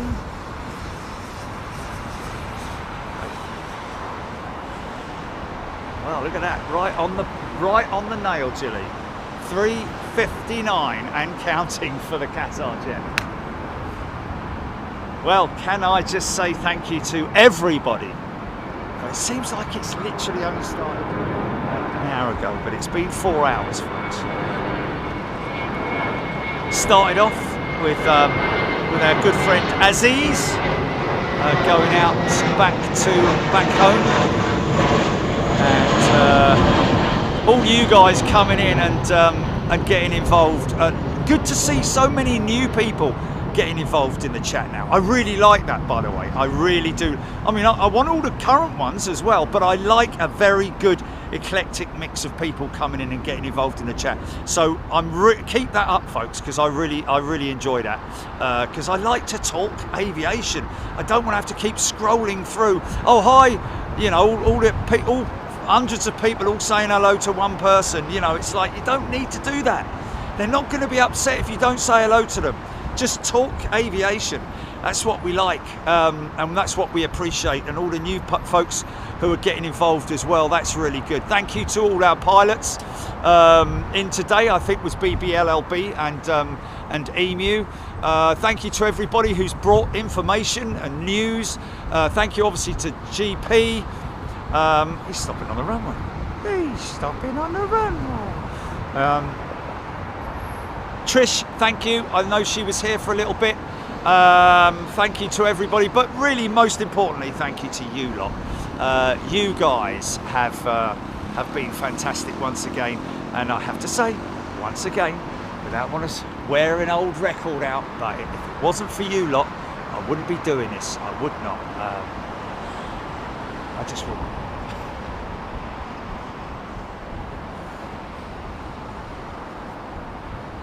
Tapham 190, John, loving the view here. That's brilliant, isn't it? That's fantastic. John, that's great feedback, thank you.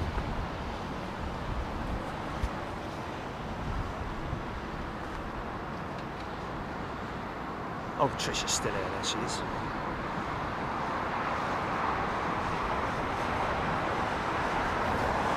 You there, GP?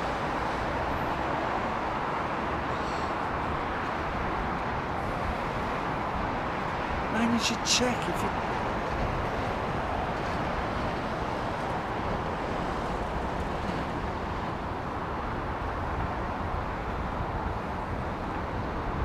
Can't you in the ambient background and realise that it's not there anymore?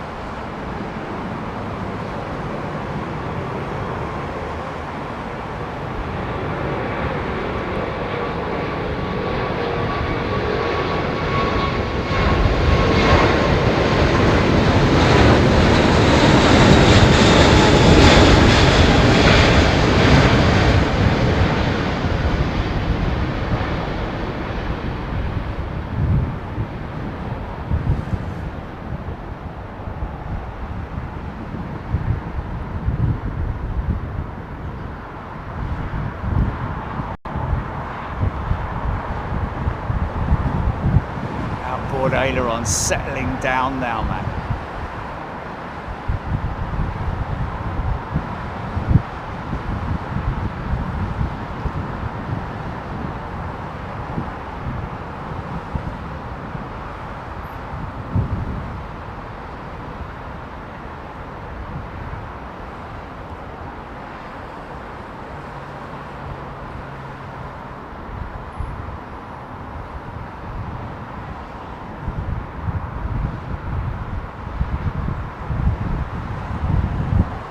Don't forget that Riyadh Streamliners should be flying next year, aren't they?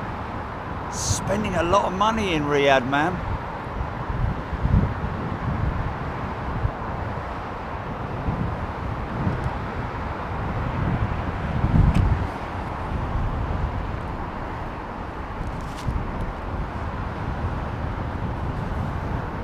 Thank you.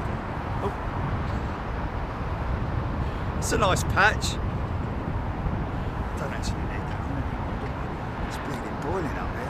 Let me just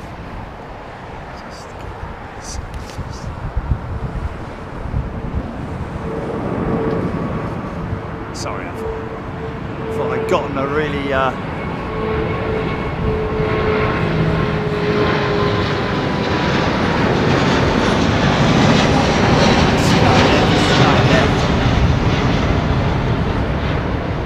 just can't get enough. I just can't get enough. I just can't get enough. When I'm with you, baby, I go out of my head, and I just can't get enough. I just can't get enough. You can't get enough, can you? You cannot get enough of this stuff, really. Thanks, everybody. Thank you, GP.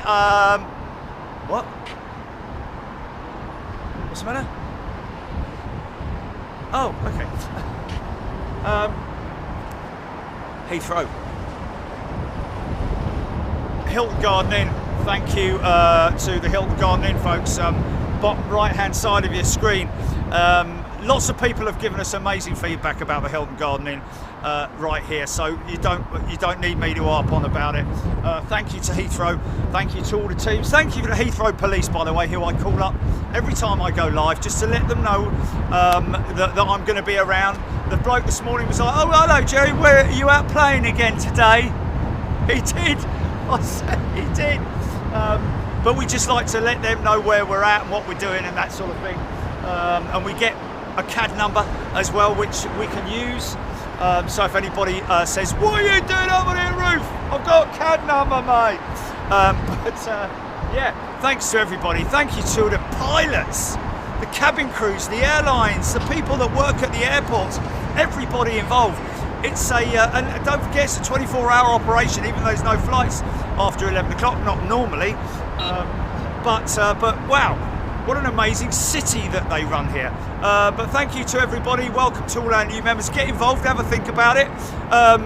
We're going to be live on Friday night for the on-air show. If you fancy coming along for that, around about 7 p.m. local here.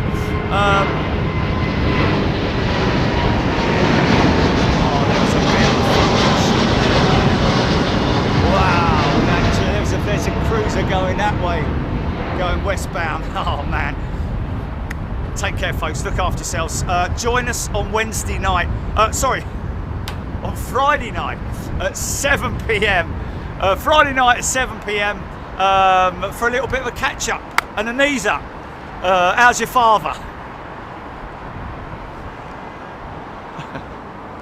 Okay, GP.